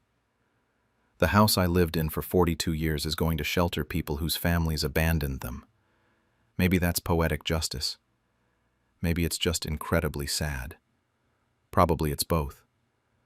I wonder sometimes if they'll ever forgive me. But then I remember I spent a year wondering if I'd ever forgive them, and I never got to an answer before I ran out of time. Was I wrong to make them wear their shame publicly? To ensure that every time someone mentions my name, they'll have to explain that bench and what it means? Or did I do exactly what I needed to do? Choose the family that needed me over the family that only wanted my things. I left one more envelope with my lawyer. He's supposed to open it in 5 years and contact David and Susan. I'm not telling you what's in it because honestly, I'm not even sure myself anymore. Maybe it's forgiveness. Maybe it's one final lesson. Maybe I just wanted to make sure they'd think about me one more time. Wonder what their mother had left to say when the anger had 5 years to settle. At Silver Haven, there are 47 people who'll remember my name with gratitude. That's 47 more than I had at the end with my own children. I guess that has to be enough. The day I found my daughter's secret bank account, I finally understood why she wanted control of my finances. I, 65, recently retired, have been dealing with what I can only describe as the worst betrayal of my life, and it came from my daughter Sarah, 38. My son Mark, 35, has been pushing me to take action, but I've been paralyzed by the fact that Sarah was always the responsible one. The good one. The one who stepped up when her mother died 3 years ago. I need to back up and explain how this all started because none of this makes sense without context. When my wife passed, I was a complete mess. 40 years of marriage gone in an instant. I'd just retired from the factory after 32 years on the line, and suddenly, I was alone in this house with nothing but time and grief. My health wasn't great either. Diabetes, high blood pressure, the usual stuff for a guy my age who spent decades on his feet in a hot factory. I could barely remember to take my pills in the morning, let alone manage bills and insurance paperwork and all the stuff my wife had always handled. Sarah swooped in like an angel about 6 months after the funeral. She sat me down one evening with this whole presentation printed out about consolidating accounts, setting up automatic payments, getting better interest rates. She said we needed to simplify things. She promised to handle the medical bills, the insurance premiums, utilities, everything. She even offered to become a joint account holder on my savings account, just in case of emergency. You know, if something happened to me and someone needed to access funds quickly. At the time, it felt like a lifeline. I was drowning in paperwork I didn't understand, missing payment deadlines, getting late fees on things I didn't even know were due. So I signed everything she put in front of me. Power of attorney for healthcare decisions, joint access to my main savings account, authorization to open new accounts in my name if needed for better rates. All of it. For the first year, everything seemed fine. Bills got paid on time. I got my monthly allowance transferred to my personal checking account. Enough for groceries, gas, my prescriptions. I didn't have to think about anything. Sarah would come over every Sunday for dinner and give me updates. Very professional, very organized. She'd bring a folder with summaries of what got paid that month, what was coming up, any changes I needed to know about. Mark lived 2 states away with his wife and kids, so Sarah was my main support system. I felt lucky to have her. But around 6 months ago, things started feeling off. Small things at first. My credit card got declined at the pharmacy when I went to pick up my insulin. The cable got shut off one Tuesday for non-payment, even though Sarah assured me everything was current. I started getting mail from collection agencies about medical bills I thought were being handled. When I asked Sarah about it, she'd get frustrated with me. She'd say there must have been a processing error, or the insurance company screwed up, or the billing department was incompetent. She always promised to fix it. Then a few days later, I'd see a charge on my checking account from her, always labeled something vague like household reimbursement or medical expense coverage. The amounts kept getting bigger, too. At first it was maybe $200 or $300 here and there. Then it became $1,200, then $3,000 in a single month. When I asked about the larger amounts, Sarah would pull out receipts or invoices for things I didn't remember. She'd say she'd covered an emergency home repair, or paid a specialist bill up front, or bought medical equipment my insurance didn't cover. She always had an explanation, and I wanted to believe her because she was my daughter, and she'd never given me a reason not to trust her. Then, 3 months ago, I got an email notification about a new account opened in my name at a bank I'd never used, someplace called First Regional that I'd never even heard of. The email said to contact them if I hadn't authorized the account opening. When I called Sarah about it, she sounded annoyed that I was bothering her at work. She said it was just part of the restructuring to get me better interest rates, exactly like we'd discussed. She told me not to worry about it, that she'd handle everything. But I didn't remember discussing any new bank. The email bothered me enough that I saved it in a folder on my computer. 2 weeks ago, everything came crashing down. I went to my regular bank, the one where I'd had an account for 30 years, since before Sarah was even born, to withdraw $200 for groceries. Nothing unusual. I do it once a week, every Thursday morning. But when the teller pulled up my account, her expression changed. She got this uncomfortable look on her face and excused herself. She came back with the manager. The manager asked if we could speak privately in his office. My stomach dropped right there because nothing good ever starts with being called into someone's office. He sat me down and said my savings account had been restructured under joint management 8 months ago. He said it very delicately, the way you tell someone they have a terminal illness. When I asked what that meant, he explained that Sarah had full access and authorization to move funds as she saw fit, that it wasn't just emergency access anymore. She had equal control over the account. I didn't remember agreeing to that. I remembered signing for joint access in case of emergency, but not this, not equal control. I asked for statements, all of them, going back 2 years. The manager hesitated. He looked at me with this mix of pity and concern that made me want to crawl out of my skin, like I was some confused old man who didn't know what he was asking for. But he printed them. 2 years' worth of transactions, and the stack of paper was thick enough to be a novel. I took them out to my truck in the parking lot. I couldn't wait to get home. I sat there in the driver's seat and went through every single page. The pattern was unmistakable once I knew what to look for. Starting about 14 months ago, right around when Sarah convinced me to give her that joint access, small transfers began.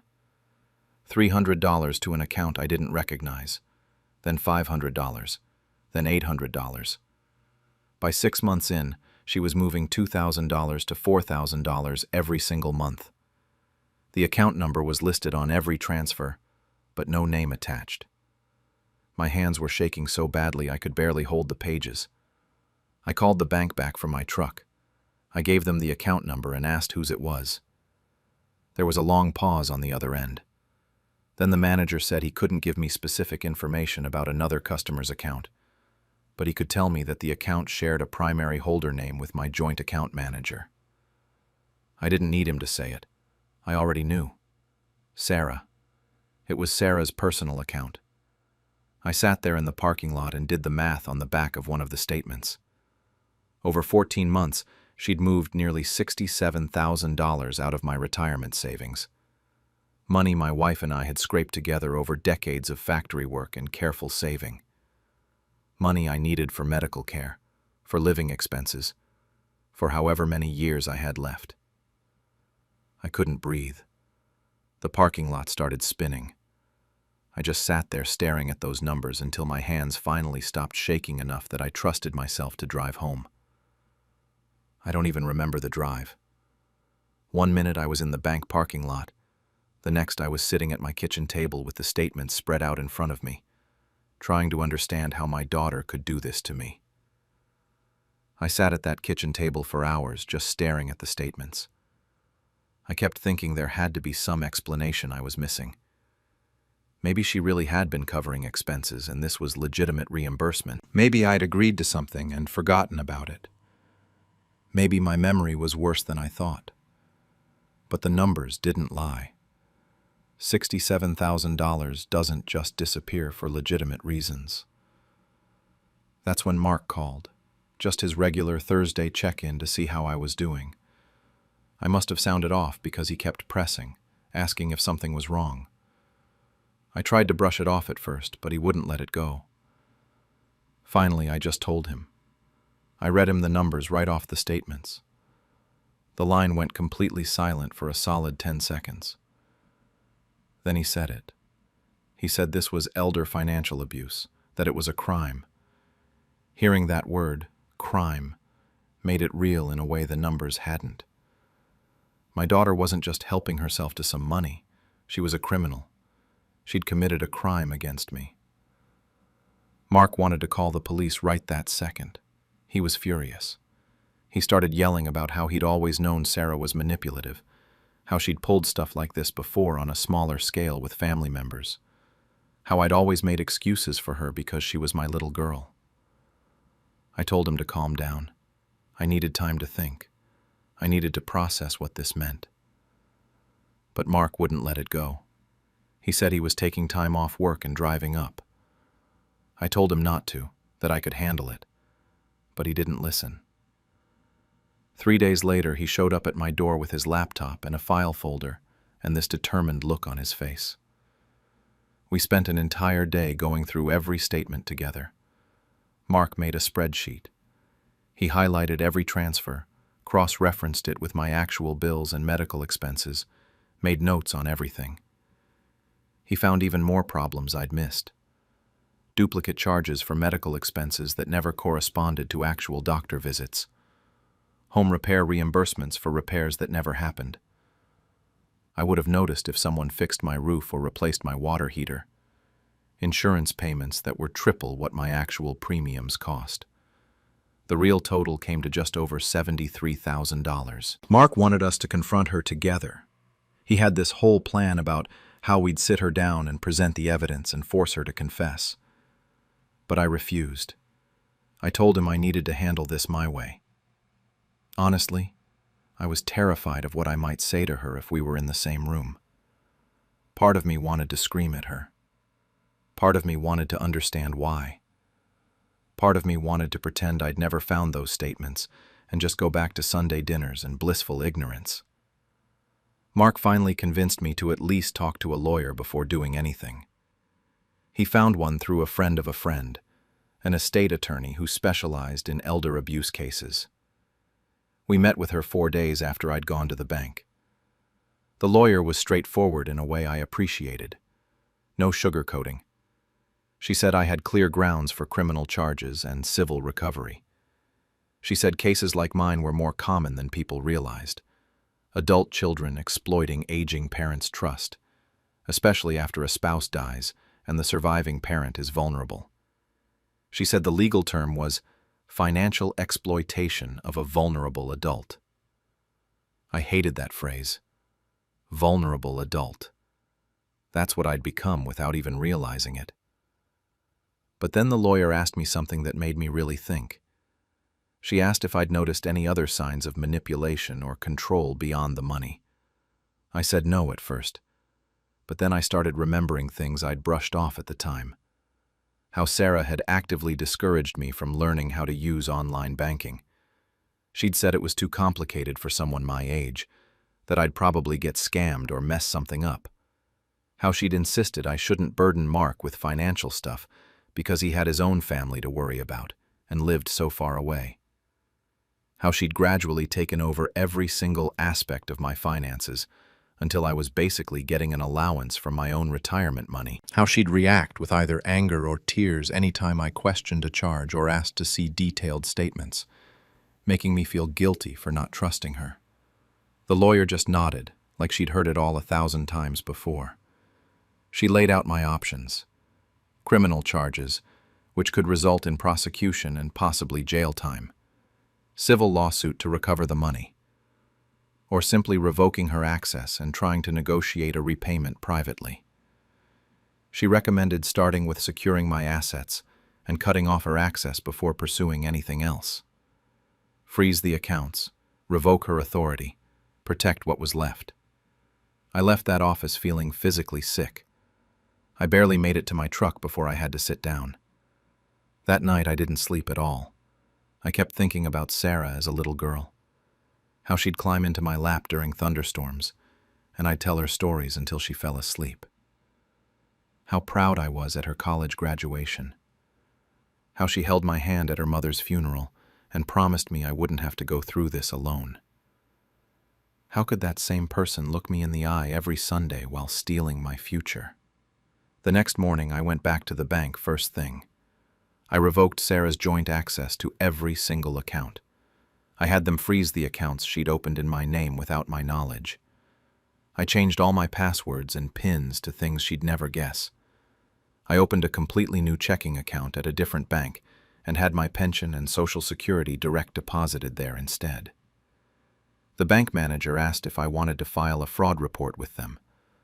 I said I needed to think about it.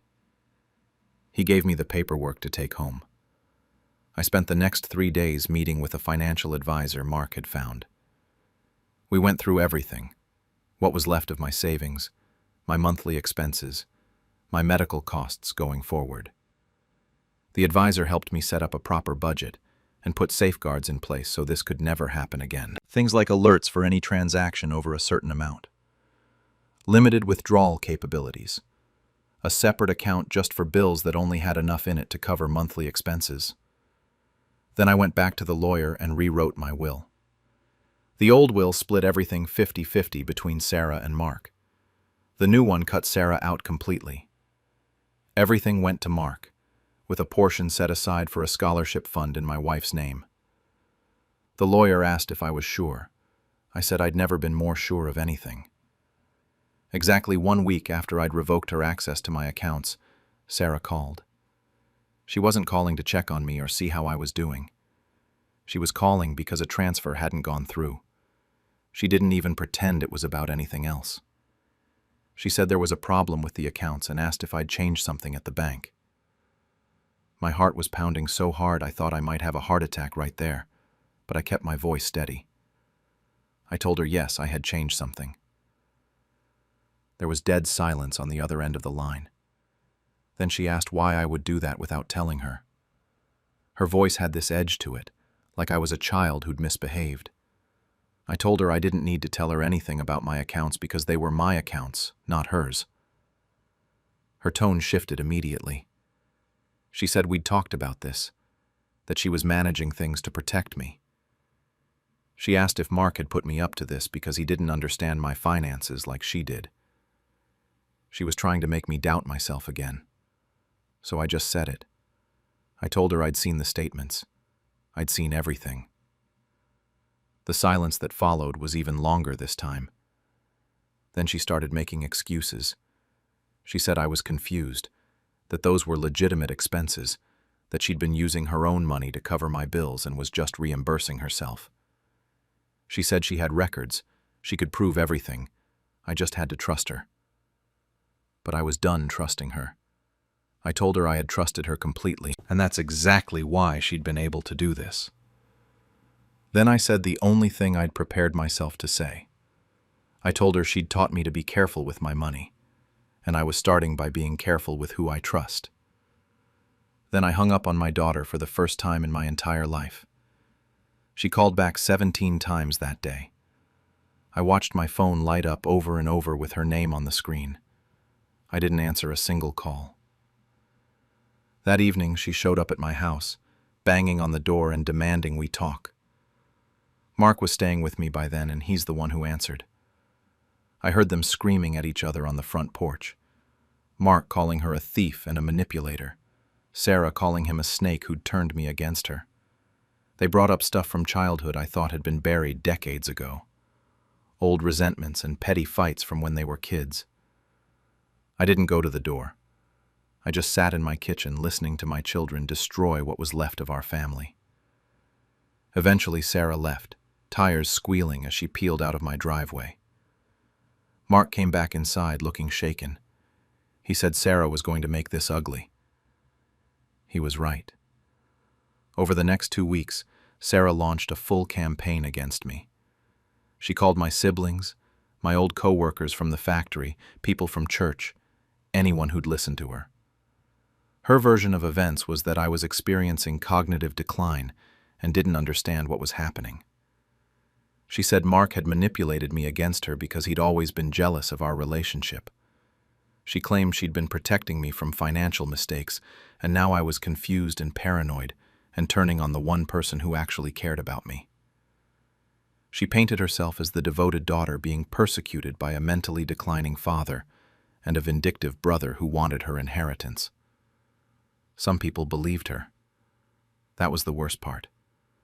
My sister called asking if I was feeling okay, if I'd been to a doctor recently to get checked out. She said it very carefully, like she was trying not to upset me.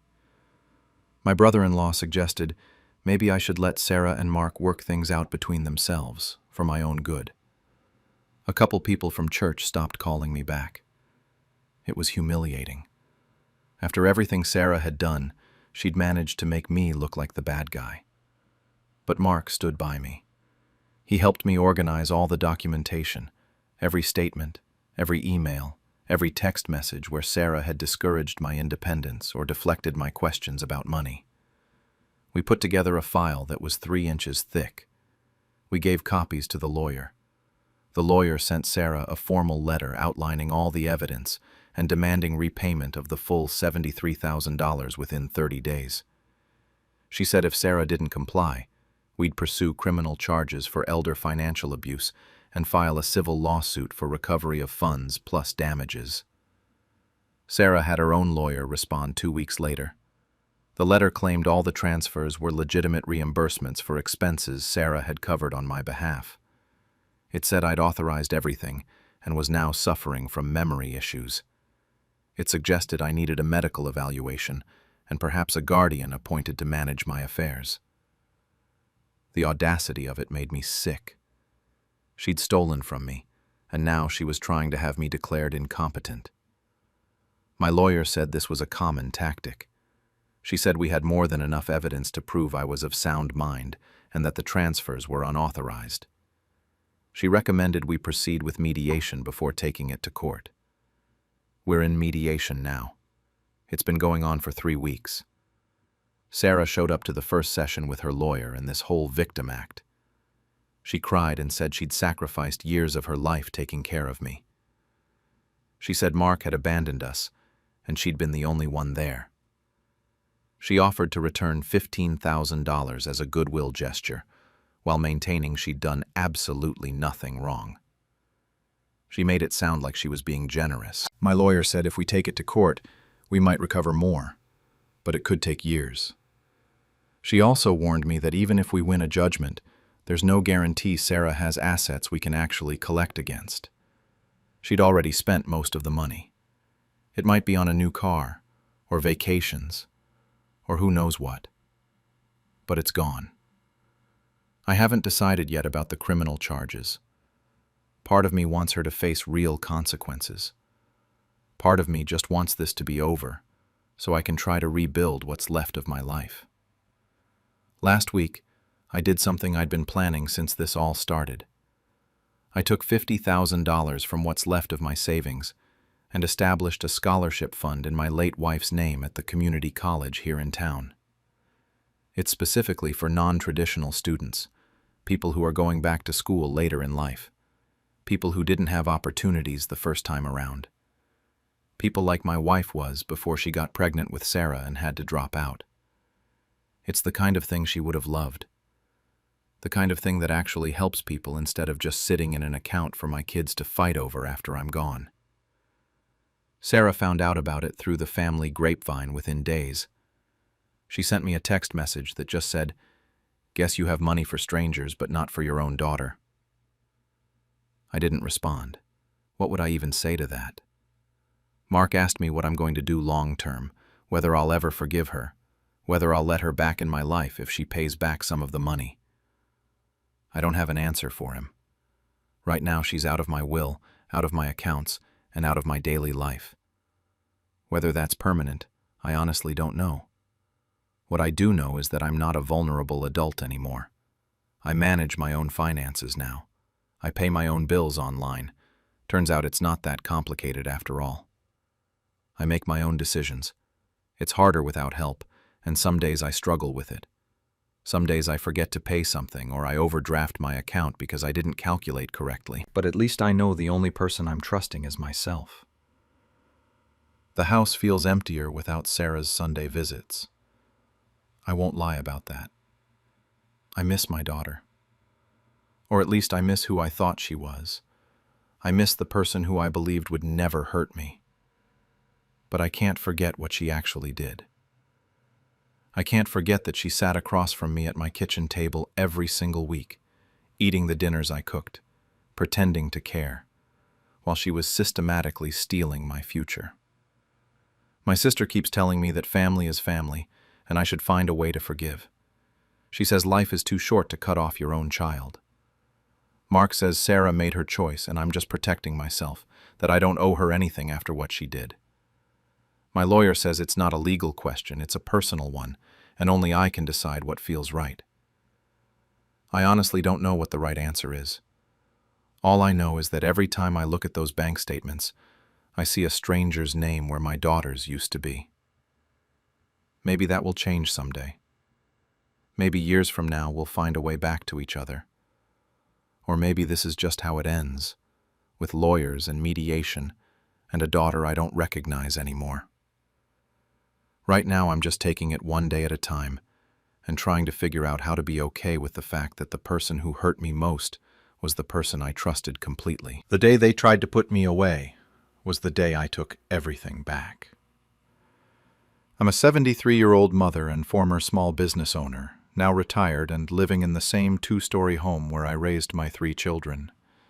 Michael, 48, Jessica, 45, and Caroline, 42.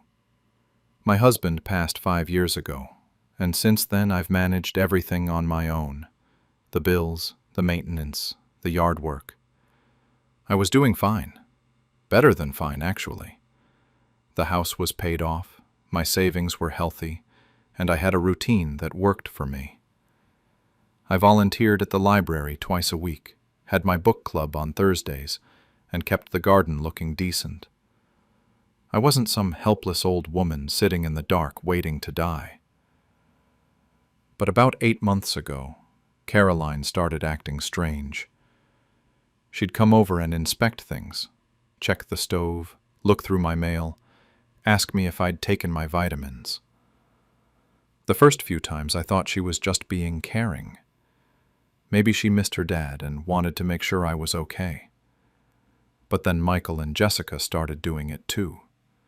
They'd show up unannounced, sometimes together, sometimes separately, and they'd all do the same thing.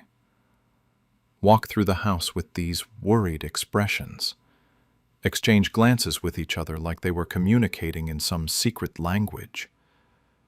Ask me the same questions over and over. Had I paid the electric bill? Did I remember to lock the back door last night? What did I have for breakfast? I started getting annoyed. I told them I was managing just fine and didn't need 3 grown adults treating me like I was senile. Caroline would just smile and say she was worried. Michael said they all were. Jessica told me not to take it personally, that they just loved me and wanted to make sure I was safe. Safe from what? I wanted to ask, but I didn't. I figured they'd get over whatever phase this was and leave me alone. 3 months earlier, things escalated in a way I didn't see coming. Caroline showed up at my door on a Tuesday morning with a woman I'd never met. She introduced her as a social worker named Linda. I asked what this was about, and Caroline said they just wanted to do a wellness check, that it was routine for people my age living alone. I knew that was garbage. I'd never heard of any such thing. But Linda was already in my living room asking if we could sit down and chat. The questions started simple enough. How was I feeling? Was I eating well? Did I have any trouble getting around? Then they got weirder. What year was it? Who was the president? Could I count backwards from 100 by sevens? I felt like I was taking some kind of pop quiz I hadn't studied for. I answered everything correctly, but Linda kept writing things down in her little notebook, and Caroline kept giving me these pitying looks that made my skin crawl. When they finally left, I asked Caroline point blank what that was really about. She sat me down at my own kitchen table and held my hand like I was a child. She said they'd all been noticing things. I was forgetting stuff, getting confused, maybe not taking care of myself the way I should. I asked her what things. She had a whole list ready. Apparently I'd left the stove on after making tea a few weeks back. Except I hadn't made tea that day. I'd been at the library all afternoon. She said I'd missed a dentist appointment in September. I told her I didn't have a dentist appointment in September. She insisted I did, that she'd set it up for me. That was news to me. Then she brought up how I'd called Jessica by Caroline's name twice last month, like that was some smoking gun. I've been mixing up their names since they were toddlers. It's what mothers do.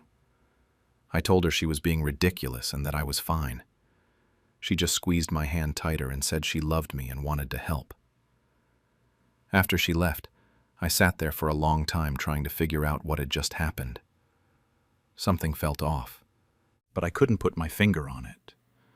The next week, all three of them showed up together. That should have been my first real warning sign. They barely coordinate on Christmas, let alone a random Thursday afternoon. They had papers with them, official-looking documents in a folder. Michael did most of the talking. He said they'd been consulting with lawyers and social workers, and they thought it would be best if I signed over guardianship to them. Just temporarily, he said, just to make things easier. I asked what things needed to be easier. Jessica jumped in and explained that managing finances and property could be stressful at my age, that I shouldn't have to worry about bills and maintenance and all the little details. They could handle all of that for me. I'd still live in my house, still have everything I needed, but they'd take care of the paperwork side of things. For my own protection, Caroline added. Michael said it was what Dad would have wanted. That last part made me so angry I had to bite my tongue. My husband and I had built this life together. We'd scrimped and saved to buy this house, raised our kids here, put them all through college. He'd made sure everything was set up so I'd be taken care of after he was gone. And now they were using his memory to manipulate me into giving up control of everything we'd worked for. I told them I needed time to think about it. I didn't like being pressured, and I definitely didn't like them ambushing me with legal papers. Michael said that was fine, but they really hoped I'd consider it seriously. They left the documents on my kitchen counter like they were confident I'd come around. I didn't sign anything. Instead, I started watching. Really watching. I noticed Caroline coming over more often, always finding an excuse to use my computer. She'd say her laptop was acting up, or she needed to print something, and I'd let her because she was my daughter. But I started noticing she'd stay logged into her email. I noticed the three of them having whispered conversations in my kitchen that would stop the second I walked in. I noticed them taking photos around the house with their phones, the furniture, the woodwork, the built-in cabinets my husband had made by hand. Then, about 2 weeks after they'd brought me those papers, everything clicked into place. Caroline had been over that afternoon, supposedly helping me organize my emails. She got a call from Jessica and had to leave in a hurry. She practically ran out the door. I went to sit down at my computer, and her email was still open on the screen. I almost closed it out of habit, but something made me look. There was a message at the top of her inbox, sent that morning to Michael and Jessica. The subject line said, "Timeline update." I read it once. Then I read it again. Then I read it a third time while my hands started shaking so badly I could barely hold the mouse. Once Mom's declared incompetent, we can sell the place and split it. I already found a buyer, family from California willing to pay cash, no inspection. They love the neighborhood. We could close within 30 days of getting the guardianship finalized. Michael, make sure you keep documenting everything for the court filing. Jessica, that social worker you know, can she write something up? I couldn't breathe. My chest felt tight and my vision got blurry. This whole time, every worried look, every wellness check, every question about whether I'd taken my vitamins, it had all been theater. They weren't worried about me. They were building a case. They were collecting evidence to have me declared incompetent so they could take my house. My house. The home I'd lived in for 40 years, where I'd raised them, where their father had died in our bedroom upstairs. And they'd already found a buyer. I sat at that computer for maybe 20 minutes just staring at the screen. Part of me wanted to believe I'd misread it, that there was some explanation that would make this okay. But I read it 4 more times, and it said the same thing every time. My children were planning to have me declared incompetent so they could sell my house out from under me. I printed the email. My hands were shaking so bad I could barely click the mouse, but I managed. Then I started going through the rest of Caroline's inbox. I found dozens more, months' worth of messages between the 3 of them. They'd been planning this since at least January. There were emails about which furniture each of them wanted to keep. Arguments about how to split the money from the sale. Caroline complaining that I was being difficult by not signing the guardianship papers they'd brought me. Jessica saying maybe they needed to force the issue and file the petition without my consent. Michael reminding them to keep documenting every little thing I did that could be used as evidence. One email from Jessica had a list. Glasses in the refrigerator, burned dinner, called me Caroline, forgot about dentist appointment. They'd been manufacturing incidents or twisting normal things into signs of incompetence. I printed everything. I went through every email thread I could find between the 3 of them. By the time I was done, I had a stack of papers 2 inches thick. Then I logged Caroline out and cleared the browser history. If she noticed, she never said anything. That night I didn't sleep at all. I sat in my living room in the dark, in the same chair where I used to rock them when they were babies. This was the room where we'd had Christmas mornings, where they'd opened birthday presents, where their father and I had slow danced on our 30th anniversary while they all groaned and said we were embarrassing. And they were planning to take it away from me like I was nothing, like I was already dead. I cried harder than I had since my husband's funeral. But by the time the sun came up, I'd made a decision. If they wanted to play games, I could play too. And I'd play better. I spent the next week figuring out my strategy. I called my old friend Margaret, the one I'd run my business with back in the day. I told her what was happening and asked if she knew any lawyers. She gave me a name, Patricia Okonkwo, an elder law attorney with a reputation for being tough. I called Patricia's office and made an appointment for the following Tuesday. In the meantime, I started playing the part my children wanted me to play. If they needed me to seem incompetent, I'd give them exactly that. I'd let them think they were winning while I built my real case. The first time Caroline came over after I'd found the emails, I asked her the same question twice within 5 minutes. What time was Jessica coming by? I asked it once when she walked in, then again 10 minutes later like I'd forgotten we'd just talked about it. I watched Caroline's face light up. She didn't look worried. She looked satisfied, like she was checking off a box on a list. When Michael stopped by that weekend, I left my reading glasses in the refrigerator where he'd find them. I made a whole show of looking for them, getting frustrated, saying I could have sworn I'd left them on the counter. He found them next to the milk and gave me this concerned look, asked if I was feeling okay. I said I was just tired. He stayed an extra hour, watching me like I was a science experiment. The hardest one was burning dinner. I've been cooking for over 50 years. I can make a roast with my eyes closed. But I deliberately left it in too long when I knew Jessica was coming over. Set the timer wrong on purpose. When she arrived and smelled the smoke, she practically ran into the kitchen. I acted flustered and confused, said I didn't know what happened. She hugged me and said it was okay. These things happen. But I saw her take a photo of the burned roast when she thought I wasn't looking. Every incident made me feel sick, but I needed them confident. I needed them, so sure of themselves that they wouldn't see what was coming. My meeting with Patricia was on a Tuesday morning. I brought all the printed emails and explained everything. She sat there reading through them, and I could see her getting angrier with each page. When she finished, she looked up at me and said I had a serious problem. My kids had been building a case for months, and with the social worker's evaluation, they might actually have enough to convince a judge I needed a guardian. But then she smiled. She said the emails changed everything.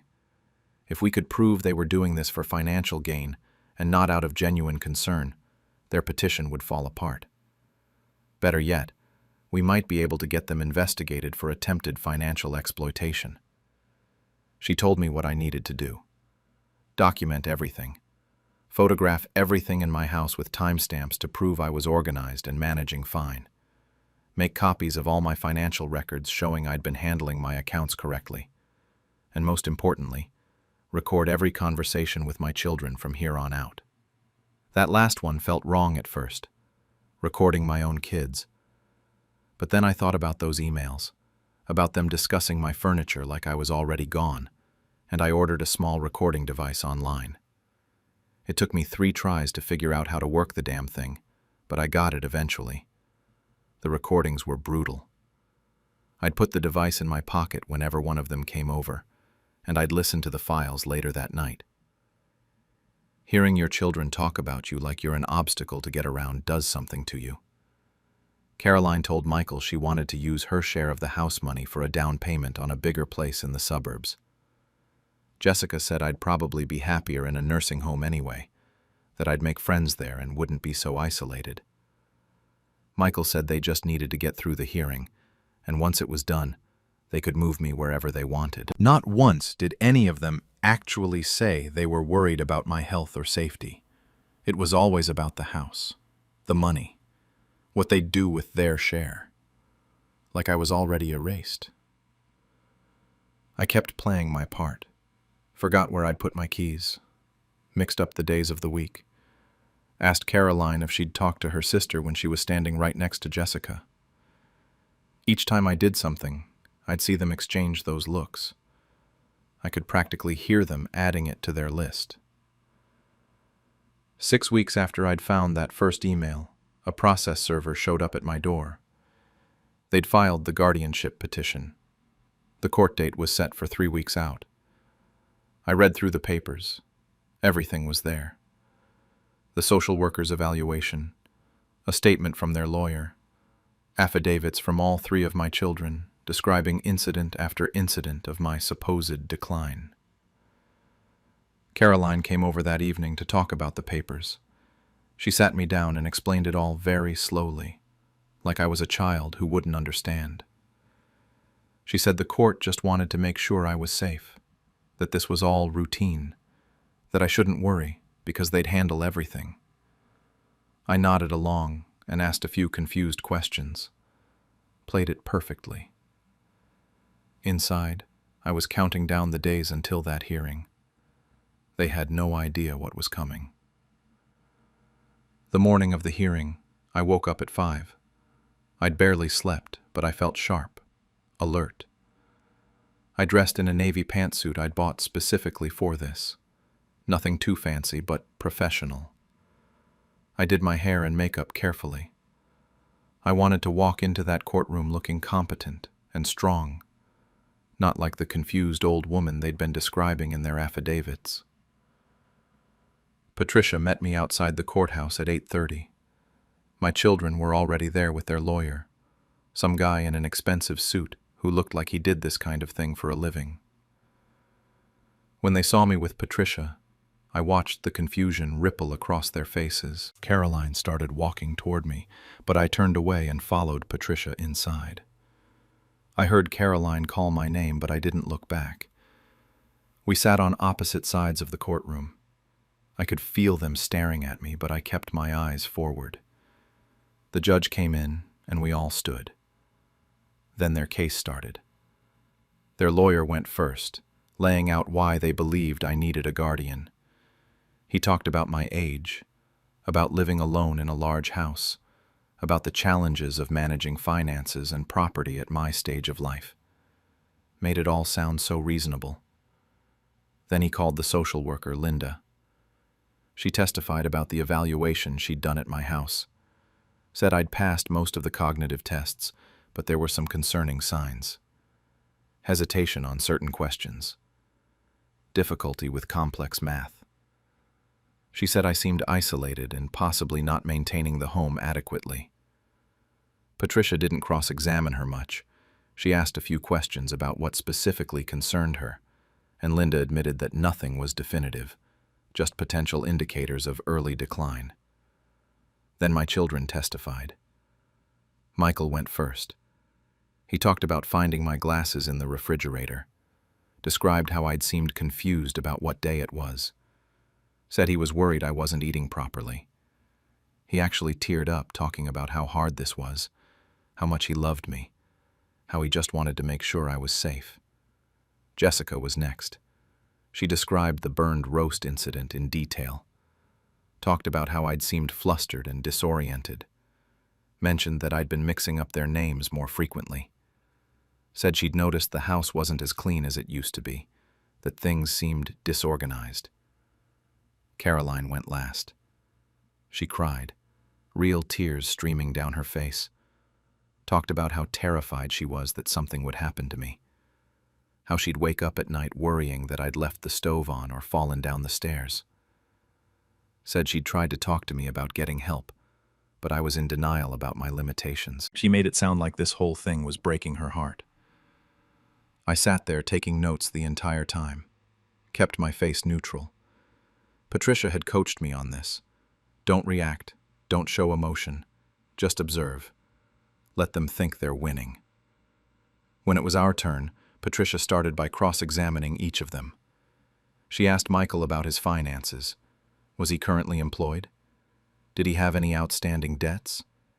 Had he asked me for money in the past year? He squirmed in his seat and admitted that yes, he'd borrowed $10,000 from me 2 years ago for a business venture that hadn't worked out. He hadn't paid it back yet. She asked Jessica about her mortgage situation. Jessica tried to dodge the question, but Patricia pushed. Finally, Jessica admitted she'd been denied for a refinance loan 3 months ago due to debt-to-income ratio issues. Patricia asked if she'd discussed her financial problems with her siblings. Jessica said she might have mentioned it. Then Caroline. Patricia asked her about her housing situation. Was she currently renting or owning? Caroline said renting. Was she happy with that arrangement? Caroline said she'd been looking to buy, but prices were high. Had she looked at any specific properties?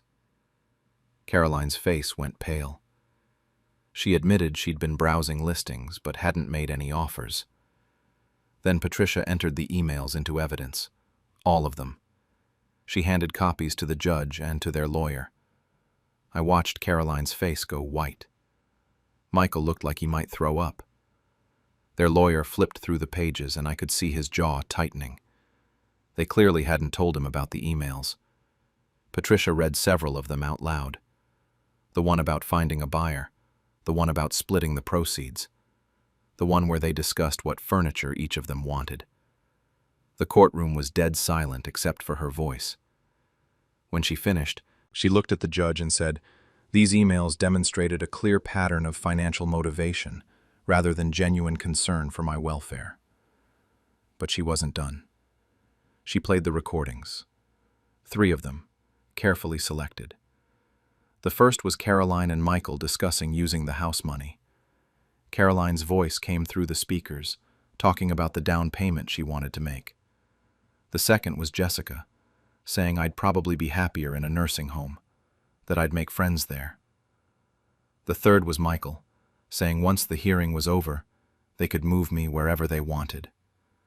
I kept my eyes on the judge while they played. His expression got harder with each recording. When the third one finished, he looked at my children like they were something he'd scraped off his shoe. Then Patricia called me to the stand. I walked up there with my head high and my hands steady. She asked me basic questions first. What's your full name? What's today's date? Who's the current president? I answered everything clearly and precisely. Then she asked me to recite my bank account numbers. I did, from memory. She asked about my daily routine. I described my volunteer work at the library, my book club meetings, my garden maintenance schedule. She asked about current events. I talked about 3 recent news stories in detail. She asked if I'd ever left the stove on. I said no. She asked about the burned roast. I explained that I'd burned it deliberately because I knew Jessica was coming and I needed to seem incompetent. She asked about the glasses in the refrigerator. Same answer, deliberate staging. She asked why I'd done all this. I looked straight at the judge and said because I needed to know how far they'd go, and I needed evidence. Their lawyer tried to object, said I was clearly paranoid and delusional. The judge told him to sit down. Patricia rested our case. The judge didn't even take a recess. He dismissed the petition immediately, said it was clear this was motivated by financial interest rather than my welfare. Then he asked if I wanted to file a complaint for attempted financial exploitation of an elderly person. Patricia had prepared me for this question. I said yes. The judge looked at my children and said what they'd attempted was deeply concerning. He was referring the matter to the district attorney's office for review. He also issued an order that they were to have no contact with me or my property unless I explicitly requested it. We stood up to leave and I walked out without looking at them. I heard Caroline calling after me, but I kept walking. Patricia and I went straight to her car and she drove me home. That was 4 months ago. None of them have contacted me since except for one text from Caroline about a week after the hearing. It said, how could I do this to my own children? That they were trying to help me, that I'd humiliated them. I deleted it without responding. The DA ended up not pressing charges. They said there wasn't enough evidence of criminal intent, that it could be argued my children genuinely believed they were acting in my best interest, even if they'd also benefit financially. Patricia said that was typical. These cases are hard to prosecute. But the threat was enough. My children knew they'd come close to serious legal trouble. I'm still in my house, still managing everything myself, still volunteering at the library and going to book club. My neighbors ask about my kids sometimes, and I tell them we're going through a rough patch. I don't tell them what really happened. Some days I feel completely justified. They tried to take everything from me and I stopped them. Other days I wonder if I should have handled it differently. Maybe I could have confronted them privately before it got to court. Maybe there was a way to fix this that didn't involve destroying what was left of our family.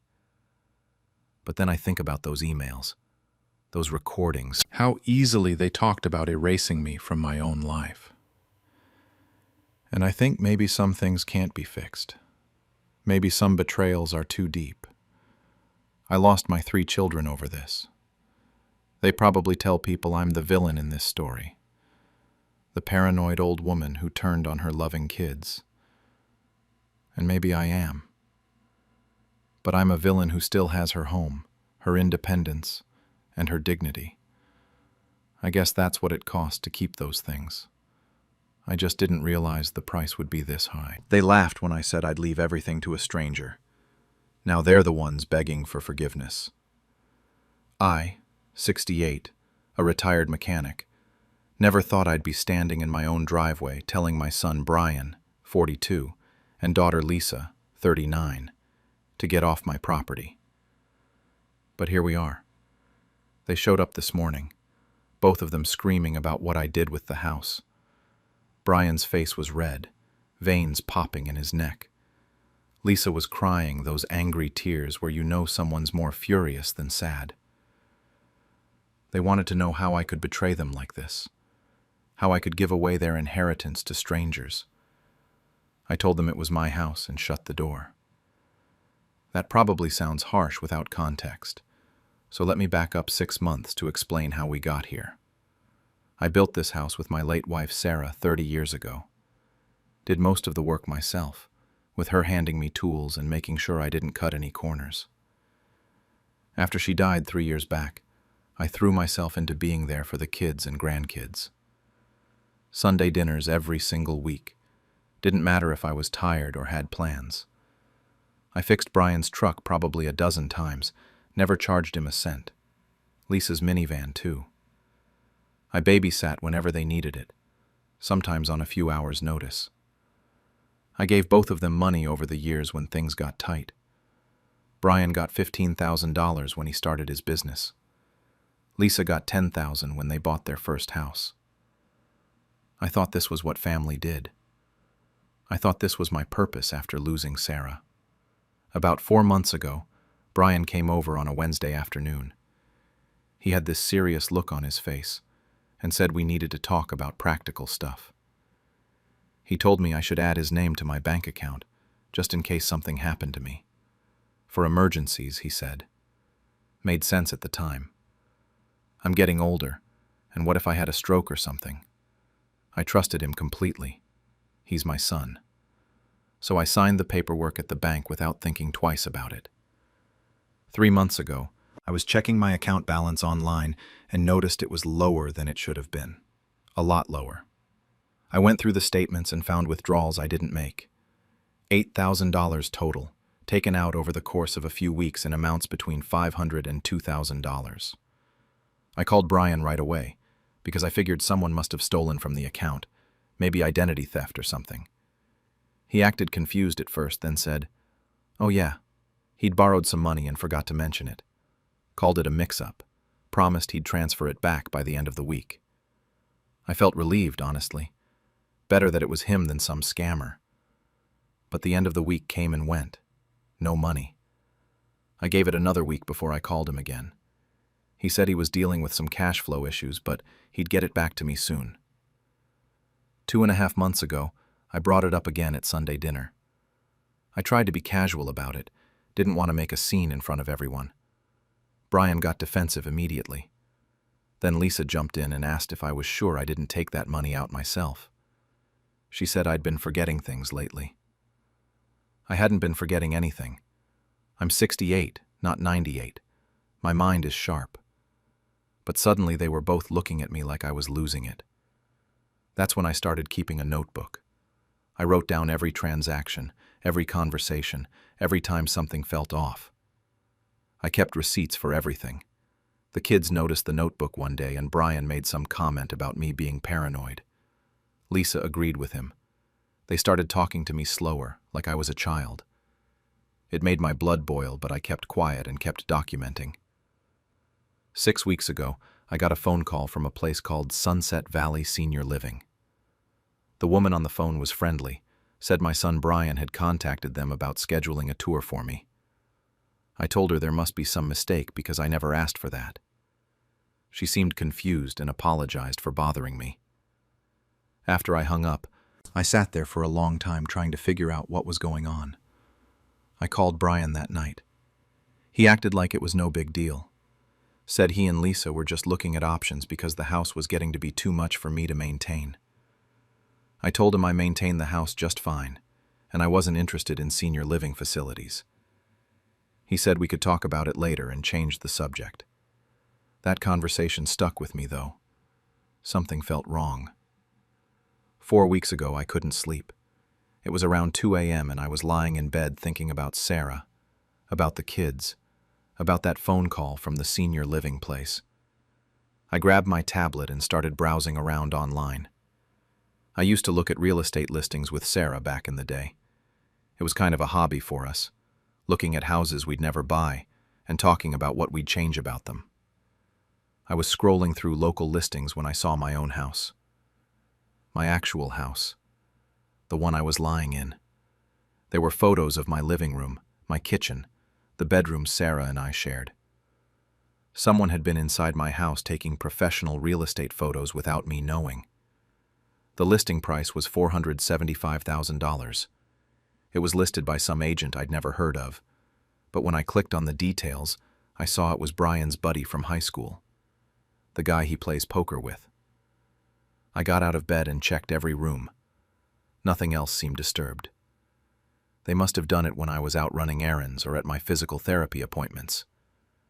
I printed out the listing and just stared at it for the rest of the night. My own children were trying to sell my house out from under me. The house Sarah and I built together, where we raised them, where every corner has a memory. They were going to take it all.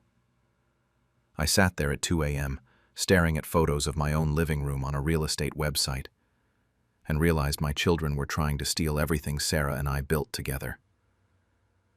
I didn't sleep at all that night. Just sat at the kitchen table with that printed listing in front of me, drinking coffee and trying to process what my own kids were doing to me. Around 8 a.m., I called both of them and said we needed to have a family meeting. Important. Couldn't wait. They both showed up around noon, and I noticed they arrived together. They'd been coordinating this whole thing. I didn't say anything at first. Just laid the printed listing on the kitchen table between us. The look on their faces told me everything I needed to know. Brian recovered first and tried to play it off. Said they were going to talk to me about it, that this wasn't how I was supposed to find out. Lisa nodded along and started in with this whole speech about how senior living would be safer for me. Better care, people my own age, activities and meals provided. They kept saying the house was too much for me to handle alone. I let them talk. Then I asked them point blank why they'd listed my house without my permission. Brian stumbled over his words for a minute before saying something about how they needed to test the market, see what it was worth. That's when it slipped out. He said something about finally getting what they were owed, not what they'd inherit someday, what they were owed.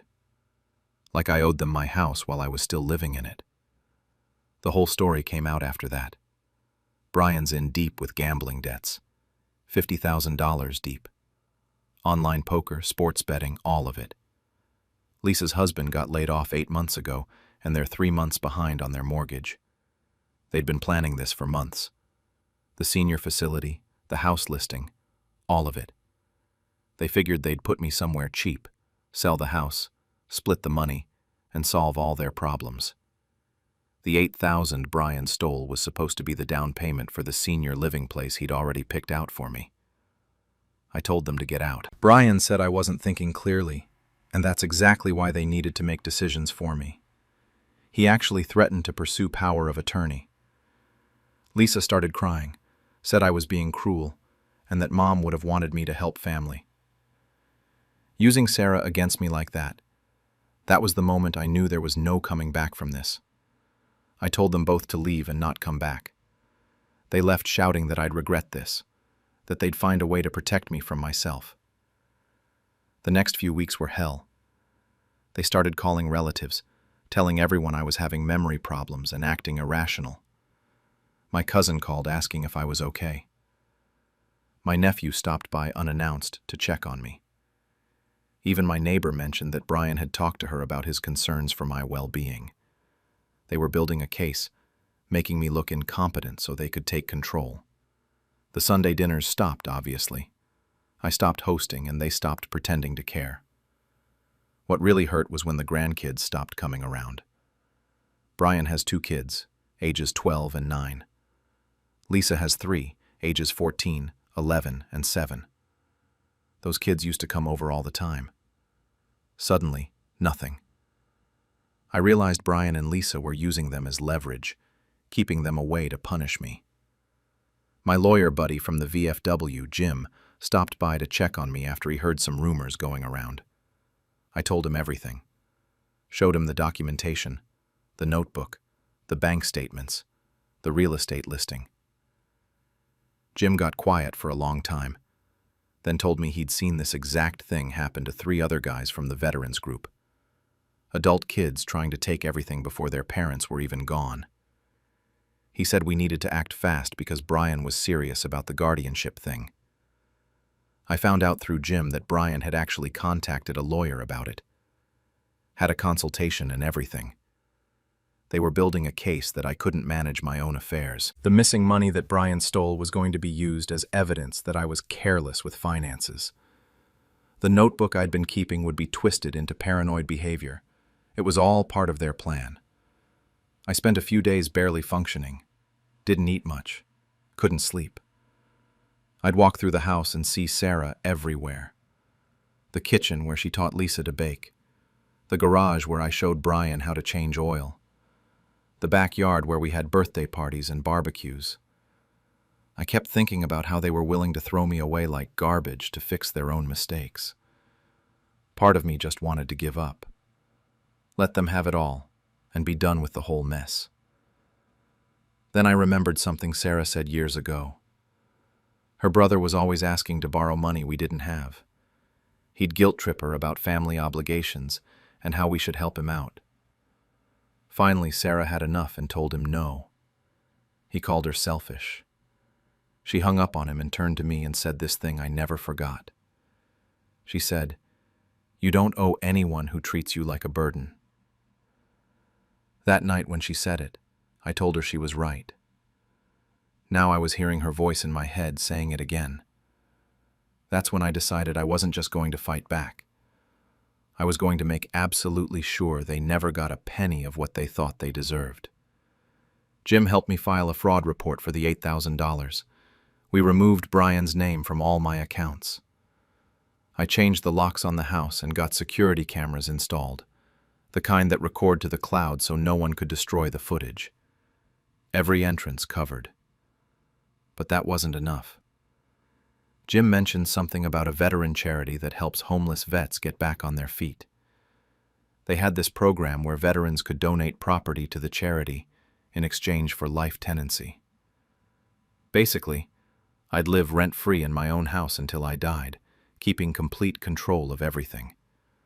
After I'm gone, the charity sells the house and uses the money for their programs. Homeless veterans getting help instead of my ungrateful kids getting a payday they didn't earn. I met with the charity director the next week. Her name's Patricia, Marine Corps veteran herself. I told her the whole story and showed her the house. She was grateful, said a $475,000 property would be their largest donation ever. We drew up the life tenancy agreement. I keep my home. Everything stays the same. But legally, the house belongs to them now. Got it notarized and filed with the county within 2 weeks. Done deal. That's when Brian found out. He must have been checking county records or something. That's what led to this morning, them showing up in my driveway losing their minds. So this morning, Brian and Lisa showed up together around 9 a.m. I was having coffee when I heard the pounding on the front door. Checked the security camera feed on my phone and saw both of them standing there looking furious. I opened the door but stayed in the doorway. Didn't invite them in. Brian didn't even say hello. Just started yelling about how I donated the house to charity. Wanted to know if I'd lost my mind, if I had any idea what I'd done. Lisa was crying, but it was that angry crying where someone's just barely holding it together. She kept saying she couldn't believe I'd give away their family home to strangers. Brian said the house was their inheritance, that I had no right to throw away their future like this. I stayed calm. Told them it was my house and I could do whatever I wanted with it. Brian threatened legal action, said his lawyer would have a field day with this. I reminded him that I had a fraud report filed for the $8,000 he stole, and that his lawyer might want to focus on that instead. His face went even redder. Lisa tried a different approach. Started talking about the grandkids, how I was taking away their future. Asked me how I could do this to my own grandchildren. I told her the grandkids would be fine, and that she and Brian did this to themselves when they decided to treat me like an obstacle instead of a person. She called me selfish, said Mom would be ashamed of me. That's when I'd had enough. I told them they ruined their own future when they forgot that family isn't about money. Told them they showed me exactly what I meant to them when they tried to put me in a home and sell this house without my permission. Then I stepped back inside and shut the door. Locked it. Watched on the security camera as they stood there arguing with each other for another 10 minutes before finally leaving. That was 2 weeks ago now. Haven't heard from either of them since. The extended family has gone quiet too. I don't know if they figured out what really happened or if they're just staying out of it. Either way, my phone isn't ringing like it was before. The grandkids sent me a letter last week. It was clearly written by adults and just signed by the kids. All this stuff about how they love me and miss me and hope I'll reconsider my decision. The handwriting on the signatures looked coached, like someone was standing over them telling them what to write. That hurt worse than anything Brian or Lisa said to me directly. Using those kids as pawns. Patricia from the veteran charity checks in once a week. She invited me to volunteer at their center if I ever want to. They help vets who are transitioning out of homelessness, teach job skills, that kind of thing. I might take her up on it. Been thinking about it anyway. The house feels quieter now, but also more peaceful, in a way it hasn't felt in months. No more dreading Sunday dinners or phone calls asking for favors. I've been going through old photos lately. Pictures of Brian and Lisa as kids, family vacations, Sarah smiling in almost every single one. I wonder what she'd think about all this. Part of me knows she'd support what I did. She never tolerated disrespect or people taking advantage, but another part of me wonders if she'd want me to try harder to fix things, to give them another chance. My brother called me last week. He's the only family member who's actually talked to me honestly about this whole situation. He said I was completely justified in what I did. Told me about a friend of his whose kids did something similar, and that guy ended up actually losing his house before he could do anything about it. My brother said at least I was smart enough to protect myself before it was too late. That made me feel a little better. My neighbor, the one Brian talked to about his concerns for me, she stopped by a few days ago with some cookies. She apologized for believing what Brian told her without talking to me first. Said she felt terrible about it. We sat on the porch for a while and I told her the whole story. She listened without interrupting, then said she thought I did the right thing, but maybe I should have tried family counseling first. Given them a chance to work through it professionally. I've thought about that a lot. Whether I gave up too fast. Whether I should have suggested therapy or mediation or something before going nuclear with the house donation. But then I remember the real estate listing. The photos taken inside my home without permission. The plans they made behind my back to institutionalize me and take everything. That wasn't a misunderstanding or a communication problem. That was calculated betrayal. The fraud report is still pending with the police. Jim says these cases can take a while, and there's no guarantee they'll prosecute. Brian might get away with stealing that $8,000. But at least he didn't get away with the house. Neither of them did. I've got enough money in my retirement accounts to live comfortably. Social Security plus my pension from the mechanic shop I worked at for 40 years. The house is paid off, and the charity covers the property taxes as part of the life tenancy agreement. I'm not worried about money, but the silence from my grandkids, that's what keeps me up at night sometimes. Some evenings I sit in the living room where Sarah and I used to watch TV together, and I wonder if I made the right call. If permanently destroying what's left of my family was worth proving a point. Then I remember Brian's face when he said they were finally getting what they were owed. Lisa using Sarah's memory to manipulate me. The casual way they discussed putting me somewhere cheap so they could pocket more money from the house sale. The charity is planning to build a transitional housing complex with the money they'll eventually get from this house. Patricia showed me the plans. 24 units for veterans working their way back into society. Job training center on the first floor. Counseling services. It'll help a lot of people who actually need it. That feels right. In a way, leaving it to Brian and Lisa never would have. I don't regret protecting myself and my home. I don't regret making sure the house Sarah and I built goes to something meaningful instead of paying off gambling debts and saving a house that someone else couldn't afford.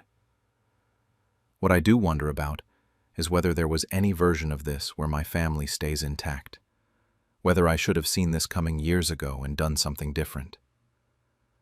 But mostly, I just feel tired. Tired of thinking about it. Tired of second-guessing myself. Tired of the whole situation. The house is quiet. I've got my routines. Patricia and the charity folks treat me with respect. Jim stops by to play cards once a week. It's a smaller life than I had before, but it's honest. Nobody's pretending to care about me while planning to rob me blind. I guess that's something. They said I was too weak to handle my finances, so I made sure they'd never touch a cent again. I'm 72, a widow, and mother to David, 45, and Mia, 41. After my husband passed 5 years ago, I thought I knew my children. I was wrong. It all started last year after my hip surgery. The recovery was rough, I'll admit that. I couldn't move around like I used to, and basic tasks like grocery shopping or reaching the mailbox became small mountains to climb. That's when David and Mia started showing up more often. At first, it was once a week, then twice. Then suddenly they had keys and were stopping by almost daily. David would bring groceries without me asking. Mia would tidy up the house and sort through my mail. They insisted on driving me to doctor's appointments even though I was perfectly capable of taking a cab. I thought they were being thoughtful. I thought I'd raised good kids who cared about their aging mother. Looking back, I can see how naive that sounds. The changes started small. Too small to notice right away. David mentioned one day that my credit card chip was faulty and he'd gotten me a replacement. I didn't remember the chip being faulty, but I also didn't think much of it. He handed me a new card and said he'd already activated it for me. I thanked him and put it in my wallet. Then, my mail started disappearing. I'd check the box and find it empty, but when I asked Mia about it, she'd say she'd already brought it inside and organized it for me. She'd hand me a small stack of what she deemed important, mostly junk mail and a few bills. I asked about my bank statements once, and she said those were filed away in my office. When I went to look for them later, I couldn't find them anywhere. The biggest red flag should have been the online banking situation. I'll admit I'm not great with technology, but I managed my accounts just fine for years. I had my passwords written down in a notebook, and I checked my balances regularly. But one day I tried to log in, and my password didn't work.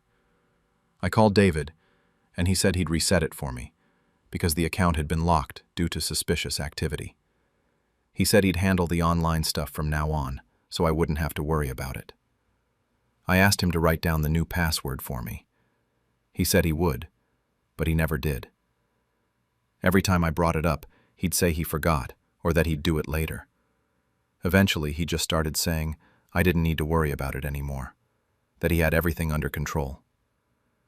When I asked to see my account statements, he actually laughed. Not in a mean way, but in that condescending way people laugh when they think you're being silly. He said I wouldn't understand them anyway, that the layout had changed and it would just confuse me. Mia backed him up, saying I should focus on my health and recovery instead of stressing myself out over finances. She used that word a lot, stressful, as if managing my own money was some kind of health hazard. I wanted to believe they meant well. My husband used to say I was too trusting, that I always wanted to see the best in people. He'd say, trust but verify. I should have listened to that advice sooner. The first real crack in their facade happened about 3 months after my surgery. I was looking for aspirin in David's jacket pocket. He'd left it hanging in my hallway closet, and I found a document. It was paperwork for a joint bank account, with my name on it, and my signature at the bottom. Except, I never signed it. I'd never even seen it before. The signature looked like mine. It was close. But I knew I hadn't signed that document. I'd never agreed to a joint account with David.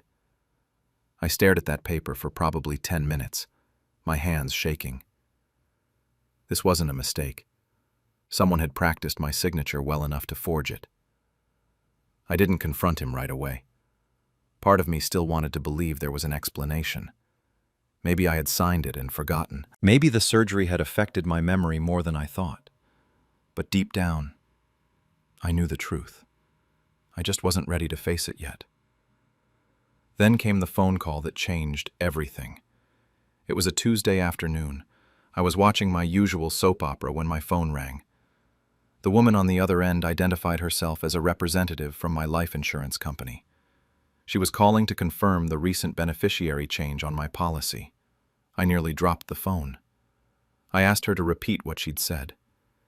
She explained that my policy beneficiaries had been changed from my estate to my 2 children directly. She was just calling to confirm I'd received the documentation and that everything was correct. I told her I never made that change. There was a pause on the other end. She said the paperwork had been filed 2 weeks ago with my signature on it. She offered to email me a copy. After I hung up, I sat there in my living room feeling like the floor had disappeared beneath me. My own children. The 2 people I'd given everything to.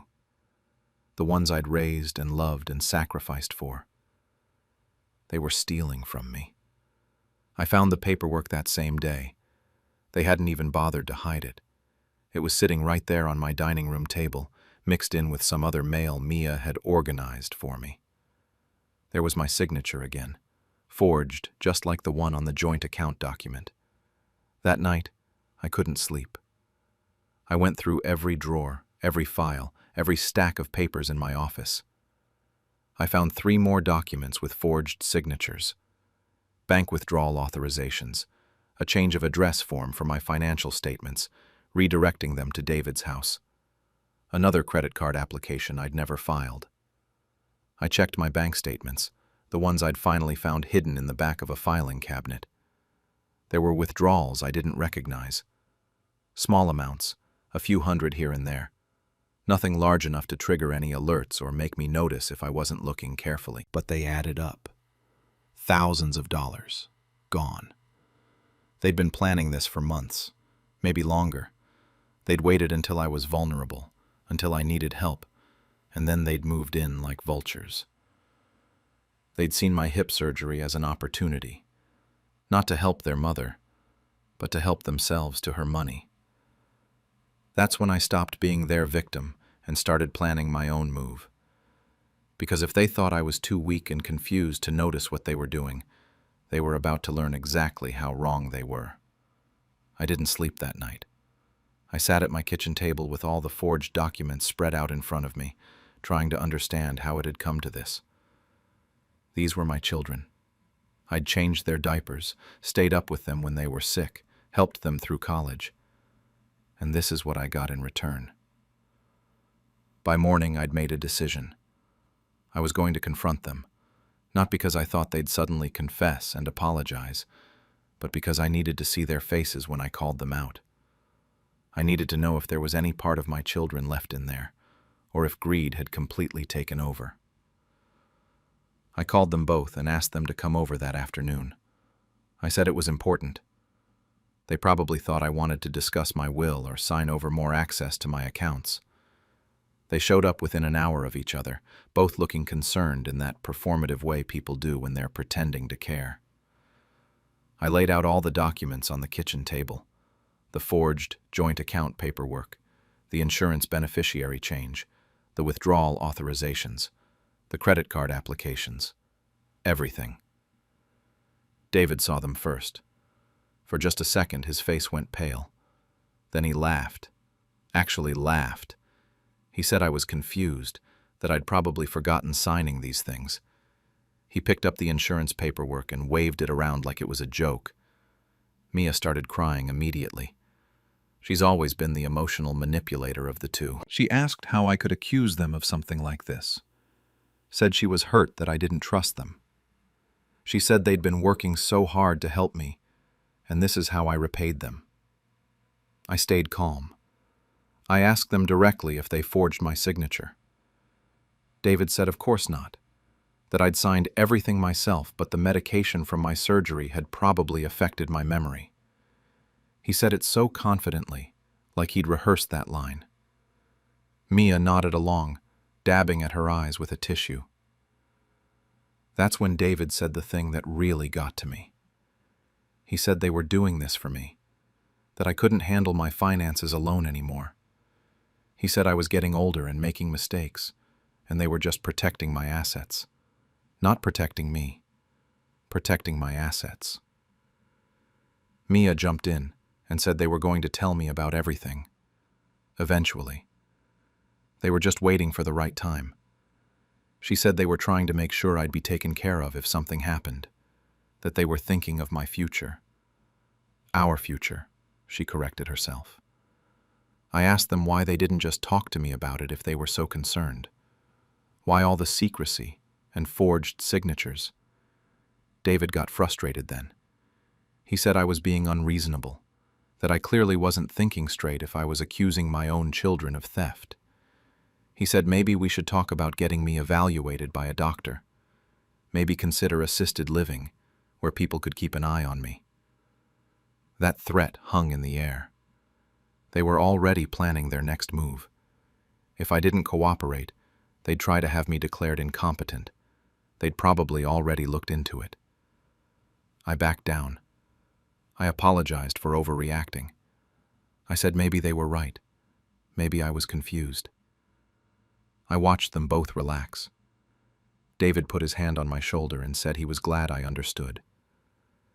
Mia hugged me and said everything would be okay, that they'd take care of me. They left an hour later, probably congratulating themselves on handling the situation. They thought they'd won. They thought their confused, elderly mother had been put back in her place. But that night, I started making calls. I couldn't go to anyone local. David knew my doctor, my accountant, even the manager at my bank. He'd inserted himself into every aspect of my life over the past few months. So I reached out to an old friend from my book club who'd moved 2 towns over. I asked her if she knew a good financial advisor, someone discreet.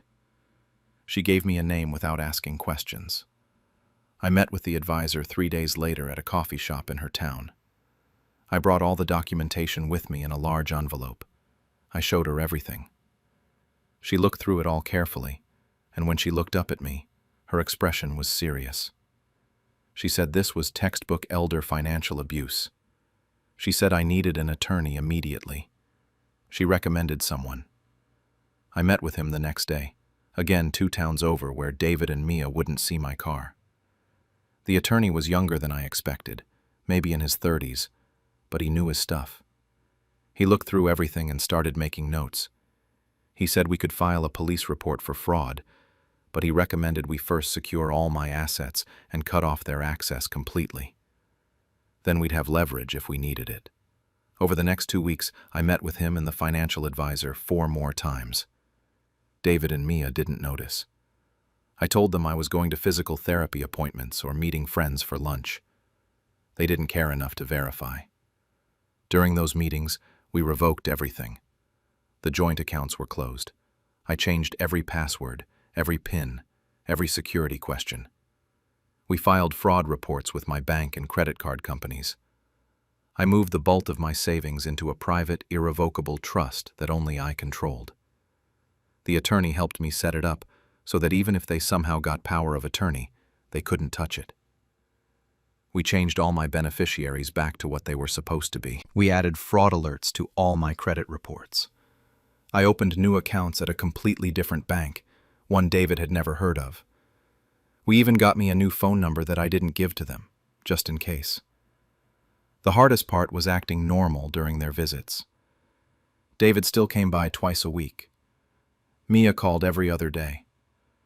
I had to pretend everything was fine, that I was still the confused old woman who needed their help. I played the part perfectly. The attorney filed the police report, but I asked him not to press charges yet. I wanted to see what they'd do when they realized they were locked out. I wanted them to know they'd been caught before anything official happened. Maybe that makes me petty, but I needed them to understand what they'd done. 4 weeks after our confrontation in my kitchen, everything was secure. My money was protected. My accounts were locked down. The trust was established. Legally, I was completely separated from them financially. All I had to do now was wait for them to notice. I didn't have to wait long. That Sunday, David came over for dinner like usual. He was in a good mood, talking about some vacation he and his wife were planning. At the end of the meal, he asked casually about my accounts, said he wanted to make sure the bills were being paid on time. I smiled and told him I'd taken his advice. I'd simplified everything, made it easier to manage. He looked pleased with himself. Mia called later that night and I told her the same thing. She said she was proud of me for being so responsible. 2 days later, David tried to use one of the credit cards he'd had access to. It was declined. He tried the joint account. Closed. He tried logging into my online banking. Locked out. That evening, both of them showed up at my door. They weren't smiling anymore. They didn't even knock. David used his key and both of them came storming into my living room while I was watching the evening news. I'd been expecting this, so I just muted the TV and looked at them calmly. David was the one who spoke first. He asked what I'd done. Not if I was okay, not if there was a problem. Just what had I done to the accounts. I told him I'd protected myself, just like he'd taught me to. That didn't go over well. He started pacing around my living room, getting angrier by the second. He said I had no right to lock them out without discussing it first. Mia was crying again, asking why I didn't trust them, saying they'd only ever tried to help me. The performance was almost impressive. I got up and went to my office. I came back with copies of everything. The fraud reports, the attorney letters, the documentation showing every forged signature, every unauthorized withdrawal, every lie they'd told. I spread it all out on my coffee table and told them to take a good look. David tried to bluster through it. He said those fraud reports were a mistake, that I'd misunderstood the situation. He said we could clear it all up if I just calmed down and listened to reason. Mia picked up one of the attorney letters and her hands were shaking. She asked if I'd really gone to the police. I told them the police report was filed, but I hadn't pressed charges yet. I said that was their one courtesy from me, the only remaining shred of maternal feeling I had left. David's face went red, and he said I was making a huge mistake. He threatened to get his own lawyer, said I was clearly not competent to make these decisions. That's when I told them about the trust. I explained that the money they'd been counting on, the inheritance they'd apparently decided to help themselves too early, was now locked away where they'd never touch it. The trust was irrevocable. Even if they somehow managed to get me declared incompetent, which they wouldn't, they still couldn't access a single cent. Mia actually fell onto my couch. She looked genuinely shocked, like she'd never considered that I might fight back. David was still trying to argue, saying I was being manipulated by the attorney, that I didn't understand what I'd done. I told him I understood perfectly. I'd protected myself from my own children. He switched tactics then, started saying they were family, that I couldn't really want to destroy our relationship over money. He said they'd made some mistakes, but they were still my kids. Mia was sobbing now, saying she was sorry, that they'd been worried about me and made bad choices. She begged me to forgive them. I asked them both to leave. David refused at first, said we needed to work this out. I told him if he didn't leave, I'd call the police right then and have them escorted out. I'd also immediately press charges for fraud and forgery. He stared at me for a long moment, probably trying to figure out if I was bluffing. I wasn't. He finally grabbed Mia and they left. That was 6 weeks ago. Since then, My phone has been ringing constantly. Voicemails from both of them, sometimes multiple times a day. David's messages started angry, threatening legal action, saying I'd regret this. Then they shifted to bargaining, saying we could work something out if I'd just talk to him. Now they're mostly just sad, asking me to please call him back. Mia's messages have been consistently emotional. She cries through most of them. She says she made a terrible mistake, and she's learned her lesson.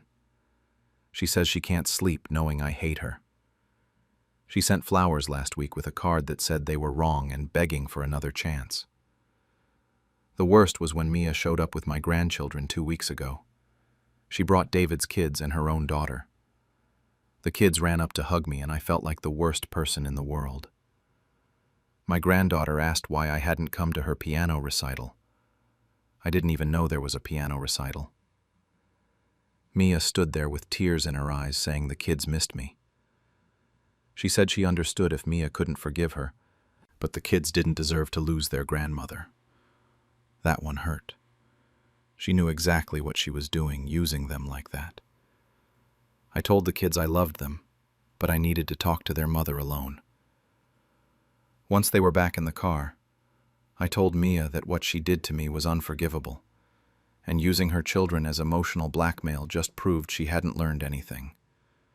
She left crying. I've changed my will. Everything goes to charity now, except for trusts set up for the grandchildren that their parents can't access until the kids turn 25. My attorney made sure it was ironclad. David and Mia won't see a penny. Some days I question if I was too harsh. They are my children, and maybe people make mistakes when they're desperate. Maybe David's business wasn't doing well. Maybe Mia needed money for something. But then I remember finding those forged signatures, remember the practiced way they'd copied my handwriting, and I feel nothing but justified. The hardest part is the grandchildren. They don't understand why Grandma doesn't visit anymore. David's son called me last week from his dad's phone. He's only 8. He asked if I was mad at him. I told him no, that I loved him very much, but I needed some space from his father right now. He asked when I'd come back. I didn't have an answer for him. My hip is completely healed now. I manage all my own finances just fine. I go to the grocery store myself. I handle my own mail.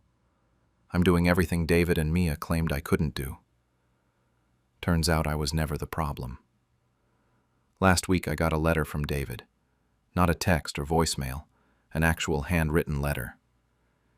He said he's been going to therapy, and he's realizing how badly he hurt me. He said he wants to make amends and prove he's changed. He asked if we could meet for coffee just to talk. Mia's husband called yesterday. I almost didn't answer because I didn't recognize the number, but I did. He said Mia has been depressed since our falling out. He said she genuinely regrets what she did, and she's scared she'll never have her mother back.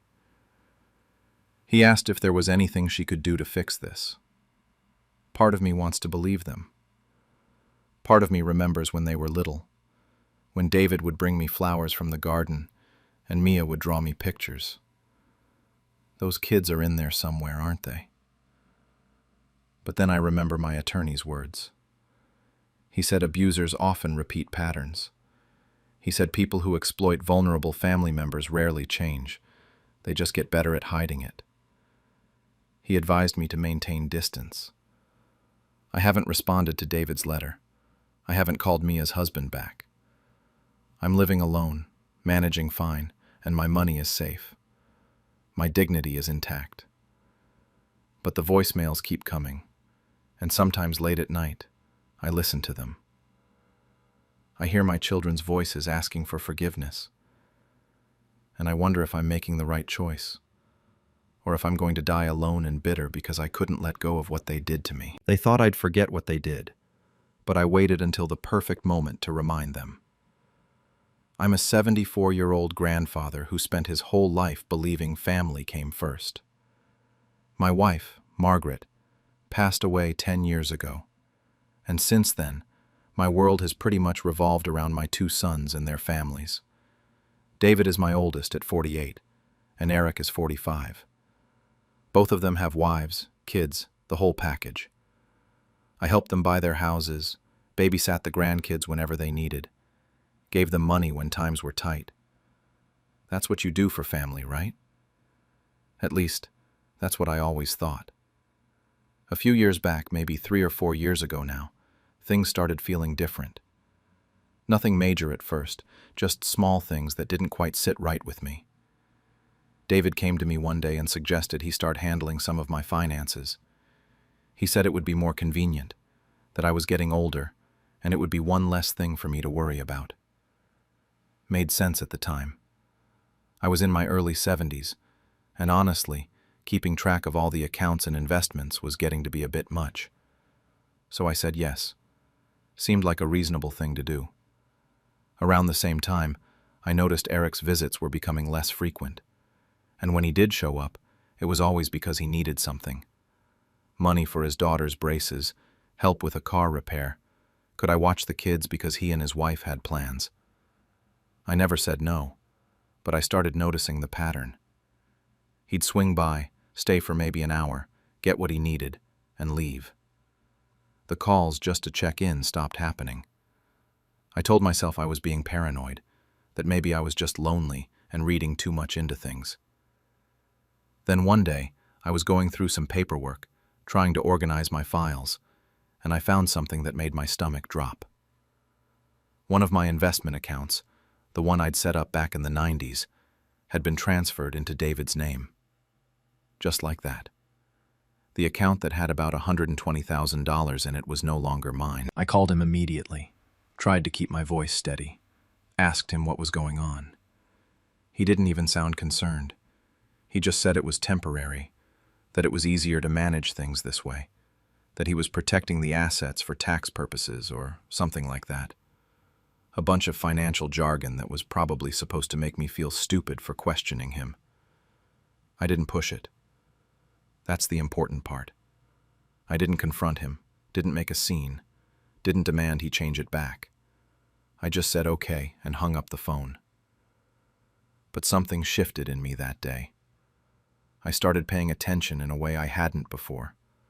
Started noticing how David would dodge questions about my accounts, how Eric only called when he needed money, how neither of them seemed particularly interested in how I was actually doing. I played along, though. Acted like everything was fine, like I didn't notice anything unusual. I'd smile when they visited, ask about the grandkids, pretend I was just a harmless old man who didn't understand how things worked anymore. Meanwhile, I was watching, waiting. Last year, everything came to a head. I had a stroke. Not a massive one, thank God, but enough to land me in the hospital for a week. It was scary, I won't lie. One minute I was making breakfast. The next minute, the left side of my body wasn't responding right, and I couldn't get my words out. The ambulance, the hospital, all of it was a blur. The doctors said I was lucky, that it was relatively mild, that with some physical therapy I'd probably make a full recovery. David and Eric both came to the hospital, of course. They seemed worried at first, asking the doctors questions, sitting by my bed. I was in and out of it those first couple of days. The medications made everything foggy. But by day 3 I was more alert. Still weak, still tired, but my mind was clear. That's when I heard them. I was in my hospital bed, supposedly sleeping. It was late afternoon and they thought I was out. They were standing just outside my room, in the hallway, and they weren't exactly whispering. I could hear every word.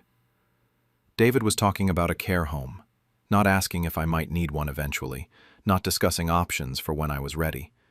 He was talking about moving me into one now, as soon as I was discharged. And not just any care home, but the cheapest one they could find because, and I quote, they weren't planning to pay for it long term. Medicare and my savings would cover it, apparently. Eric agreed immediately, said it made sense, that I clearly couldn't live alone anymore. Then the conversation shifted to my house. They were already planning to sell it. David mentioned a real estate agent he'd already talked to, said the market was good right now, that they could probably get $650,000 for it, maybe more.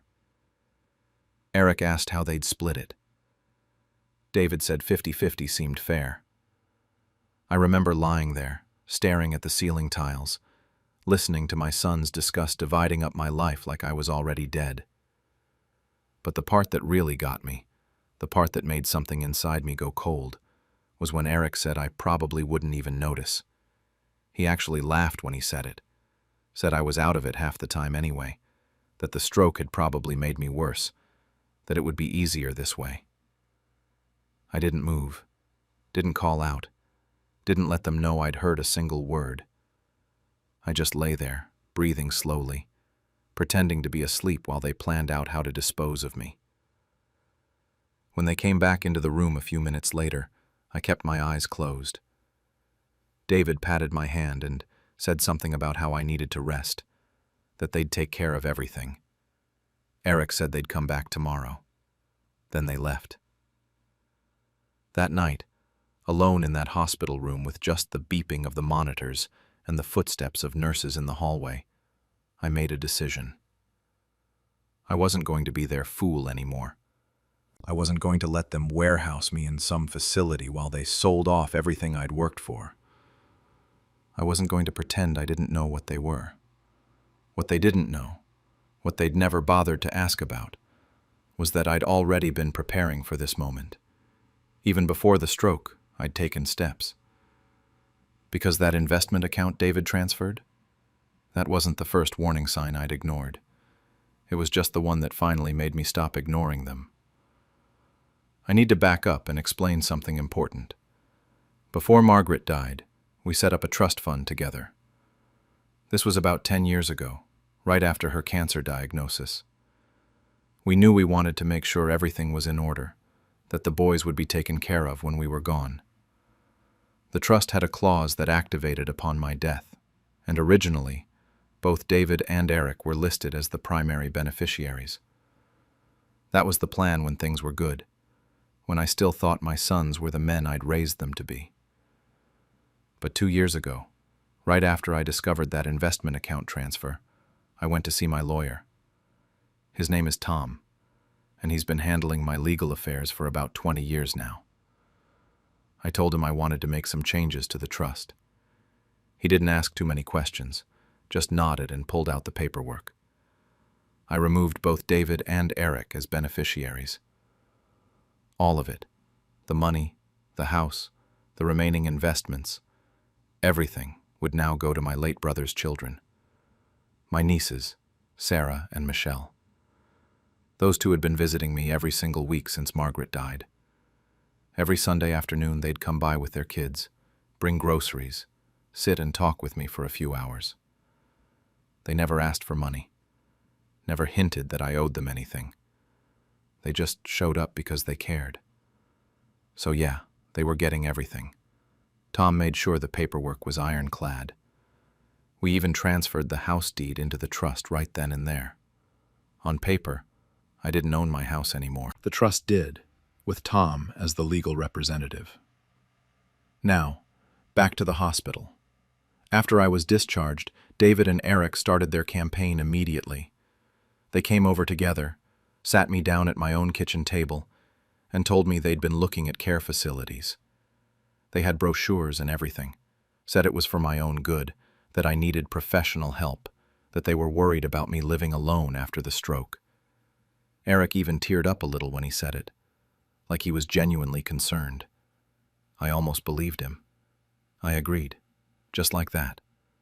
Told them they were probably right, that maybe I did need more help than I wanted to admit. The looks on their faces, the relief. It would have been funny if it wasn't so pathetic. They thought they'd won, thought the old man was finally accepting reality. Over the next few months, I played the part perfectly. I shuffled around a bit more than I needed to, let my words slur occasionally, even though my speech had mostly recovered. Asked them to repeat things. Forgot names of people I'd known for decades. They ate it up. Every confused look, every moment of hesitation, it all reinforced their belief that I was losing it, that they were doing the right thing. Meanwhile, they started the process of selling my house. David brought in a real estate agent, some woman in her 30s with 2 white teeth and a clipboard. They staged the house, which meant boxing up half of Margaret's things and shoving them in the garage, took professional photos, listed it online. I watched all of this happen from my recliner, nodding along, signing whatever they put in front of me. The house went on the market for $675,000. They were thrilled. Had 3 offers within the first week. David handled all the negotiations, kept me updated with these patronizing explanations about closing costs and inspection contingencies. I just smiled and nodded. Behind the scenes, Tom was documenting everything. Every paper they had me sign, every conversation, all of it. The sale went through to a couple in their 40s, some tech workers relocating from California. Closing day was on a Tuesday in September, about 8 months after my stroke. David and Eric came to pick me up, drove me to the title company. They were practically giddy. I remember Eric kept checking his phone, probably calculating his split of the money. I signed everything they put in front of me. My hand shook, partly from nerves, partly for show. The title officer, this older guy named Richard, kept asking if I understood what I was signing. I said yes, every time. David would jump in and explain things to me like I was a child, and I'd nod along. The whole process took maybe 90 minutes. When it was done, David shook my hand and said we'd done the right thing. Said they'd already found me a nice room at Sunset Gardens, that I could move in next week. I went home with them that day, let them help me pack up some of my clothes and personal items. They were talking about the money, not even trying to hide it anymore. Eric mentioned something about finally being able to replace his roof. David said something about a vacation his wife had been wanting to take. Neither of them asked me how I felt about leaving my home of 40 years. That Friday, 3 days after the closing, Tom made the call. He contacted both David and Eric separately, asked them to come to his office, said it was regarding the house sale and it was urgent. They both showed up within an hour. I wasn't there for that meeting, but Tom told me about it later. He said he'd never seen 2 grown men go that pale that fast. He explained to them that the house deed had been transferred to the trust 2 years prior, that I hadn't legally owned the property at the time of sale, that they had just sold a house that belonged to a trust, not to me, and that the sale was therefore invalid. David apparently tried to argue, said I'd signed everything, that it was all legal. Tom showed him the paperwork from 2 years ago, showed him the trust documents with his and Eric's names removed as beneficiaries. Eric just sat there in silence. Tom said the guy looked like he might pass out. Then Tom dropped the other shoe. The real owner of the property, acting on behalf of the trust, was him, and he hadn't authorized any sale. The title company was already being contacted. The sale would be reversed. The buyers would get their money back.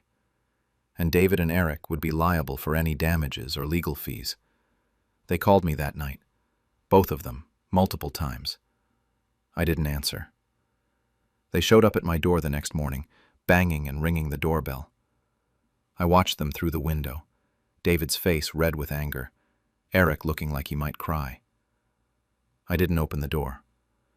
Finally, on Sunday, I agreed to meet them at a coffee shop downtown, neutral territory. They were already there when I arrived, sitting at a corner table, both of them looking like they hadn't slept. I sat down, ordered a coffee, and waited. David started with excuses, said they didn't understand what they'd done wrong, that they were just trying to help, that the investment account was for tax purposes, that selling the house was for my own safety. Eric nodded along, added that they were family, that we needed to work this out. I let them finish. Then I looked at both of them and said I'd heard them at the hospital, told them I'd heard every word they said in that hallway. The color drained from their faces all over again. David tried to backtrack, said I must have misunderstood, that I was recovering from a stroke and probably confused. I cut him off, told him I understood perfectly, that I'd been understanding things perfectly for the past 2 years, watching them, documenting everything, and planning for this exact moment. I told them about the trust, about the nieces being the new beneficiaries, about how they'd get nothing when I died. Eric actually had the nerve to say that wasn't fair, that they were my sons. I reminded him that Sarah and Michelle visited me every week, asked him when the last time was that he'd come by just to see how I was doing, not because he needed something. Neither of them had an answer for that. That meeting at the coffee shop ended with David trying to threaten legal action and Eric begging me to reconsider. I finished my coffee, stood up, and walked out. Didn't say another word to either of them. That was 9 months ago. I didn't end up in a care home, obviously. Instead, I used some of my own money, the accounts David hadn't gotten his hands on yet, and rented a small cabin out by the lake. It's about 40 minutes from where I used to live. Quiet, peaceful. 2 bedrooms, a decent kitchen, a porch that overlooks the water. I can manage the stairs fine now. My physical therapy paid off. The place costs me $1,800 a month, which is way less than any care facility would have been, and I get to actually live my life, instead of sitting in some shared room watching daytime television. My health has been good. Surprisingly good, actually. Better than it was before the stroke, if I'm being honest. My doctor said stress can do a number on your body. And looking back, I think dealing with David and Eric was making me sicker than I realized. Out here, my blood pressure is down. I'm sleeping through the night, and I haven't had any more incidents. Turns out removing toxic people from your life does wonders, even when those people are your own kids. David and Eric call sometimes. Not as much as they did at first, but still regularly enough. Maybe once every couple of weeks now. I never answer. My phone will buzz. I'll see one of their names on the screen, and I'll just let it go to voicemail. Sometimes they leave messages.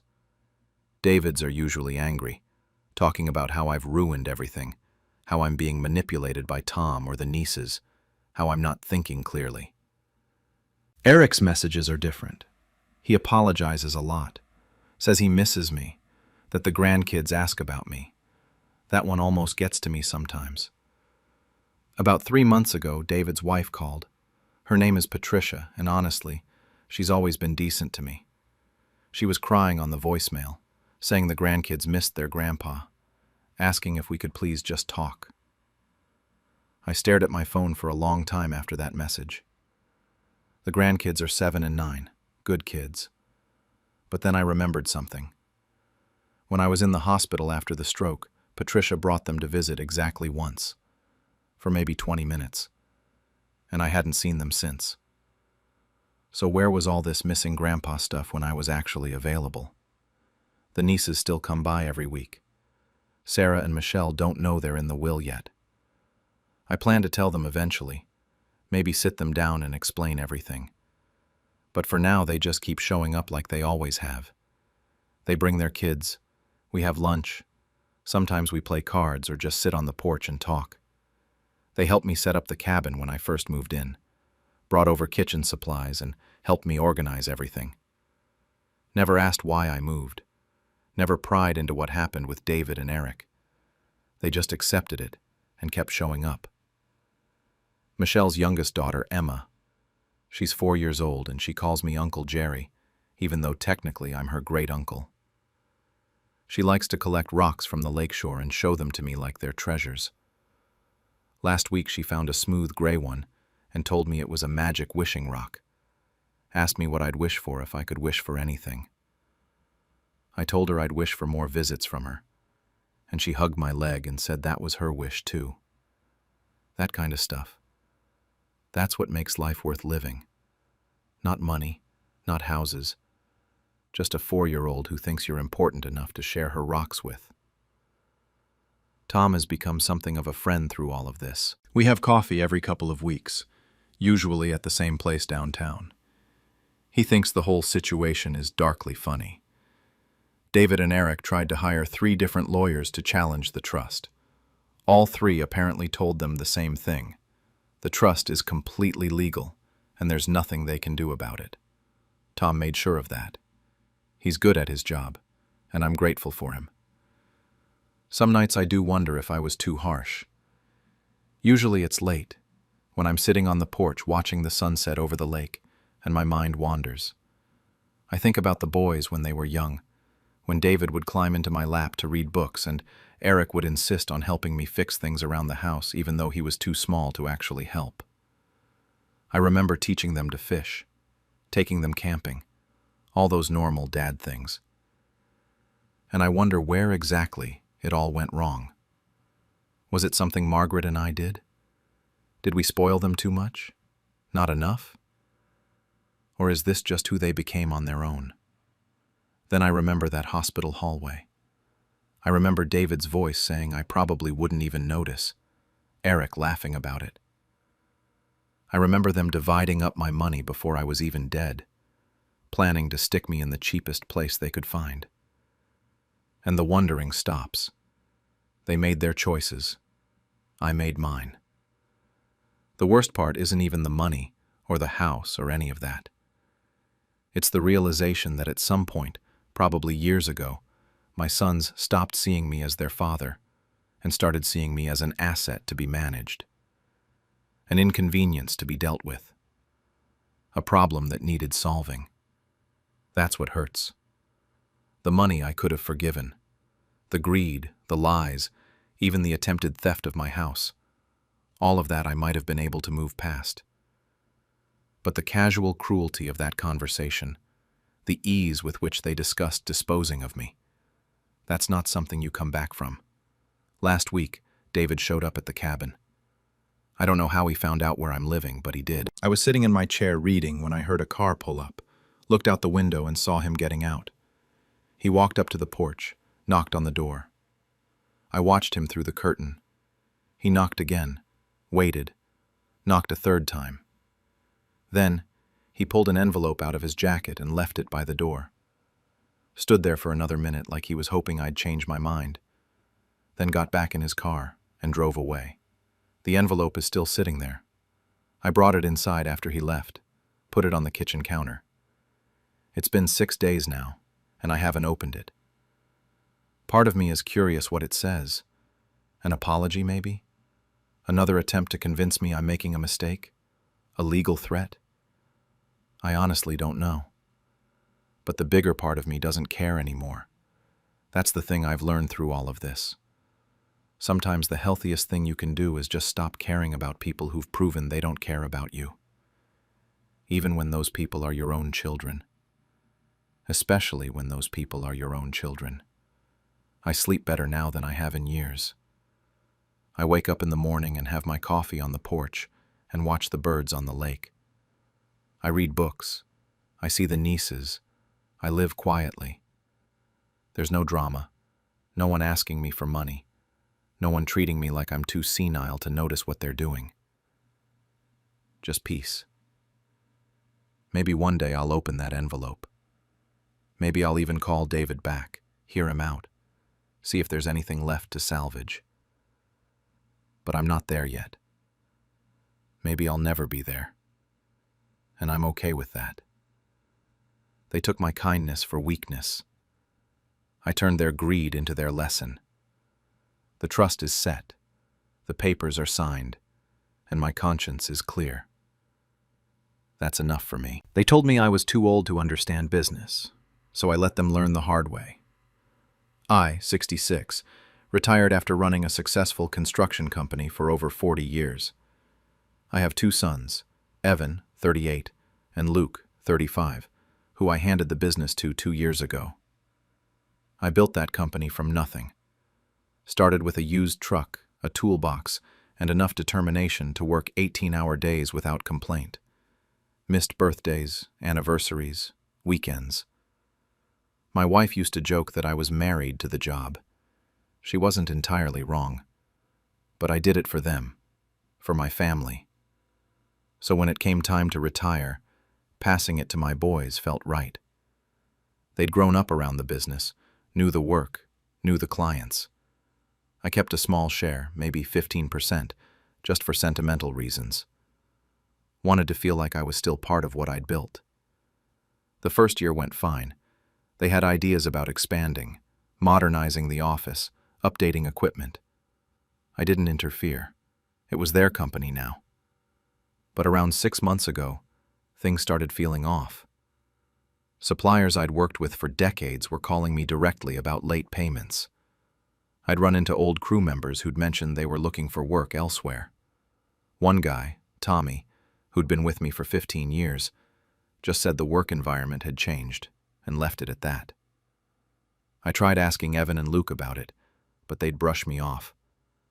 They kept saying things like I didn't understand how business worked anymore, that they had it handled, that I should relax and enjoy retirement.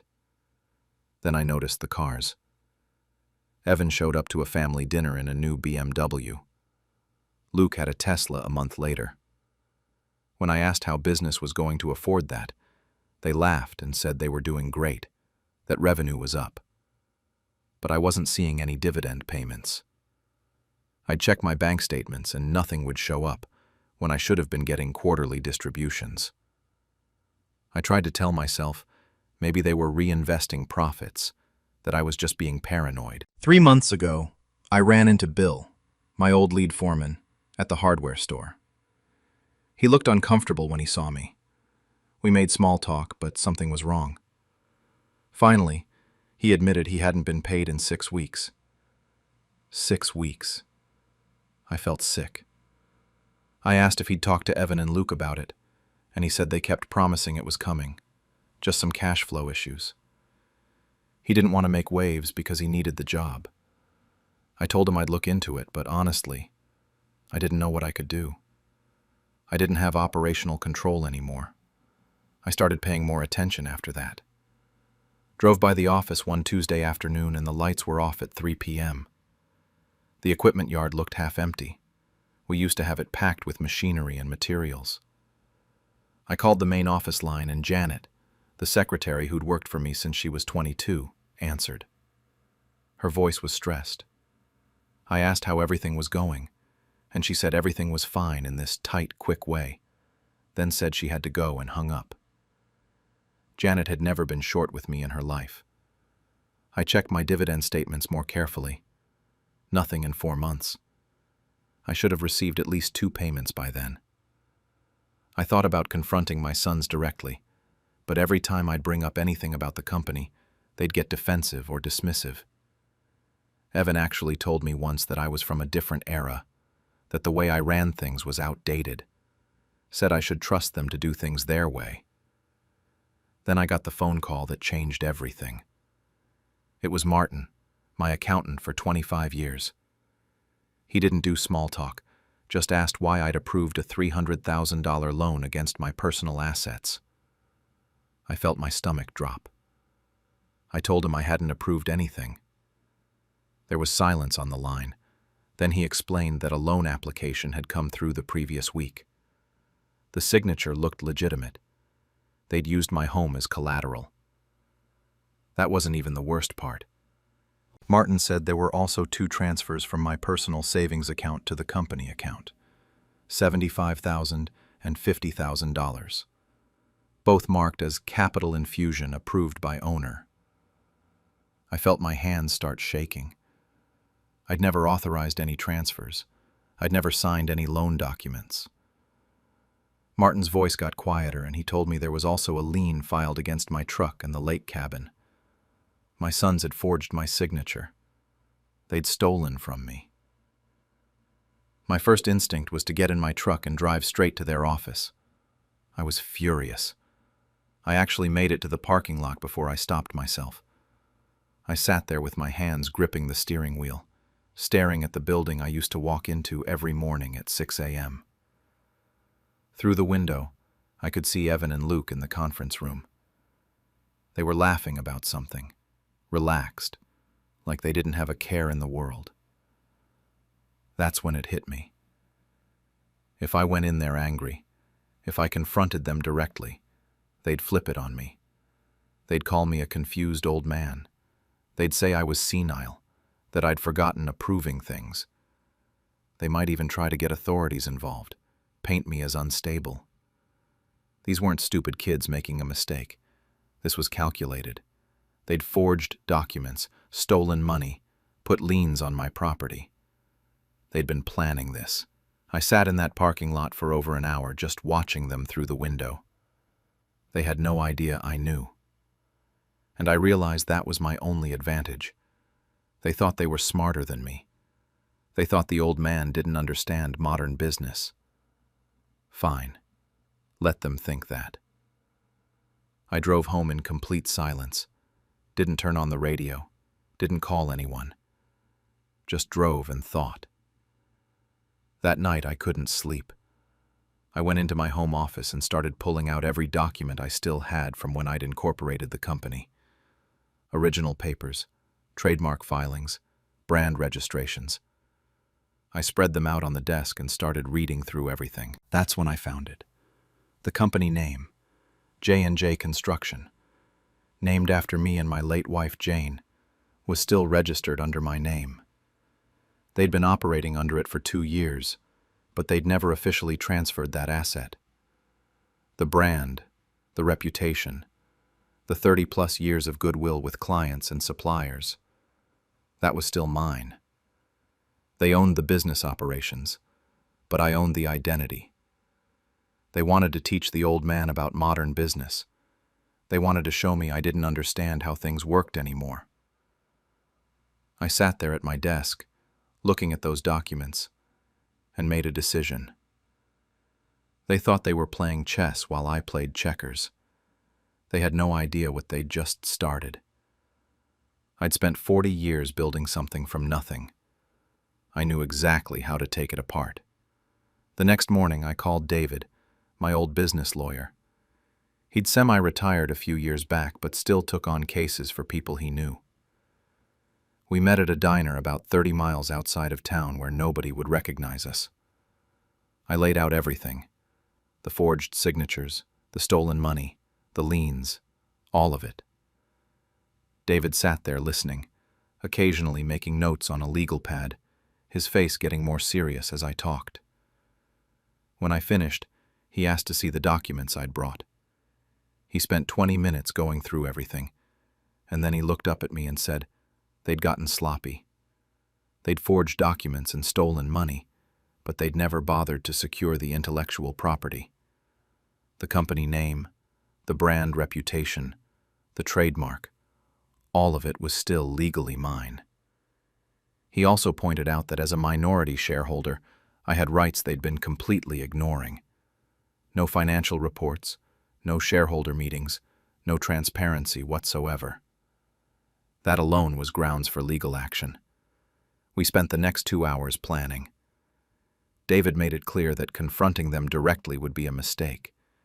They'd already shown they were willing to commit fraud. If we gave them warning, they'd cover their tracks or create more problems. The smart move was to systematically dismantle what they'd stolen, without giving them time to react. Over the next week, I played my role perfectly. I called Evan one afternoon, kept my voice casual and friendly, asked how things were going with the business. He gave me this condescending response about how they had everything handled, and I should be out playing golf instead of worrying. I bit my tongue and told him he was right, that I just missed being involved sometimes. He actually laughed and said I needed to learn to let go. I told him I would and hung up. Meanwhile, David was pulling records. Court filings, loan documents, supplier complaints. What he found was worse than I'd thought. The company was 3 months behind on equipment leases. They owed over $180,000 to various suppliers. The business was hemorrhaging money, but Evan and Luke were paying themselves $15,000 a month each in salaries, while workers weren't getting paid on time. They were looting the company and using my name and reputation to keep creditors at bay. The second week, I met with Rachel at the bank. We'd worked together for 30 years, and she'd always been straight with me. I showed her the forged documents and filed a formal fraud complaint. The bank froze the loan immediately. Then I worked with David to revoke every personal guarantee I'd given when my sons took over the business. Every line of credit, every loan, every vendor account that had my name attached. I pulled it all back. I also filed a formal shareholder complaint, demanding complete financial disclosure. It was all legal, all by the book, but the real move was starting the process to reclaim the trademark and business name rights. That was going to take a few weeks, but David assured me we had a solid case. Week 3, Evan called. His voice was tight, stressed. He asked what the hell was going on, because the bank had frozen their line of credit. I played confused, asked him why they would do that. Then Luke got on the phone, and he was less diplomatic. He asked directly if I'd done something, said this had my fingerprints all over it. I stayed calm and told them I didn't know what they were talking about, that I was just a retired old man who didn't understand modern business. There was dead silence on the line. Then Evan tried to backtrack, said they could explain everything. I told them I was tired and needed to take a nap, then hung up before they could say anything else. They tried calling back 4 more times that day. I didn't answer. By week 4, Marcus Chen reached out. He owned Chen & Sons Construction, our biggest competitor in the region. He'd heard through the industry grapevine that my brand name might become available. We met for coffee, and he got straight to the point. He said my name had meant something in this business: quality, integrity, fair dealing. He said my sons had ruined that reputation in just 2 years. Then he made me an offer: $850,000 for the name, the trademark, and all brand rights. He also said he'd hire back the crew members who'd been let go. I asked him what would happen to Evan and Luke's operation. He shrugged and said without my name, they were just another contractor nobody trusted. They'd probably fold within a few months. I sat there with my coffee getting cold, thinking about what that meant. This wasn't just taking back what they stole. This was ending them. That night I drove to the lake cabin. I sat on the dock where I'd taught both boys to fish when they were kids. I remembered teaching Evan to read blueprints when he was 12, how proud he'd been when he understood load-bearing calculations. I remembered Luke at 19, successfully bidding his first small job, calling me afterwards so excited he could barely talk. I kept asking myself where I'd failed as a father. How did they become people who could do this? But then I'd remember. They'd forged my signature. They'd stolen $125,000 from my personal accounts. They'd put my home at risk. They hadn't called to apologize or explain. They'd only called when the consequences started hitting them. I called David and told him to draw up the sale papers. The sale went through on a Friday. By Monday morning, every supplier and client in the region knew the brand had changed ownership. Chen & Sons sent formal legal notice that Evan and Luke had to cease using the business name immediately. Without that name, their existing contracts fell apart. Clients started pulling out because they'd signed on for J&J Construction's reputation, not some unknown company. Equipment lessors saw the company lose its identity and demanded immediate payment. The whole thing collapsed in less than a week. Wednesday evening, both of them showed up at my house. I saw them coming up the walkway and met them at the door. Evan looked like he hadn't slept in days. His voice cracked when he asked what I'd done, said I'd destroyed them. Luke was angrier, demanded to know what kind of father betrays his own sons. I stood in the doorway and didn't invite them in. I told them the kind of father whose sons forged his signature. The kind whose sons stole over $100,000 from his personal accounts. The kind who'd taught them about integrity, only to watch them throw it away. Evan tried to say they were going to pay me back. I cut him off and asked with what money. The company they'd run into the ground? Luke said they could fix this, they could rebuild. I told them no. They couldn't rebuild with my name, my reputation, or anything I'd created. The silence stretched out between us. Then I said I'd taught them how to swing a hammer, how to read blueprints, how to treat workers fairly. But I'd never taught them what happens when you betray trust, because I never thought I'd need to. I told them to consider this their education. I closed the door while they were still standing on the porch. I could hear them talking outside for a few minutes, then their footsteps walking away. I went to the kitchen window and watched them get into Luke's car.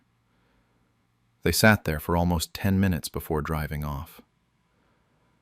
I stayed at that window, long after they'd gone, wondering if I'd just made the biggest mistake of my life, or if I'd finally done something I should have done months ago. 2 weeks later, their company officially declared bankruptcy. I heard it through my old network. People still called me when major things happened in the industry. Word got around that Evan and Luke had to sell their fancy cars. They were living together in a rented duplex on the east side of town. The calls and messages from them stopped completely. No angry voicemails, no texts begging for help. Just silence. Some of the old crew members who'd gone to work for Chen & Sons reached out to thank me. One of the foremen told me they'd all known something was wrong but didn't want to say anything because Evan and Luke were my sons. That hit harder than I expected.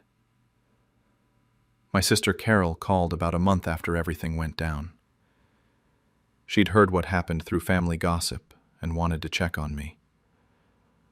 I told her I was fine, but she pushed and asked how I was really holding up. I admitted that I'd thought I'd feel vindicated, but mostly, I just felt tired.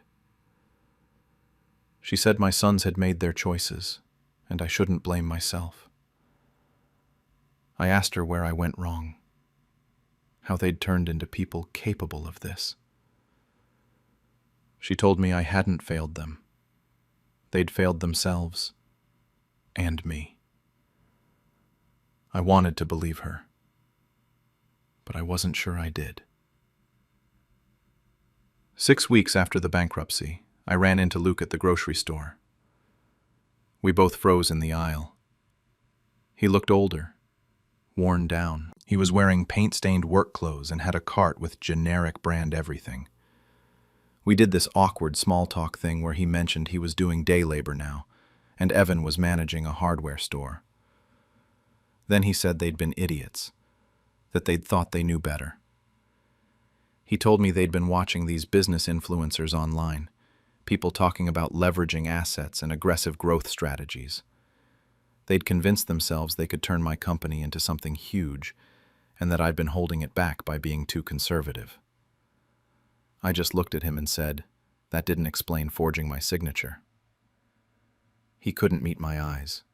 He said they'd told themselves it was temporary, that they'd pay me back once the profits came in.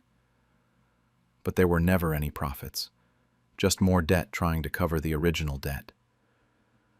We stood there for a long moment, and then he said he didn't expect me to forgive them, that he wasn't sure he'd forgive them either if the situation was reversed.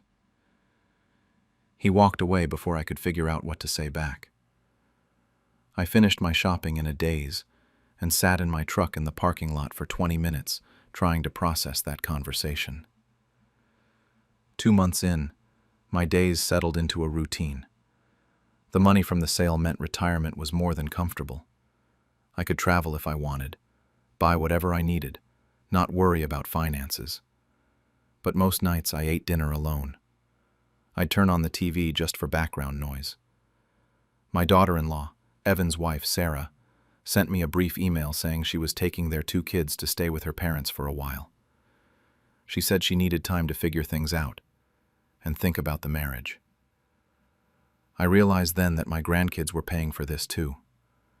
They were watching their father struggle, probably hearing arguments about money, maybe even hearing my name brought up in ways that made me the villain. I started wondering if there'd been another way to handle it. Could I have confronted them directly and demanded they make it right? Given them a payment plan to return what they'd stolen?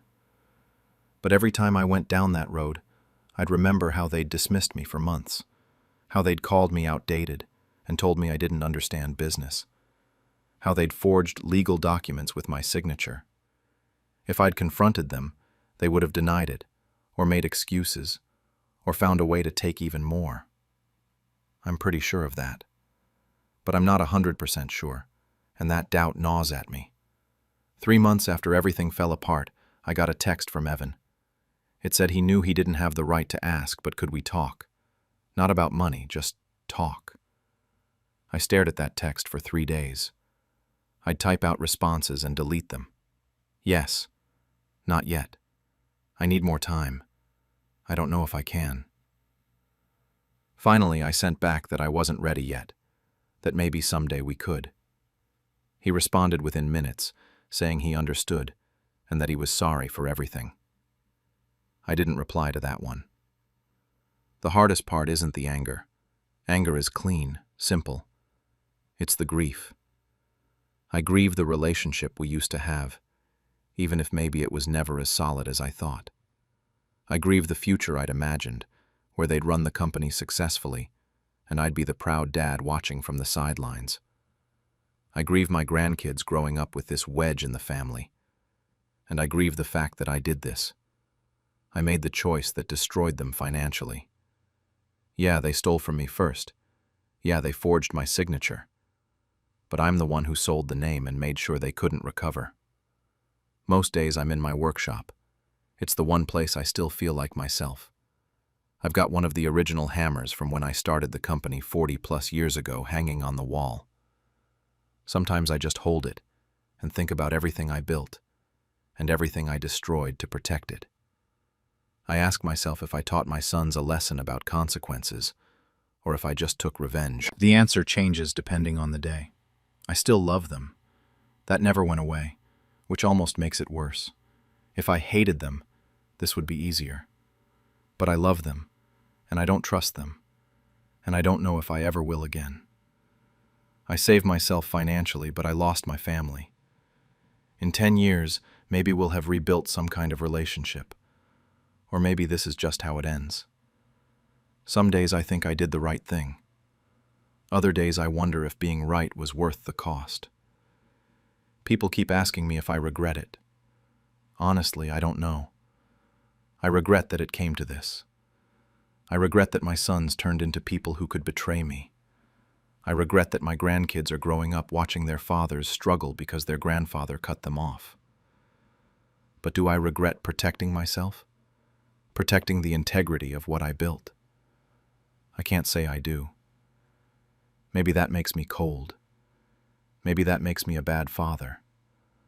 Or maybe it makes me the only honest person in this whole mess. Last week, I got a card in the mail.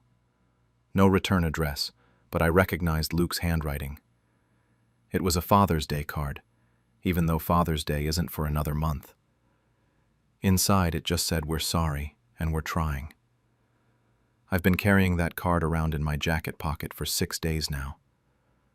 I take it out and read it probably a dozen times a day. I genuinely don't know what to do with it. I don't know if sorry is enough. I don't know if trying matters when the trust is this broken. But I also don't know if I can just ignore it. So it stays in my pocket, and I stay in my workshop. And we all just keep living with what happened. They tried to sell my past behind my back, so I sold their future instead. I'm a 69-year-old retired carpenter, and for the last 40 years I've been living on a piece of land I built up with my own 2 hands. My 3 kids are Paul, 45, Nina, 42, and Greg, 38. My wife passed 10 years ago, and since then, this old farmhouse has been everything to me. Every board, every window, every coat of paint. It's all memories of her and me working side by side. For context, my kids used to visit regularly. We'd have Sunday dinners, they'd bring the grandkids, and things felt normal enough. But about 8 months ago, something shifted. Every single visit started turning into the same conversation about how I was getting older and how the house was too much work for one person. They kept pushing this idea that I'd be happier in a retirement community where I wouldn't have to worry about maintenance. And then they'd bring up how the property was worth a lot of money now, and how selling it could help everyone out financially. I told them no every single time. This wasn't just a house to me. This was my life. I built the addition when Nina was born. I replaced the roof the summer Paul graduated high school. I planted every tree in the yard with my wife. I refinished the floors after she passed because I needed something to do with my hands. I wasn't going anywhere, and I made that crystal clear. I thought they'd finally dropped it after our last big argument about it back in June. Paul had gotten really pushy about it, telling me I was being stubborn and selfish for not thinking about the family's financial future.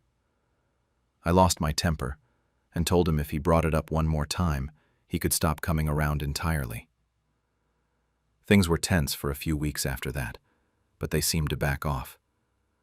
Visits became less frequent, but when they did come by, nobody mentioned selling the house. I figured they'd finally accepted my decision and we could all move on. I was wrong. 3 weeks ago, I drove into town to pick up some supplies at the hardware store. I needed wood stain and sandpaper because I was working on fixing up the back porch.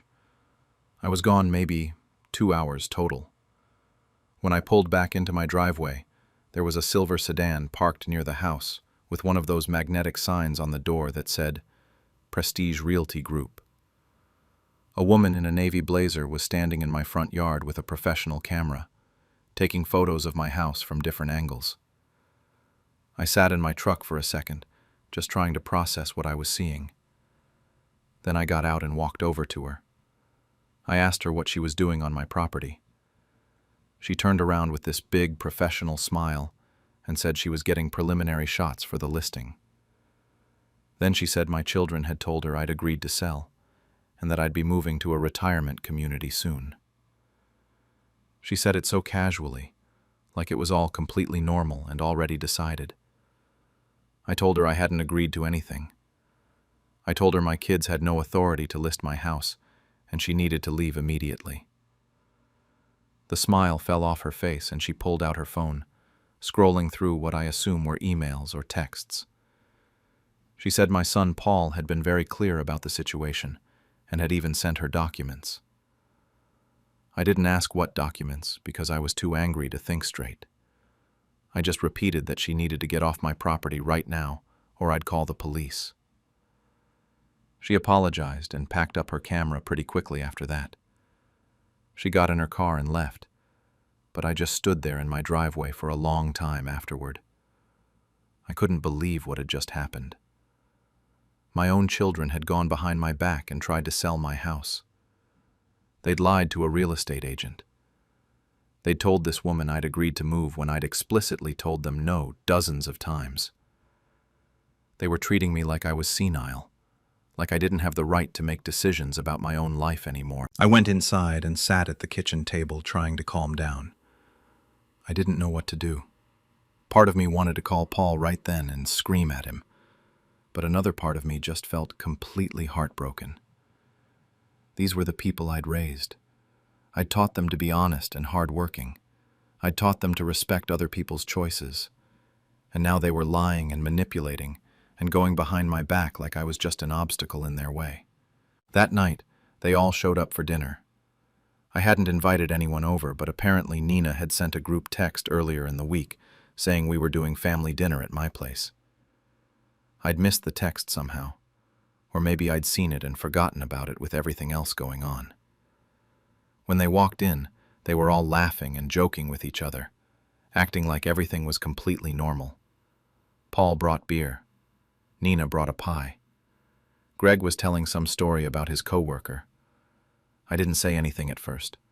I just watched them move around my kitchen like they owned the place, and I tried to figure out how to bring up what had happened.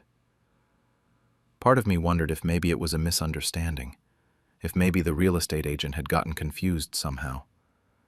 But deep down I knew better. We sat down to eat and they kept up the cheerful act. Nina asked about my week.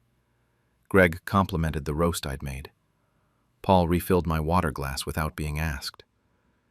It all felt so fake now, like they were performing the role of caring children while actively betraying me behind the scenes.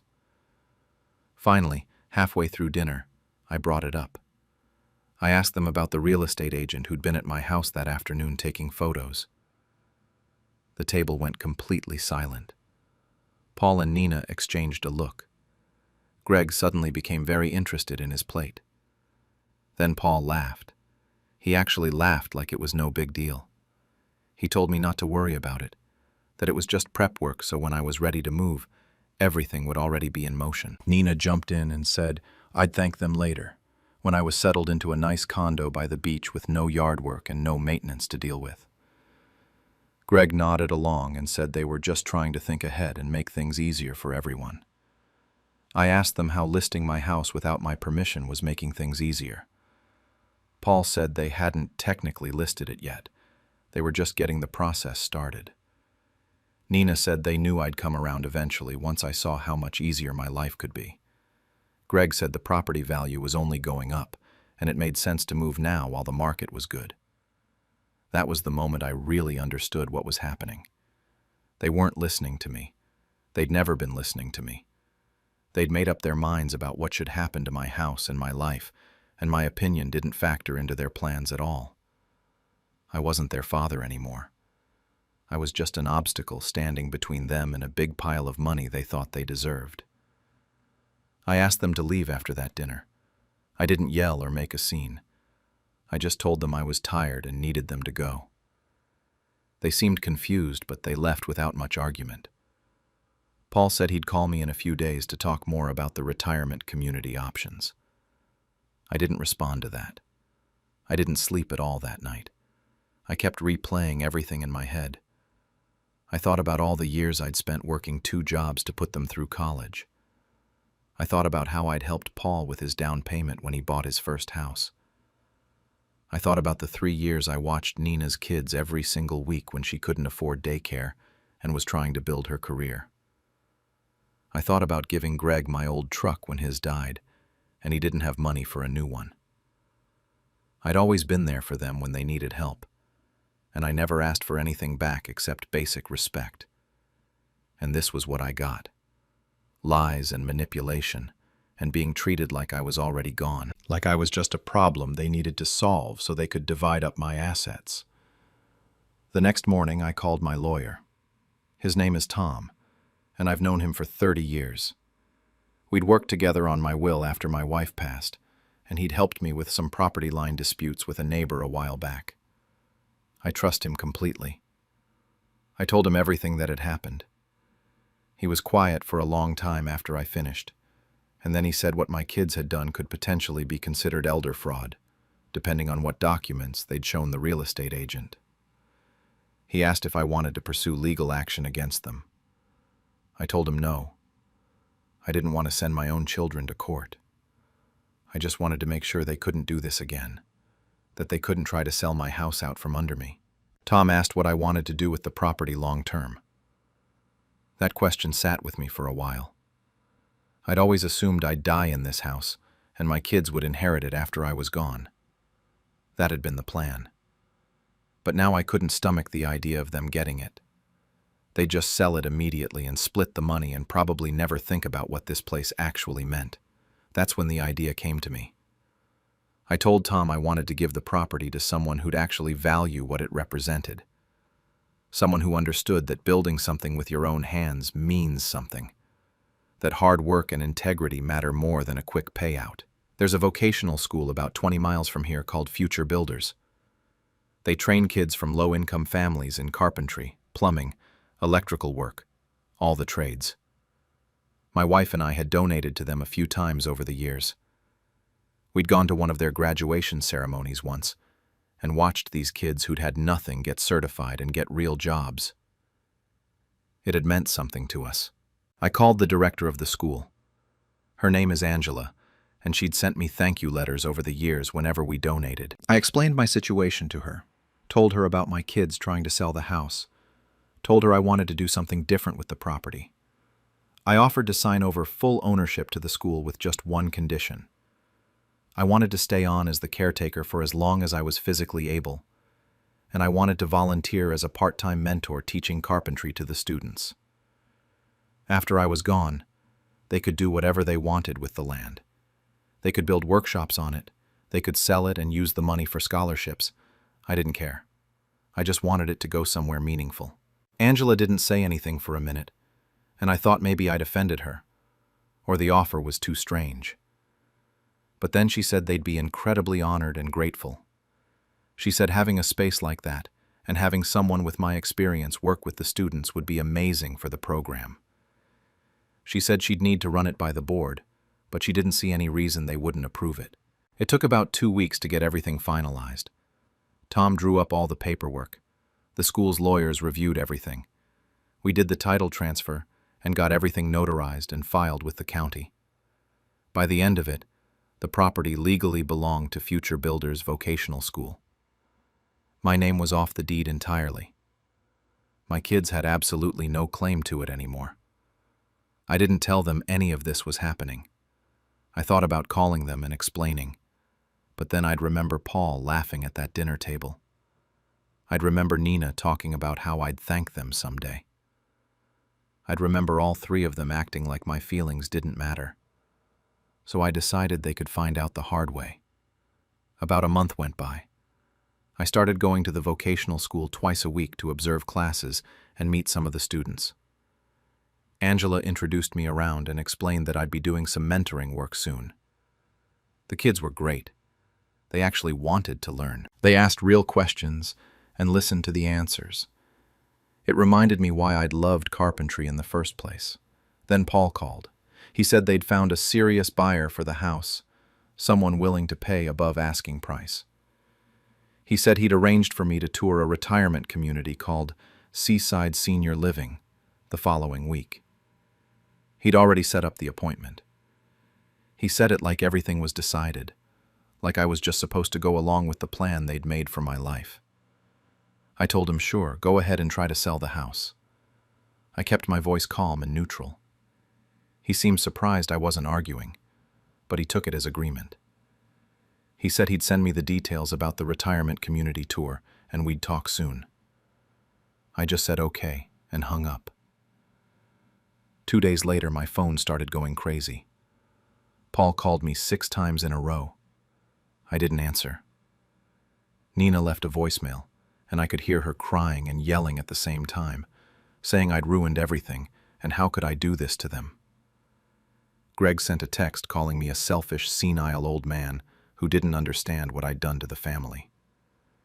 Apparently, they'd contacted the real estate agent again and tried to move forward with the sale. That's when they found out the property wasn't in my name anymore. The agent had done a title search as part of the listing process and discovered it belonged to Future Builders Vocational School. When Paul called the school to figure out what was going on, their legal department informed him that any inquiries about the property needed to go through official channels, and that my children had no legal standing regarding the land. That evening, all 3 of them showed up at my house. They didn't knock or ring the doorbell. Paul just opened the door and walked right in, with Nina and Greg behind him. His face was red, and he was already yelling before he even got fully inside. He went off about how I'd destroyed their inheritance, how I'd betrayed the family, how I was punishing them for trying to help me. Nina was crying, saying I was being cruel and vindictive. Greg just kept shaking his head and saying he couldn't believe I'd actually done this. I let them get it all out. I just stood there and listened to them yell and cry and act like they were the victims in this situation.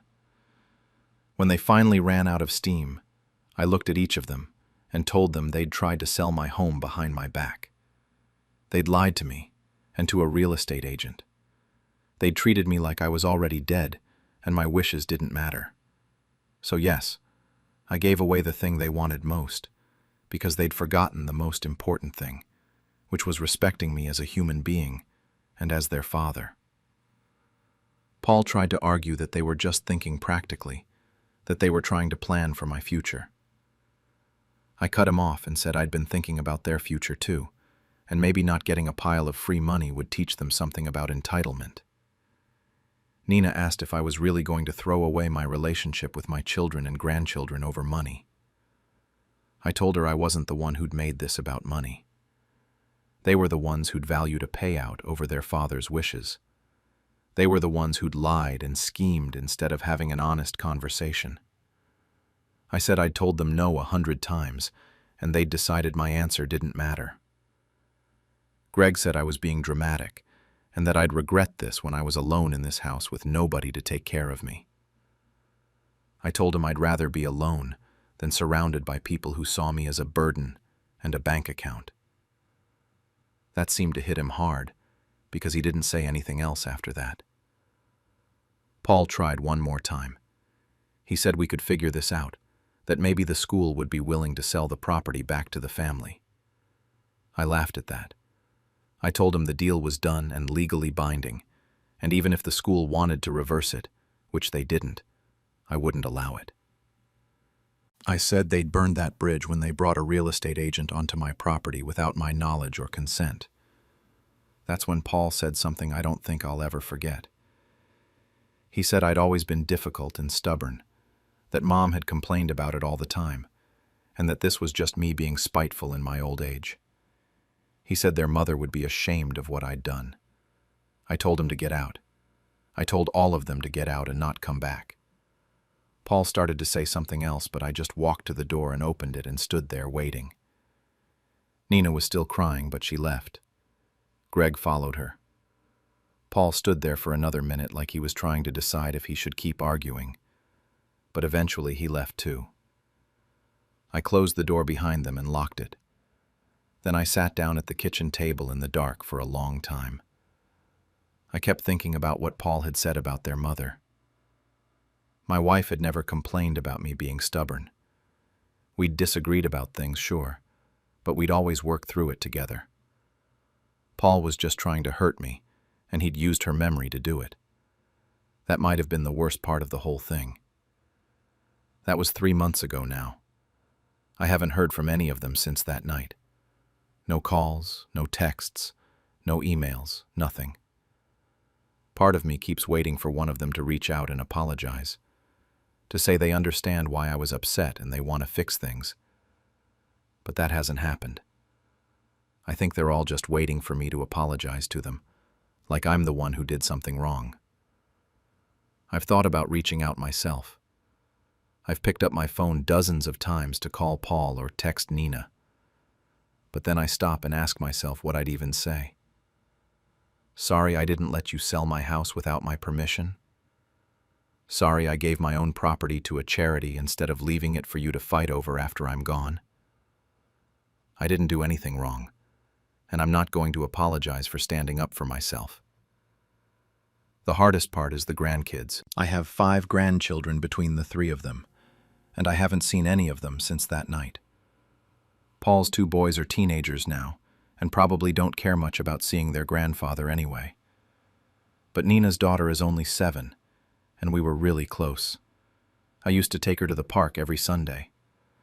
Greg's kids are 10 and 12, and they used to help me in the garden. I miss all of them more than I want to admit. I've thought about sending them birthday cards or Christmas presents, but I don't know if their parents would even give them to the kids. And maybe it's better if I don't. Maybe it's easier for everyone if I just stay away and let them move on without me in their lives. The work at the vocational school has been good, though. I go in twice a week now and work with the carpentry students. We're doing basic framing right now, teaching them how to read blueprints and measure accurately and use the tools safely. These kids actually want to learn. They show up on time and pay attention and ask thoughtful questions. One of them, a 17-year-old named Marcus, reminds me a lot of myself at that age. He's got a natural feel for the work, and he's always staying late to practice. Angela told me last month that they're planning to build a workshop on the back section of the property next spring. They got a grant to fund it, and they want it to be a proper teaching facility with different stations for different skills. She asked if I'd help design it, since I know the land better than anyone. I said yes immediately. It feels good to be working on something that's going to outlive me, something that'll actually help people, instead of just making someone rich. We've been meeting every couple of weeks to go over the plans. I've been walking the property and thinking about the best location for the building, where the light is good, and where we can run electricity easily. It's given me something to focus on besides the silence from my kids. But I'd be lying if I said I don't think about them every day. I think about holidays coming up, and how empty this house is going to feel at Thanksgiving and Christmas. I think about birthdays and graduations, and all the family moments I'm going to miss. I think about what happens if I get sick or hurt and have no one to call. Sometimes, late at night, I wonder if I was too harsh. Maybe I should have just had one more conversation with them before I made such a permanent decision. Maybe I should have given them a chance to really apologize and understand what they'd done wrong. Maybe there was a middle ground somewhere that I was too angry to see. But then morning comes, and I remember that real estate agent standing in my yard taking photos. I remember Paul laughing at dinner like my feelings were a joke. I remember Nina saying I'd thank them for making decisions about my life without asking me. I remember Greg calling me selfish for wanting to stay in my own home. And I think, no, I didn't overreact. What they did wasn't a simple mistake or a misunderstanding. They tried to take away my autonomy and my home while I was still alive and capable of making my own decisions. The property transfer is done, and it's not reversible. My kids aren't speaking to me, and that might never change. I'm heading into the last years of my life, possibly alone. But I'm still here in the house I built, doing work that matters, and nobody gets to decide my future except me. I don't know if that makes me right or just stubborn. I don't know if my kids will ever understand why I did what I did. I don't know if we'll ever reconcile, or if I'll die estranged from all of them. But I know I couldn't let them treat me like I didn't matter in my own life. When my family mocked my failing memory, I decided to let them see just how much I still remember. I, 74, have been living in the house my late wife Margaret and I built together 40 years ago. My 3 children, David, 49, Patricia, 46, and Linda, 42, have been visiting more frequently lately, but not for the reasons I'd hoped. Margaret passed 3 years ago, and for a while after that, the kids were attentive in a way that felt genuine. But something shifted about 6 months ago, right around the time I forgot a dentist appointment and called my grandson by his brother's name twice in one afternoon. I'll admit my memory isn't what it used to be. I'm 74, not 24. Sometimes I lose my keys or forget why I walked into a room. Normal stuff for someone my age. But my children started treating these small moments like symptoms of some rapid decline. It started subtle. Patricia speaking just a little slower when she explained something. David asking if I'd taken my pills with this concerned look on his face. Then it got worse. Linda began going through my mail without asking, saying she was helping me stay organized. David actually took my car keys one Sunday after I mentioned I'd forgotten where I parked at the grocery store. He said it was just to be safe, just temporary. But I had to practically beg to get them back a week later. Patricia started correcting me mid-sentence about things that happened in my own past, my own life, like she knew my memories better than I did. The whispered conversations started too, those talks that would immediately stop the second I walked into a room. The worst part was how they talked to me, like I was a child. Patricia would cut my food at dinners without asking. Linda's husband made jokes about getting me one of those alert buttons for when I fall, even though I've never fallen. David suggested I get a medical evaluation to establish a baseline, which sounds reasonable until you realize he was already talking to lawyers about guardianship options. I heard him on the phone once, thought he was in the backyard, but he was just outside my office window. Last month we had our regular Sunday dinner, All 3 kids, their spouses, and my 4 grandchildren packed into the dining room like we used to when Margaret was alive. Except it didn't feel the same anymore. I tried to tell a story about when David was little, and Patricia interrupted to correct a detail that didn't even matter. I tried to talk about something I'd seen on the news, and Linda just smiled at me like I was confused, then changed the subject. David kept exchanging these looks with his sisters across the table. You know the kind. Those silent conversations people have with their eyes when they think you're not paying attention. I was paying attention to everything that night, though. Every glance, every forced smile, every time one of them reached over to help me with something I didn't need help with. Then my 16-year-old grandson made a joke. He said, "Better enjoy this house while you can, Grandpa.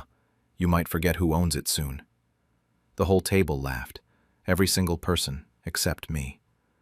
I forced a smile because what else was I supposed to do? Make a scene? Ruin dinner? So I sat there with this fake smile while my own family laughed at the idea of me losing my mind, of me forgetting my own home. I barely said anything for the rest of dinner, just watched them all. Watched Patricia whisper something to Linda. Watched David check his phone and smirk. Watched my grandkids scroll through their phones, barely looking up.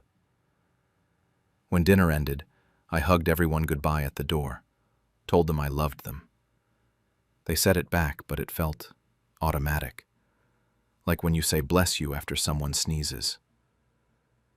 After they left, I realized I'd forgotten my reading glasses in the kitchen. I went back to grab them, and that's when I heard their voices coming through the open window. They were still in the driveway, standing by their cars, and they were talking about me. David said we need to move faster on this. What if he does something stupid before we can get guardianship? Patricia said the lawyer told her the house alone is worth at least $1.2 million. Split 3 ways, that's... And then Linda cut her off.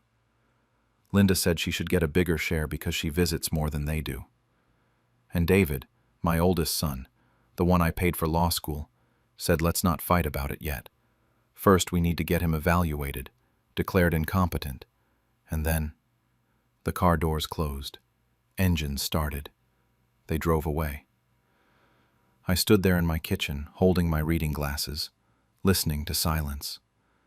The same kitchen where Margaret and I had our morning coffee for 37 years. The same kitchen where I taught all 3 of my kids how to crack eggs. The same kitchen where we celebrated birthdays and graduations and promotions. And my children had just stood in my driveway discussing how to take it all away from me, like I was already gone. I didn't sleep that night. Couldn't. I sat in the living room until about 3 in the morning, just thinking. Replaying every conversation from the past 6 months. Every correction. Every condescending smile. Every whispered discussion. They weren't worried about me. They were worried about their inheritance. At 3 a.m. I went into my office. It's the one room in this house they haven't tried to reorganize or clean out, or measure for whatever furniture they're planning to move in. I have a filing cabinet in there with all my important documents. The deed to the house, investment statements, insurance policies, everything. I pulled it all out and spread it across my desk. There was a photo of Margaret in a frame on the shelf. I picked it up and just looked at her for a while. She always knew what to do in hard situations. She would have known what to do now. And sitting there at 4 in the morning, surrounded by 40 years of paperwork and memories, I think I figured out what she would tell me. I looked at that photo and said out loud, "Margaret, I think it's time I showed them exactly how sharp my memory still is." I spent the rest of that night going through every document in that cabinet, making lists, checking account numbers, reading the fine print on everything I owned. By the time the sun came up, I knew exactly what I needed to do. That was 4 weeks ago. 4 weeks since I overheard my children planning my life like I was a piece of property to be managed. And in those 4 weeks, they got worse. So much worse. Patricia brought a realtor to the house. Didn't tell me she was coming, didn't ask permission. Just showed up one Tuesday afternoon with some woman in a blazer who started taking notes about the square footage and the original hardwood floors. Patricia said they were just getting an estimate for insurance purposes. I knew that was garbage, but I played along, smiled, offered them both coffee. The realtor looked uncomfortable the whole time, like she knew exactly what was really happening. David made an appointment with a neurologist on my behalf. Found out when I got a confirmation call. When I confronted him about it, he said it was just a precaution, just to make sure everything was fine. I told him I'd go to a doctor when I decided I needed one, not when he decided for me. He got this look on his face like I was being difficult, like I was proving his point. Linda complained about my grocery bill. She'd somehow gotten access to my bank statements, still don't know how, and told me I was spending too much on food. Said I wouldn't need this much food where I was going. Just said it casually, like it was already decided. Like I'd already agreed to leave my own home. But while they were doing all this, I was working on something they knew nothing about. See, my college roommate Robert became a lawyer. We've stayed friends for over 50 years, and my kids never really knew him because he moved to Arizona back in the 80s. I called him that first morning after the driveway conversation, and I told him everything. Robert set everything up. We created something called an irrevocable trust, named it the Margaret Thompson Memorial Trust after my wife. Over the course of 3 weeks, I transferred everything into it. The house, my savings account with about $400,000, my investment accounts with another $300,000, everything.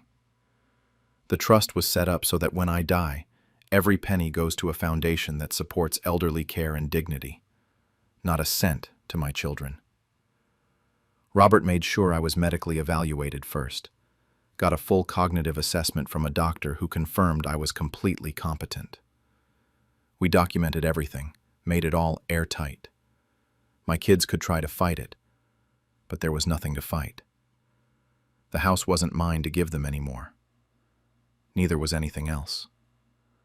I kept enough money in a separate account for myself to live comfortably, but everything else was gone. The whole time I was doing this, my children kept pushing. Patricia started measuring rooms. Actually walked around my house with a tape measure one afternoon. Said she was helping me figure out what furniture would fit in a smaller place. I watched her measure my bedroom doorway and write down numbers in her phone. Found out later she was planning to turn it into a gaming room for her teenage son.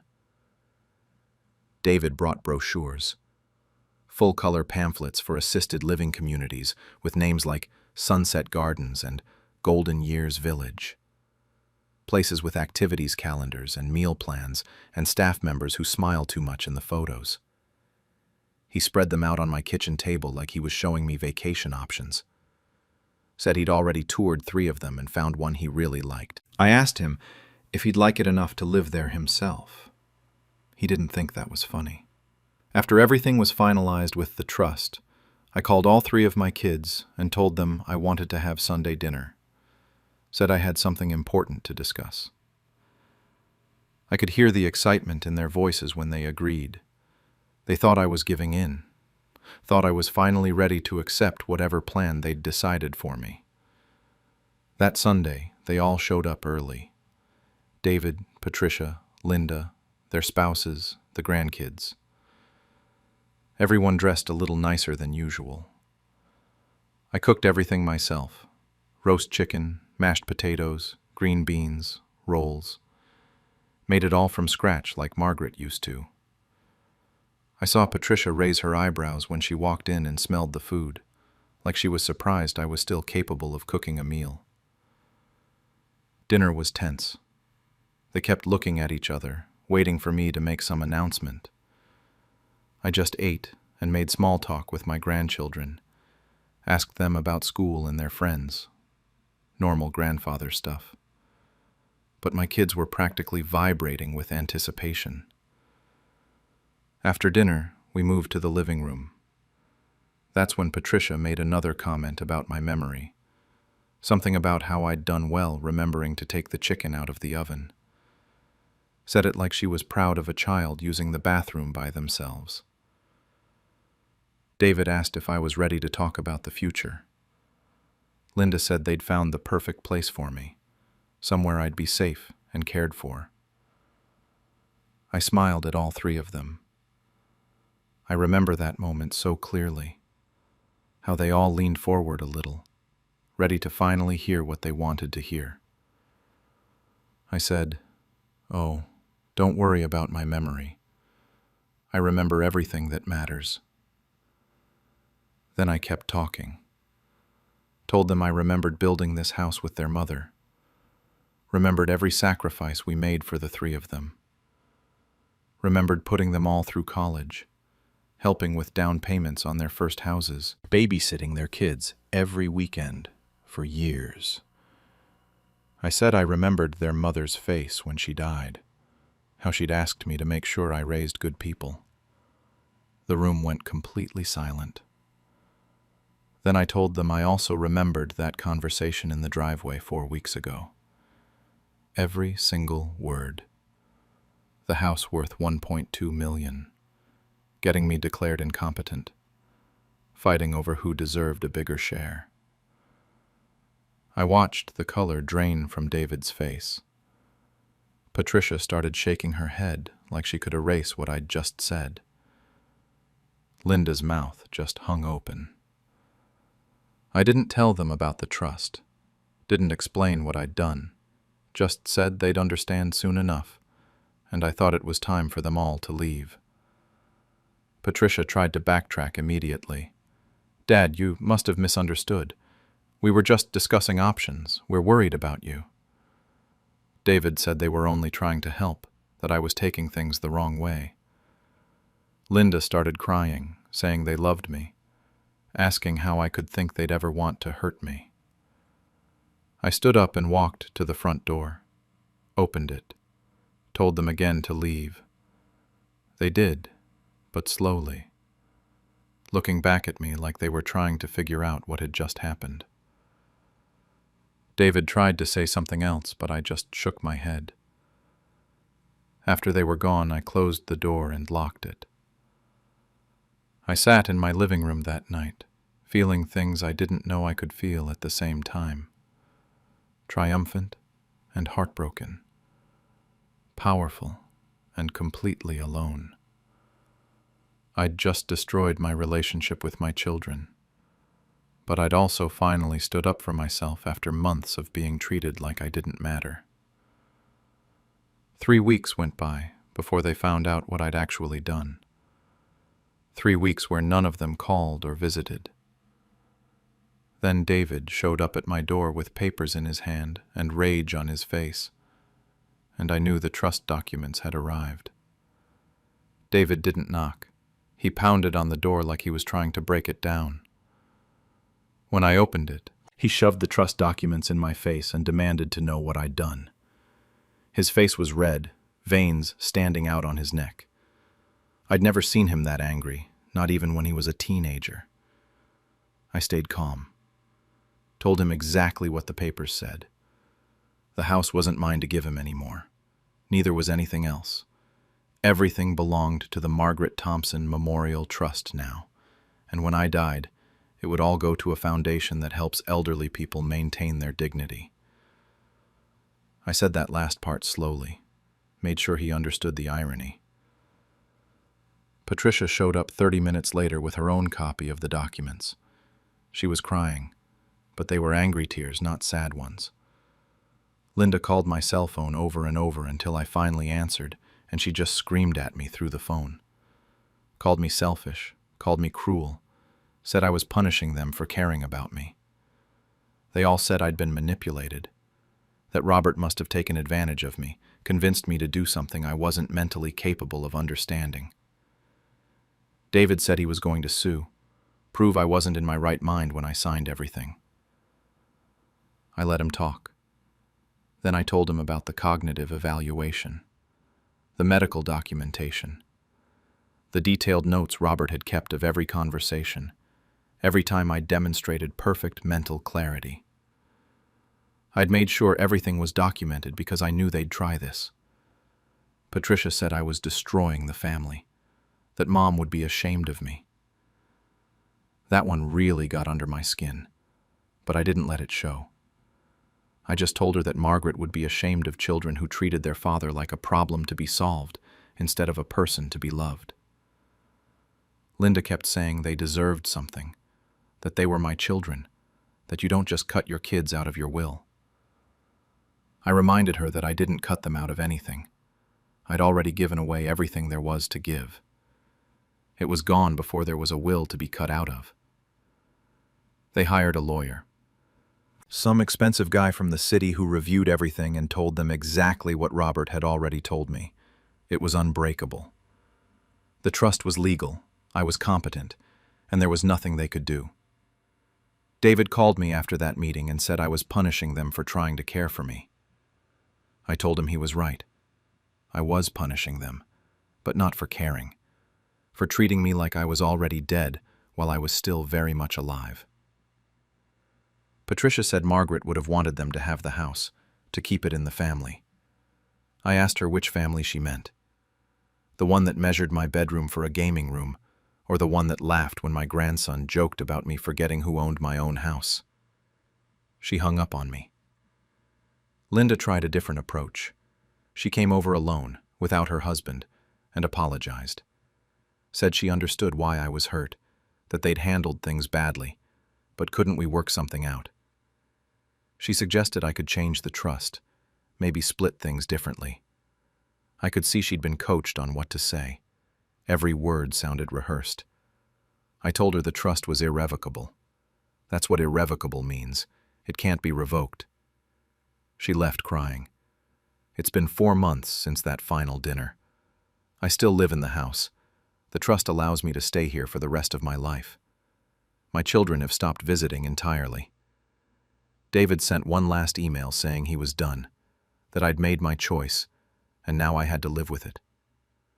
Patricia changed her number. Linda blocked me on Facebook. 2 of my grandchildren reached out, though. My youngest grandson sent me a message apologizing for laughing that night at dinner. Said he didn't understand what was happening, thought it was just a joke. I told him I knew it wasn't his fault. My oldest granddaughter asked if she could still visit, said she missed our Sunday morning breakfasts. I see them both occasionally now, without their parents knowing. They come over, we talk, and I make them pancakes like I used to. They're good kids. Not their fault their parents raised them to value the wrong things. I volunteer twice a week at the foundation that will eventually receive my estate. It's a place that helps elderly people who've been abandoned or mistreated by their families.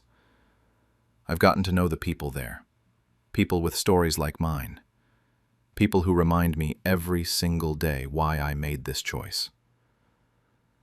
There's a woman named Dorothy whose son stole her Social Security checks for 3 years. A man named Jim whose daughter put him in a home and never visited once. They understand what I did in a way my own children never will. I've written letters to each of my kids, sealed them up, and given them to Robert with instructions to deliver them after I die. Each letter says basically the same thing, that they made me feel forgotten while I was still alive, that they treated my home like an inheritance waiting to happen, and me like an obstacle in their way. I wrote that I couldn't give them what they wanted because what they wanted wasn't love, it was money. That I hoped the nothing I left them would teach them something I couldn't while I was here. I ended each letter the same way. I hope you remember that I remembered everything. Some nights I sit in the living room looking at old photos. Pictures of David as a little boy, missing his front teeth. Patricia in her high school graduation gown. Linda holding her first baby. I look at those photos and I grieve. Not for what I lost, but for what was never really there in the first place. The children in those photos wouldn't have treated me the way their adult versions did. Somewhere along the way I lost them and didn't even notice. I have moments of doubt. Late at night when the house feels too big and too quiet, I wonder if I went too far. If I let my hurt turn me into something I never wanted to be. My children tell anyone who'll listen that I'm a cruel old man, punishing them for trying to help. My lawyer says I did the right thing. The people at the foundation call me brave. But brave and right don't always feel good. I think about Margaret constantly. Wonder what she'd say about all this. Part of me thinks she'd be proud that I stood up for myself. Part of me thinks she'd tell me to forgive them, that family is family no matter what. She always was better at forgiveness than me. The trust is irrevocable, but technically I could still change my will in other ways. I have some life insurance, some small accounts that weren't included. I could leave them something. Not the house or the big money, but something. A gesture. Proof that I didn't completely hate them. But every time I think about doing that, I remember Patricia cutting my meat without asking. I remember David in the driveway talking about getting me declared incompetent. I remember Linda measuring my bedroom. And I think maybe some things can't be forgiven with a gesture. So here I am, 74 years old, living alone in a house that will belong to strangers when I die, estranged from all 3 of my children. I have my dignity back, but I'm not sure what dignity is worth when you're eating dinner by yourself every night. The foundation people tell me I gave myself something valuable: respect, autonomy, power over my own life. My children would say I gave myself loneliness and bitterness. I honestly don't know who's right anymore. When my own children tried to erase me, I decided to write the ending myself. I'm a 71-year-old mother of 3. Derek, 48, Abby, 45, and Claire, 42. My husband Thomas passed away 6 years ago, and since then, I've been living alone in the countryside home we built together 40 years ago. I thought I was doing everything right. Sunday lunches every other week, Christmas at my place, birthday cards with checks inside for the grandkids. I thought we were close. But about 8 months ago, things started to shift in a way I couldn't quite name at first. It was small things. Derek would call and ask how I was managing financially. Abby started every conversation asking if I was feeling okay, like she was waiting for me to say no. Claire barely called at all, unless I mentioned something about the house or my accounts. Let me back up to where this really started. Last spring, I had a minor stroke. Nothing catastrophic. I recovered fully within a few weeks, but it scared me. And it definitely scared my kids. Derek drove up the day I got home from the hospital and insisted on staying the week. That's when he suggested he start handling my bills, just to make things easier. I was tired, still a little foggy, and honestly grateful for the help. So I said yes.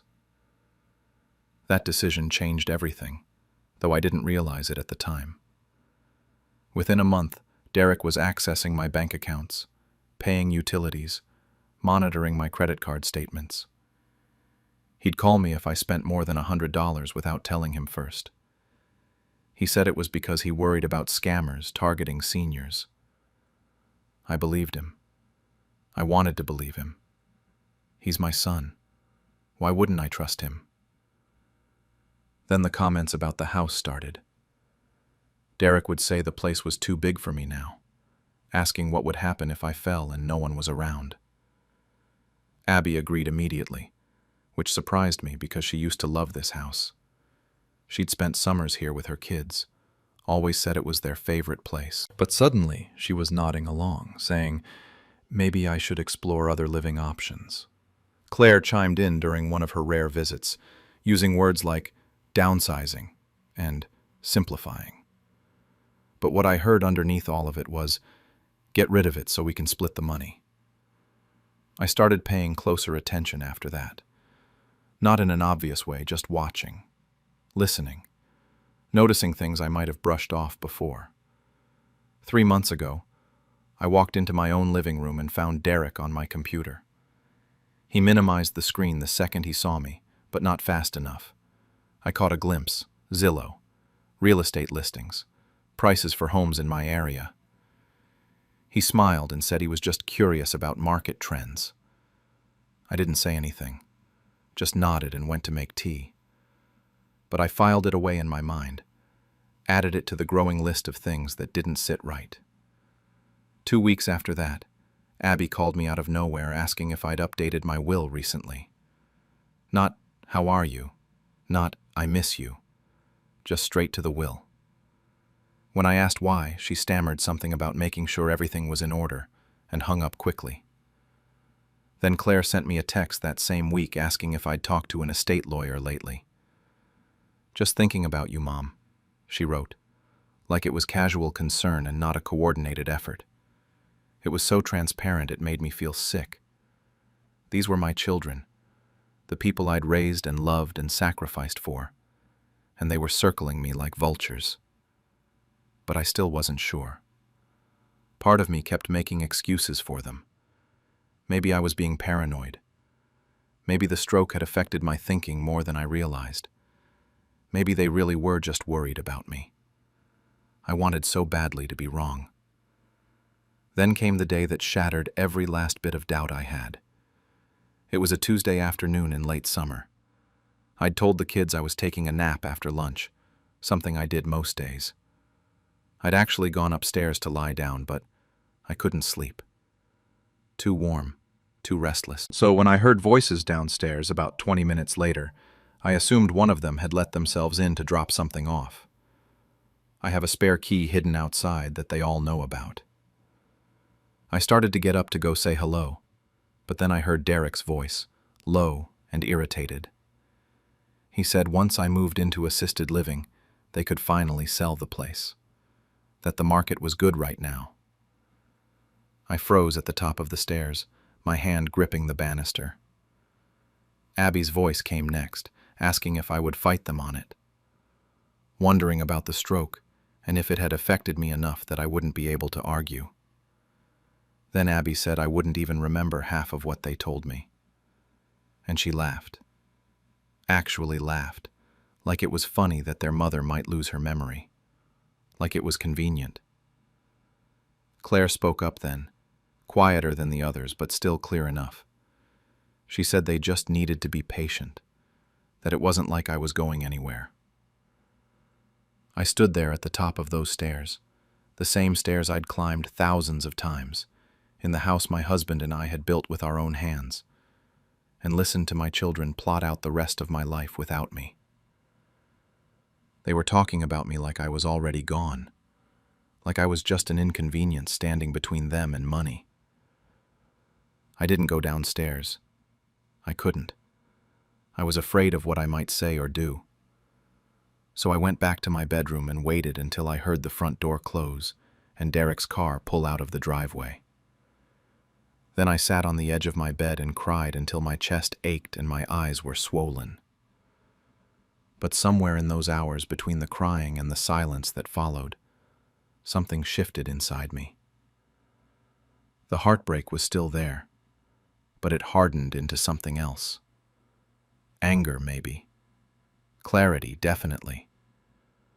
For the first time since Thomas died, I felt completely clear-headed about what I needed to do. They thought I was weak, confused, forgettable, an obstacle between them and their inheritance. They thought the stroke had made me vulnerable enough to push around, to make decisions for, to erase quietly. I realized right then that I wasn't going to let that happen.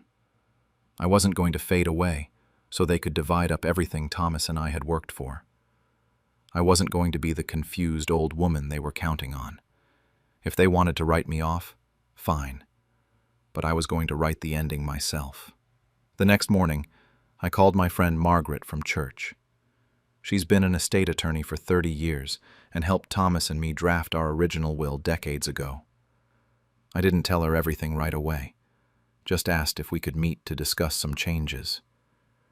She must have heard something in my voice, because she cleared her schedule for me that afternoon. When I got to her office, it all came spilling out. The overheard conversation, Derek's control over my finances, the sudden interest in my will from all three of them. Margaret just sat there, listening, her face completely neutral. When I finished, she didn't seem shocked or even particularly surprised. She told me it happens more than people think. Adult children pushing their aging parents into decisions that benefit them financially. She said she sees it all the time, especially after a health scare like my stroke. Something about vulnerability, making people show their true priorities. Then she asked me what I wanted to do about it. Not if I wanted to do something, but what. Like she already knew I'd made up my mind. I told her I wanted to make sure they got exactly what they deserved. We scheduled a longer meeting for 3 days later. I spent those days gathering every document I could find.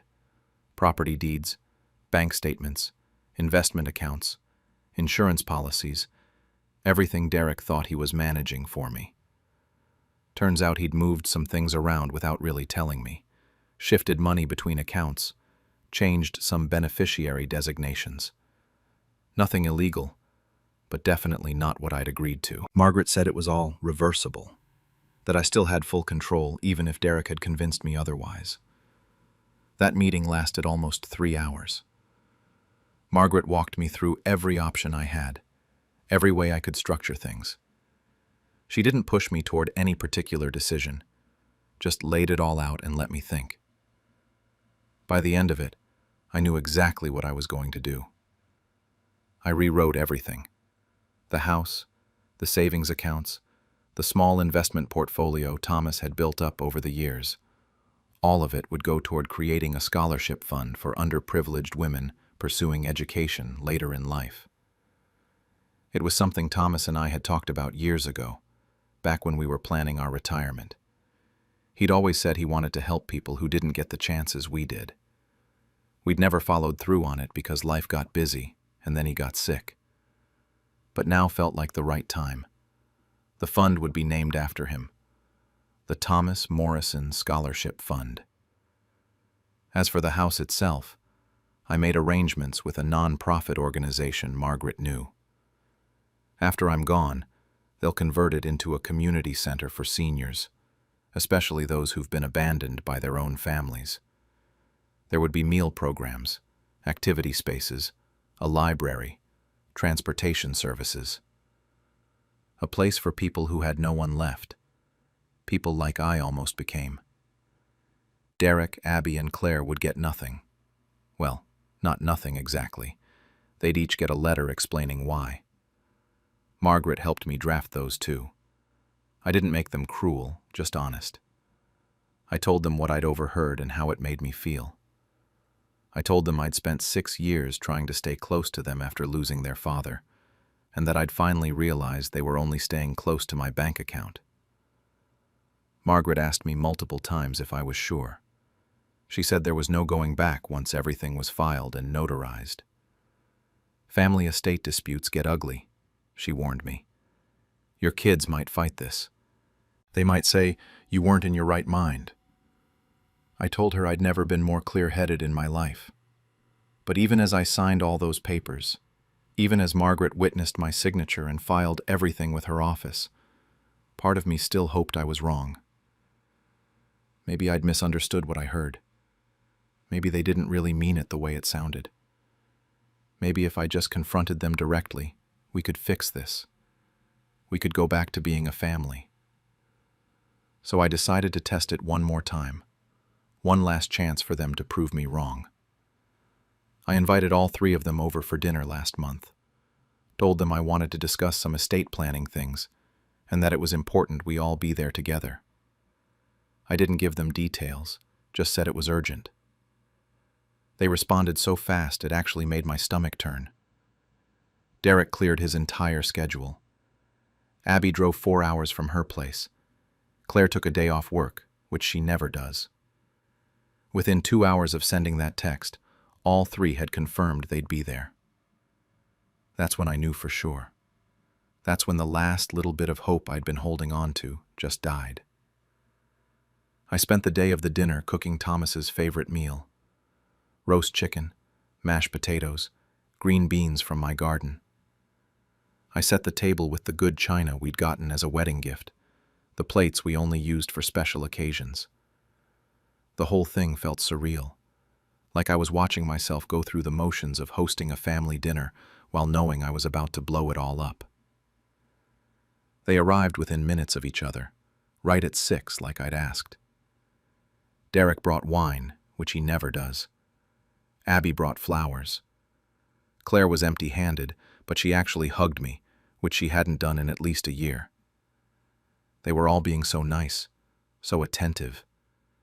It would have been touching if I didn't know what was behind it.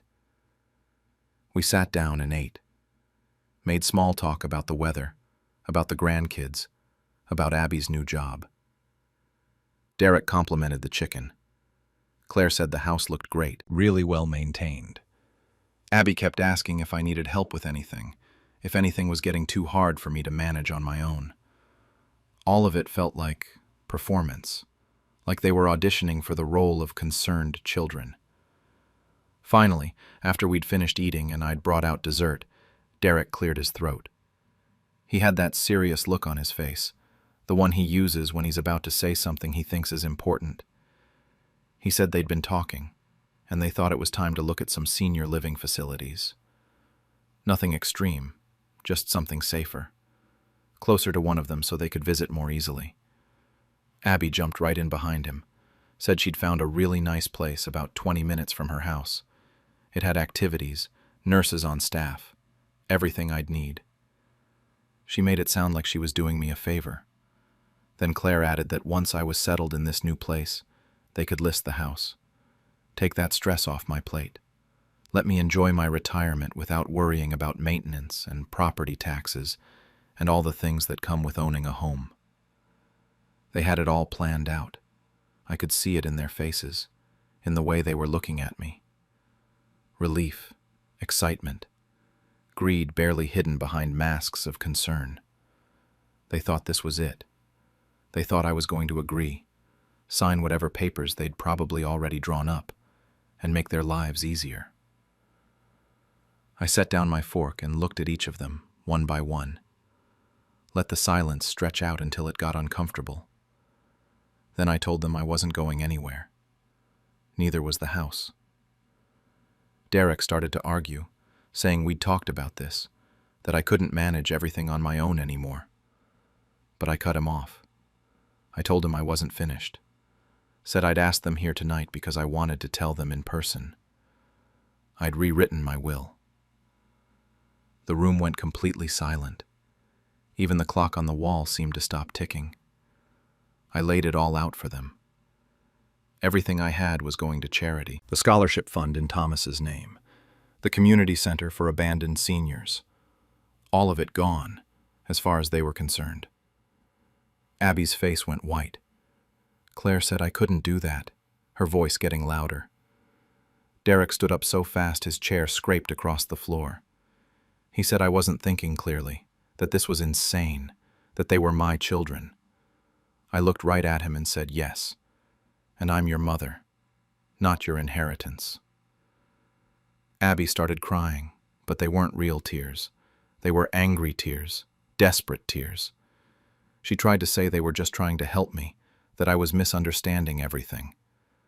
That's when I told them I'd heard them. That Tuesday afternoon. Every single word. All three of them went pale, just completely drained of color. I said I'd heard them standing in my kitchen talking about me like I was already dead, like I was too stupid or too far gone to notice what they were doing, that I'd given them everything I had for their entire lives, and they couldn't even wait until I was gone to start dividing it up. Derek tried to argue. Claire tried to apologize. Abby just kept crying and saying it wasn't like that. I didn't understand. But I was done. I told them to leave. Get out of my house. Derek stormed out first, slamming the front door so hard that the picture frame on the entry wall fell and cracked.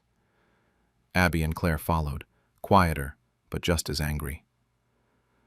Claire turned back at the door and told me I'd regret this, that I was ruining our family.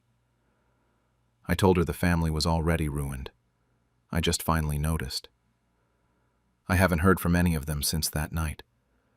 It's been 3 weeks of complete silence. It's been 3 weeks of complete silence. No calls, no texts, no unexpected visits. The phone rings sometimes, but it's always telemarketers or Margaret checking in on me. She calls every few days just to make sure I'm okay. Asks if I need anything.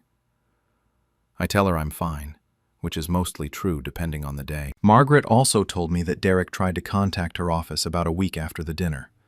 He wanted to know if there was any way to contest the will, if he could claim I wasn't in my right mind when I made the changes. She shut him down immediately, told him everything was done properly, and that I was completely competent. She said he got angry, threatened to get his own lawyer. She told him to go ahead and try. I haven't heard anything since, so I'm guessing his lawyer told him the same thing. The house feels different now. Quieter than it ever has, even after Thomas died. I thought I'd gotten used to being alone over these past 6 years, learned how to live with the silence. But this is different. This is loneliness by choice, and somehow that makes it heavier. There's a weight to it that wasn't there before.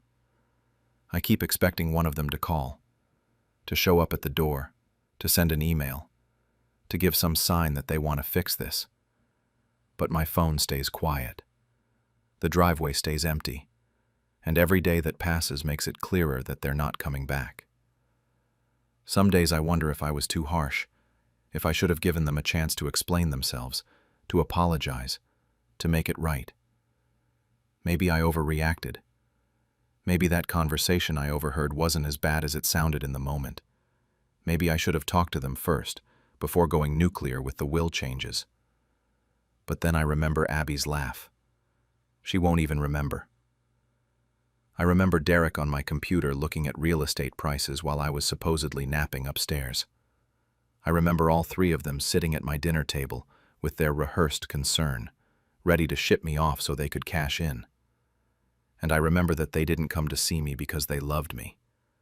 They came because they were waiting for me to become inconvenient enough to remove. I've started volunteering at the senior center in town twice a week, while Margaret works on finalizing all the plans for what will happen to my house. It gives me something to do, gets me out of this empty place for a few hours. I help serve lunch, play cards with some of the regulars, listen to people talk about their lives. I've met people there who haven't spoken to their kids in years, decades even. People whose families forgot about them the second they stopped being useful or stopped having money to give. There's this one woman, Dorothy, who's 83 and hasn't heard from her son in 12 years. He moved across the country and just stopped calling. No fight, no argument, just gradual distance until there was nothing left. She tells me about it sometimes while we're folding napkins or setting up for bingo, and I can see myself in her. I can see what I avoided by making the choice I made. But late at night, when the house is completely dark and silent, I still wonder if I did the right thing. I lie in bed, staring at the ceiling, and question everything. Whether there was something I could have done differently as a mother. If I should have set better boundaries earlier. If I saw the signs and ignored them because I didn't want to believe my own children were capable of this. If they ever really loved me, or if I was always just a means to an end. I think about all the birthdays and Christmases, all the times I helped them when they needed money, or babysitting, or just someone to listen. I think about staying up all night with Abby when she had colic as a baby, teaching Derek to drive, helping Claire through her divorce. I gave them everything I had, everything I was, and somehow it still wasn't enough to make them see me as anything more than a bank account with a heartbeat. The scholarship fund is moving forward. Margaret says the first awards will go out next fall, assuming everything stays on track. We're working with the community college in the next town over to identify recipients. Women who are going back to school after raising kids or leaving bad situations, or just finally getting the chance they never had before. Thomas would have loved it. He always said education was the one thing nobody could take away from you. The community center plans are approved too. Construction will start after I'm gone, or if I decide to move, though I don't plan to. I'm staying in this house as long as I physically can, as long as I can climb these stairs and make my own meals and remember where I am. This is my home. Thomas and I built it with our own hands, picked out every detail together. I'm not leaving it until they carry me out. Yesterday, something happened that I'm still trying to process. I got a letter in the mail from Claire. Just a regular envelope with her return address on it, my name and address handwritten on the front. I almost didn't open it. Sat at the kitchen table staring at it for 20 minutes before I finally tore it open. It wasn't an apology. It wasn't an attack either. She said she understood why I did what I did, that she'd had time to think about everything, and she got it. She said she hoped I was happy with my decision and that she wished things had been different. That was it. 3 paragraphs, her signature at the bottom, nothing else. It felt hollow, like she was saying what she thought I wanted to hear, going through the motions of being the bigger person without actually meaning any of it. There was no acknowledgement of what they'd done, no real remorse, just this vague understanding and well wishes that meant nothing. I haven't written back yet. The letter is still sitting on my kitchen counter where I left it yesterday. I don't know if I'm going to respond. I don't know what I would even say. Part of me wants to ignore it completely, let the silence continue. Part of me wants to write back and tell her exactly what I think. Mostly, I just feel tired when I look at it. So here I am. A mother who chose strangers over her own children.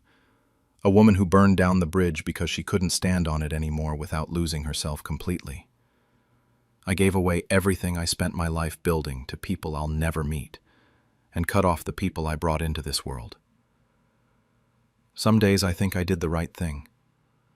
Some days I think I'm a bitter old woman who destroyed her family over a single overheard conversation. Most days I don't know what I think at all. But the will is filed. The plans are made. And I'm still here in this house, alone with my choices and my memories, and the question of whether fairness and cruelty can sometimes be the same thing. When my son called me useless, I decided to prove him right. And let him watch it burn. I'm a 58-year-old father who spent the last 30 years of my life building something I thought would matter. My son Patrick is 26, fresh out of college with his business degree, and my wife Linda is 56. For 3 decades, I ran a small auto repair shop that wasn't much to look at, but it paid for everything. Our house, Patrick's college tuition, Linda's comfortable life. I built that place from nothing, and I mean nothing.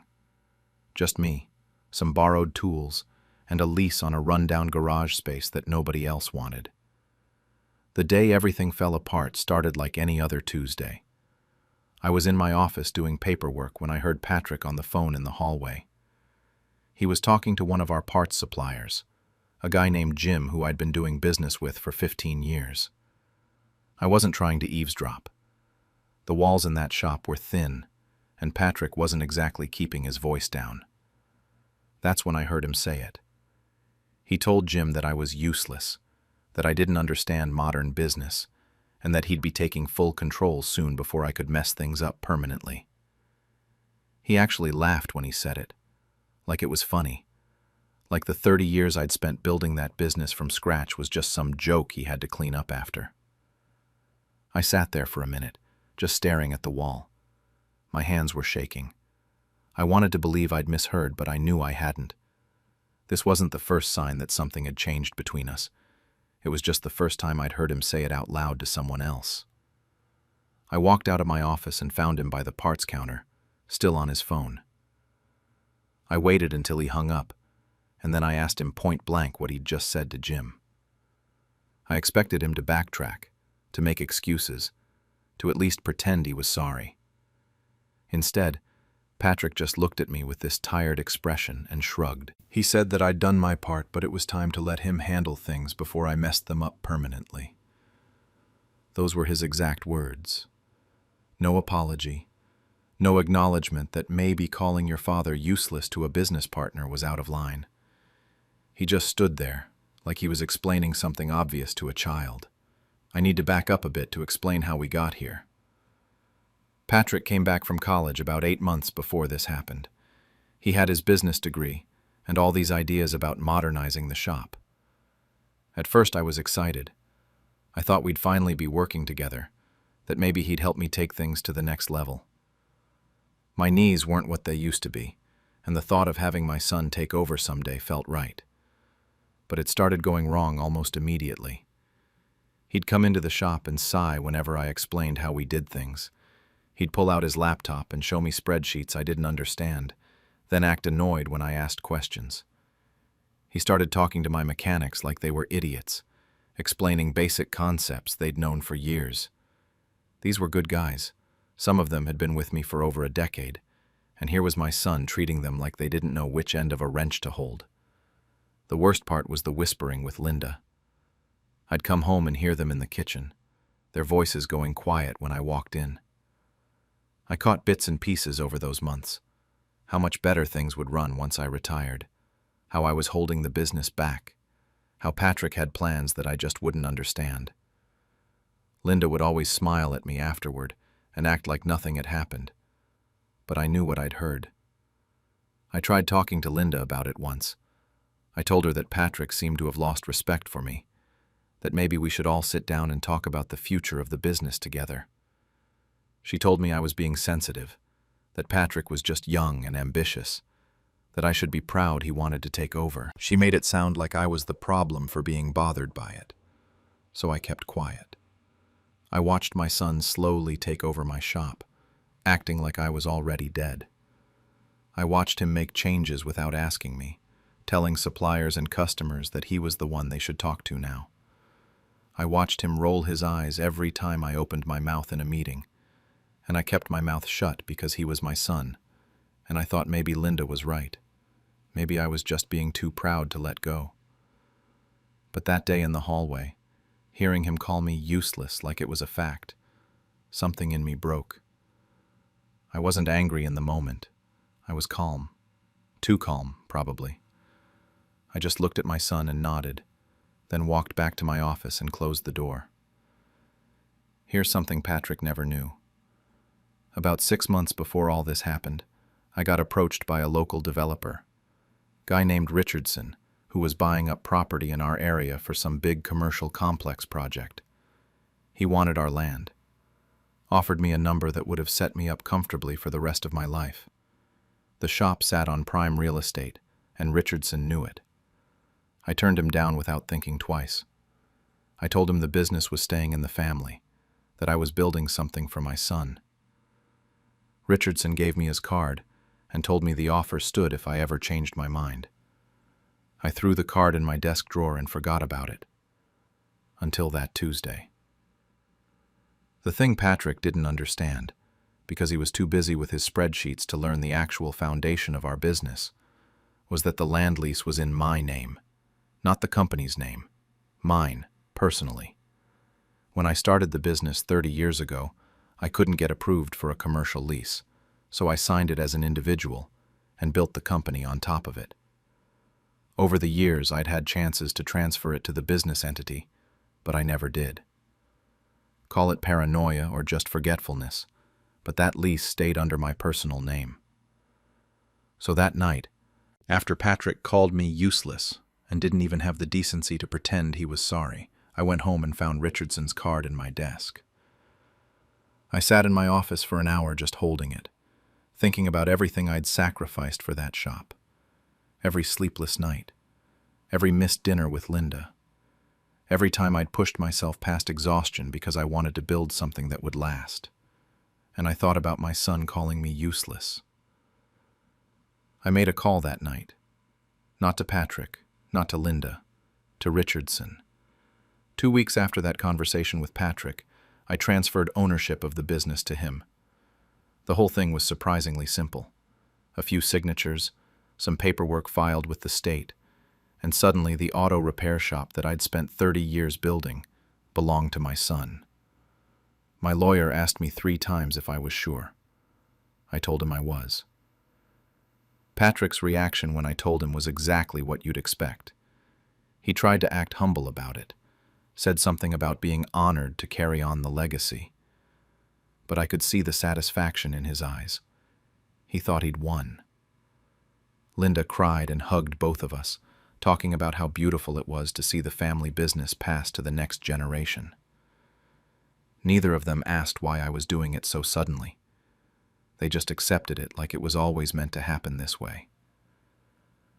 The day after the transfer went through, Patrick started making changes.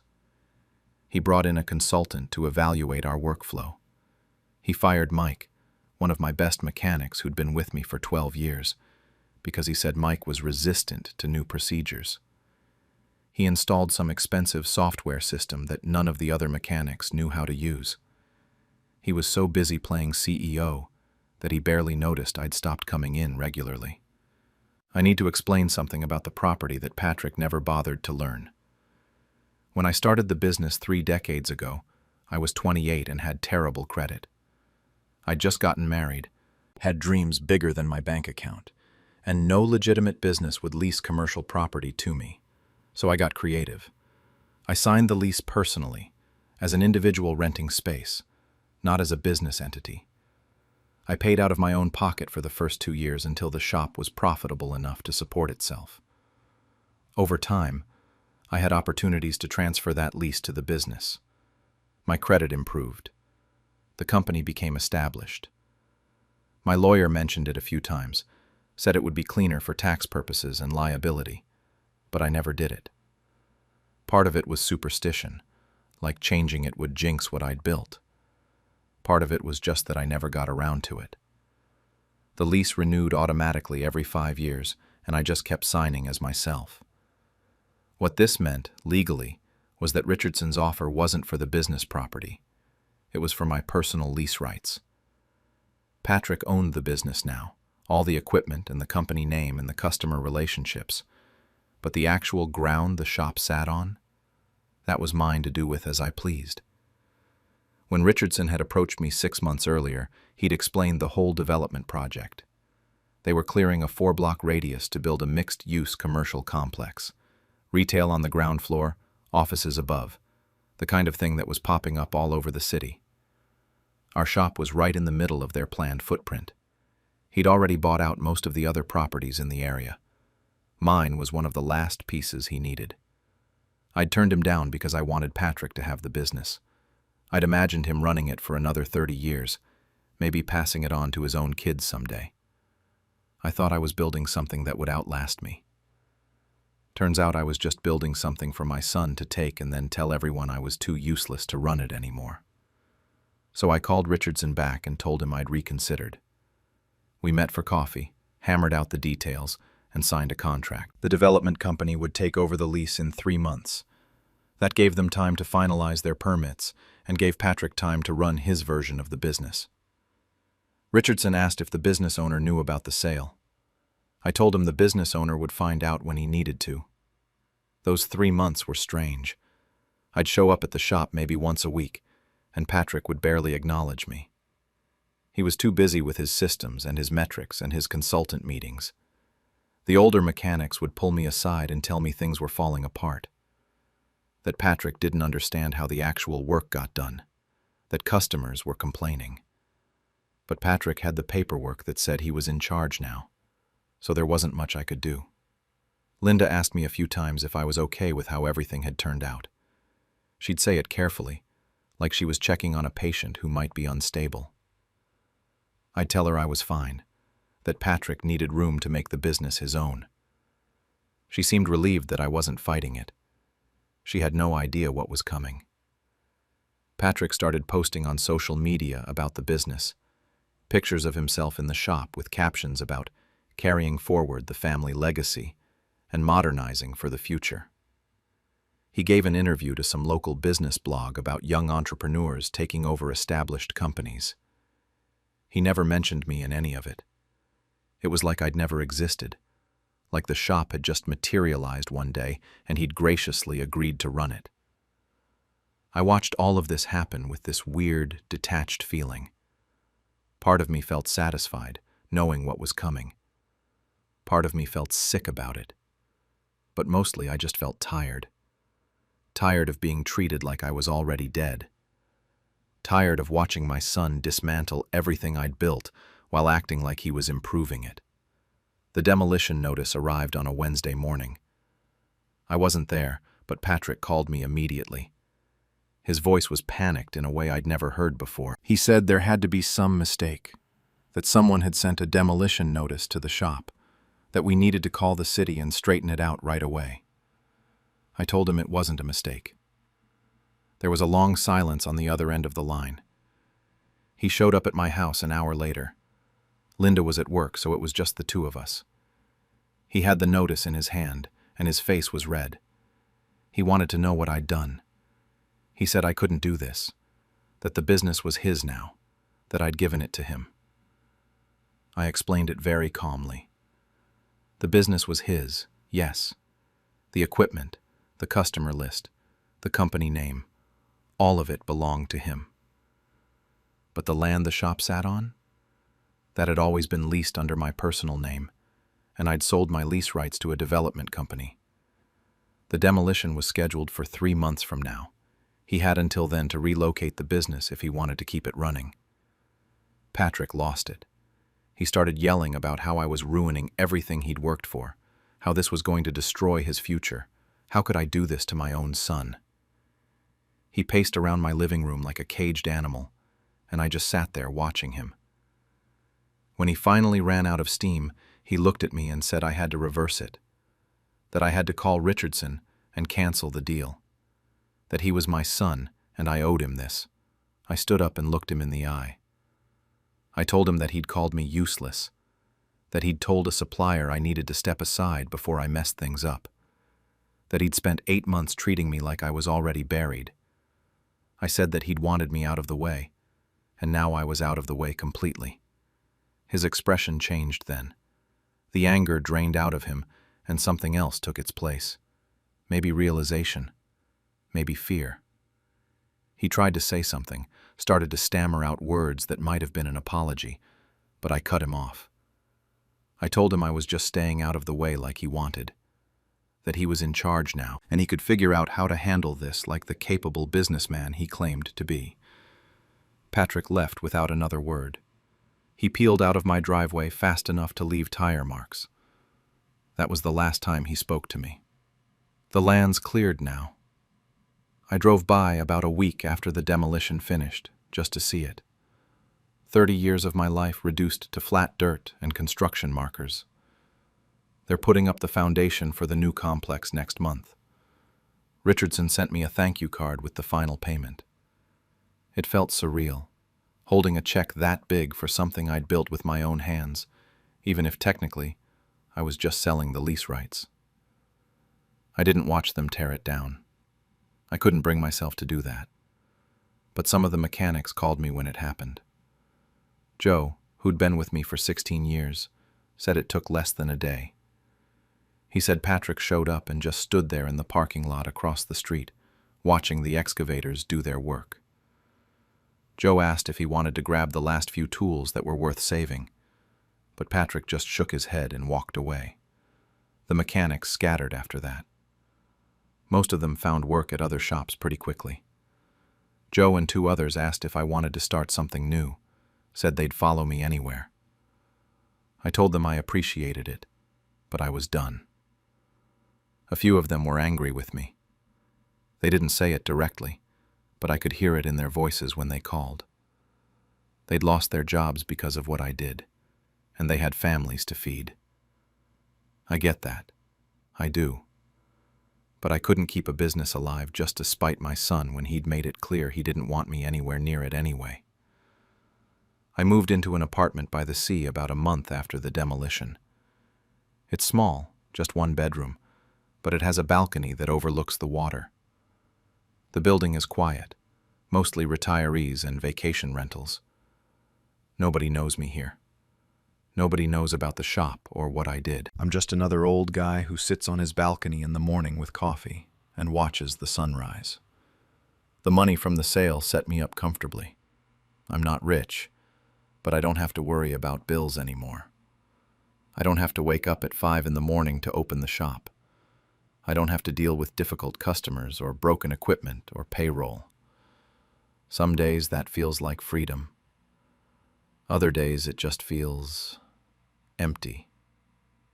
Patrick hasn't spoken to me since that day at my house. It's been almost 7 months now. Complete silence. He blocked my number at some point because my calls go straight to a message saying the subscriber isn't available. I tried emailing once, just to check in, and got nothing back. For all intents and purposes, I don't have a son anymore. Linda still talks to me, but it's strained. She comes by the apartment every few weeks, brings me groceries I don't need, asks how I'm doing. We don't talk about Patrick directly. She'll mention him in passing, say something like he's working as a manager at some retail chain now, or that he's thinking about going back to school. But we never discuss what happened. It sits between us like a wall we've both agreed to pretend isn't there. Last Thanksgiving, she asked if I wanted to come to dinner. Then she got quiet and said, actually, maybe it wasn't a good idea this year. I told her it was fine. I spent Thanksgiving alone in my apartment, ordered Chinese food, and watched football. Christmas was the same. Linda sent a card. Patrick didn't. The worst part isn't the silence, though. It's the uncertainty about whether I did the right thing. Some days I feel completely justified. He disrespected everything I built. He treated me like I was worthless, like the 30 years I spent breaking my back meant nothing. He wanted to erase me from the business while I was still alive, and then act like he was the one who built it. On those days, I think he got exactly what he deserved. But other days, I sit on this balcony and wonder if I destroyed more than just a building, if I let my pride cost me my son, if there was another way to handle it that wouldn't have burned everything down. He's 26. He was arrogant and stupid, but he was also young. Maybe he would have grown out of it. Maybe if I'd just talked to him differently, made him understand what he was doing, we could have fixed things. I think about the version of Patrick who used to help me in the shop when he was 12. He'd hand me tools and ask a million questions about how engines worked. He was so excited to be there, so proud to tell his friends his dad owned a business. Somewhere between that kid and the man who called me useless, something got lost. Maybe it was my fault. Maybe I pushed too hard or not hard enough. Maybe I failed him as a father long before he failed me as a son. Linda told me a few months ago that Patrick struggled after losing the business. He'd put everything into it, borrowed money from friends to keep it running while he looked for a new location. But nothing worked out. The consultant he'd hired disappeared as soon as the checks stopped coming.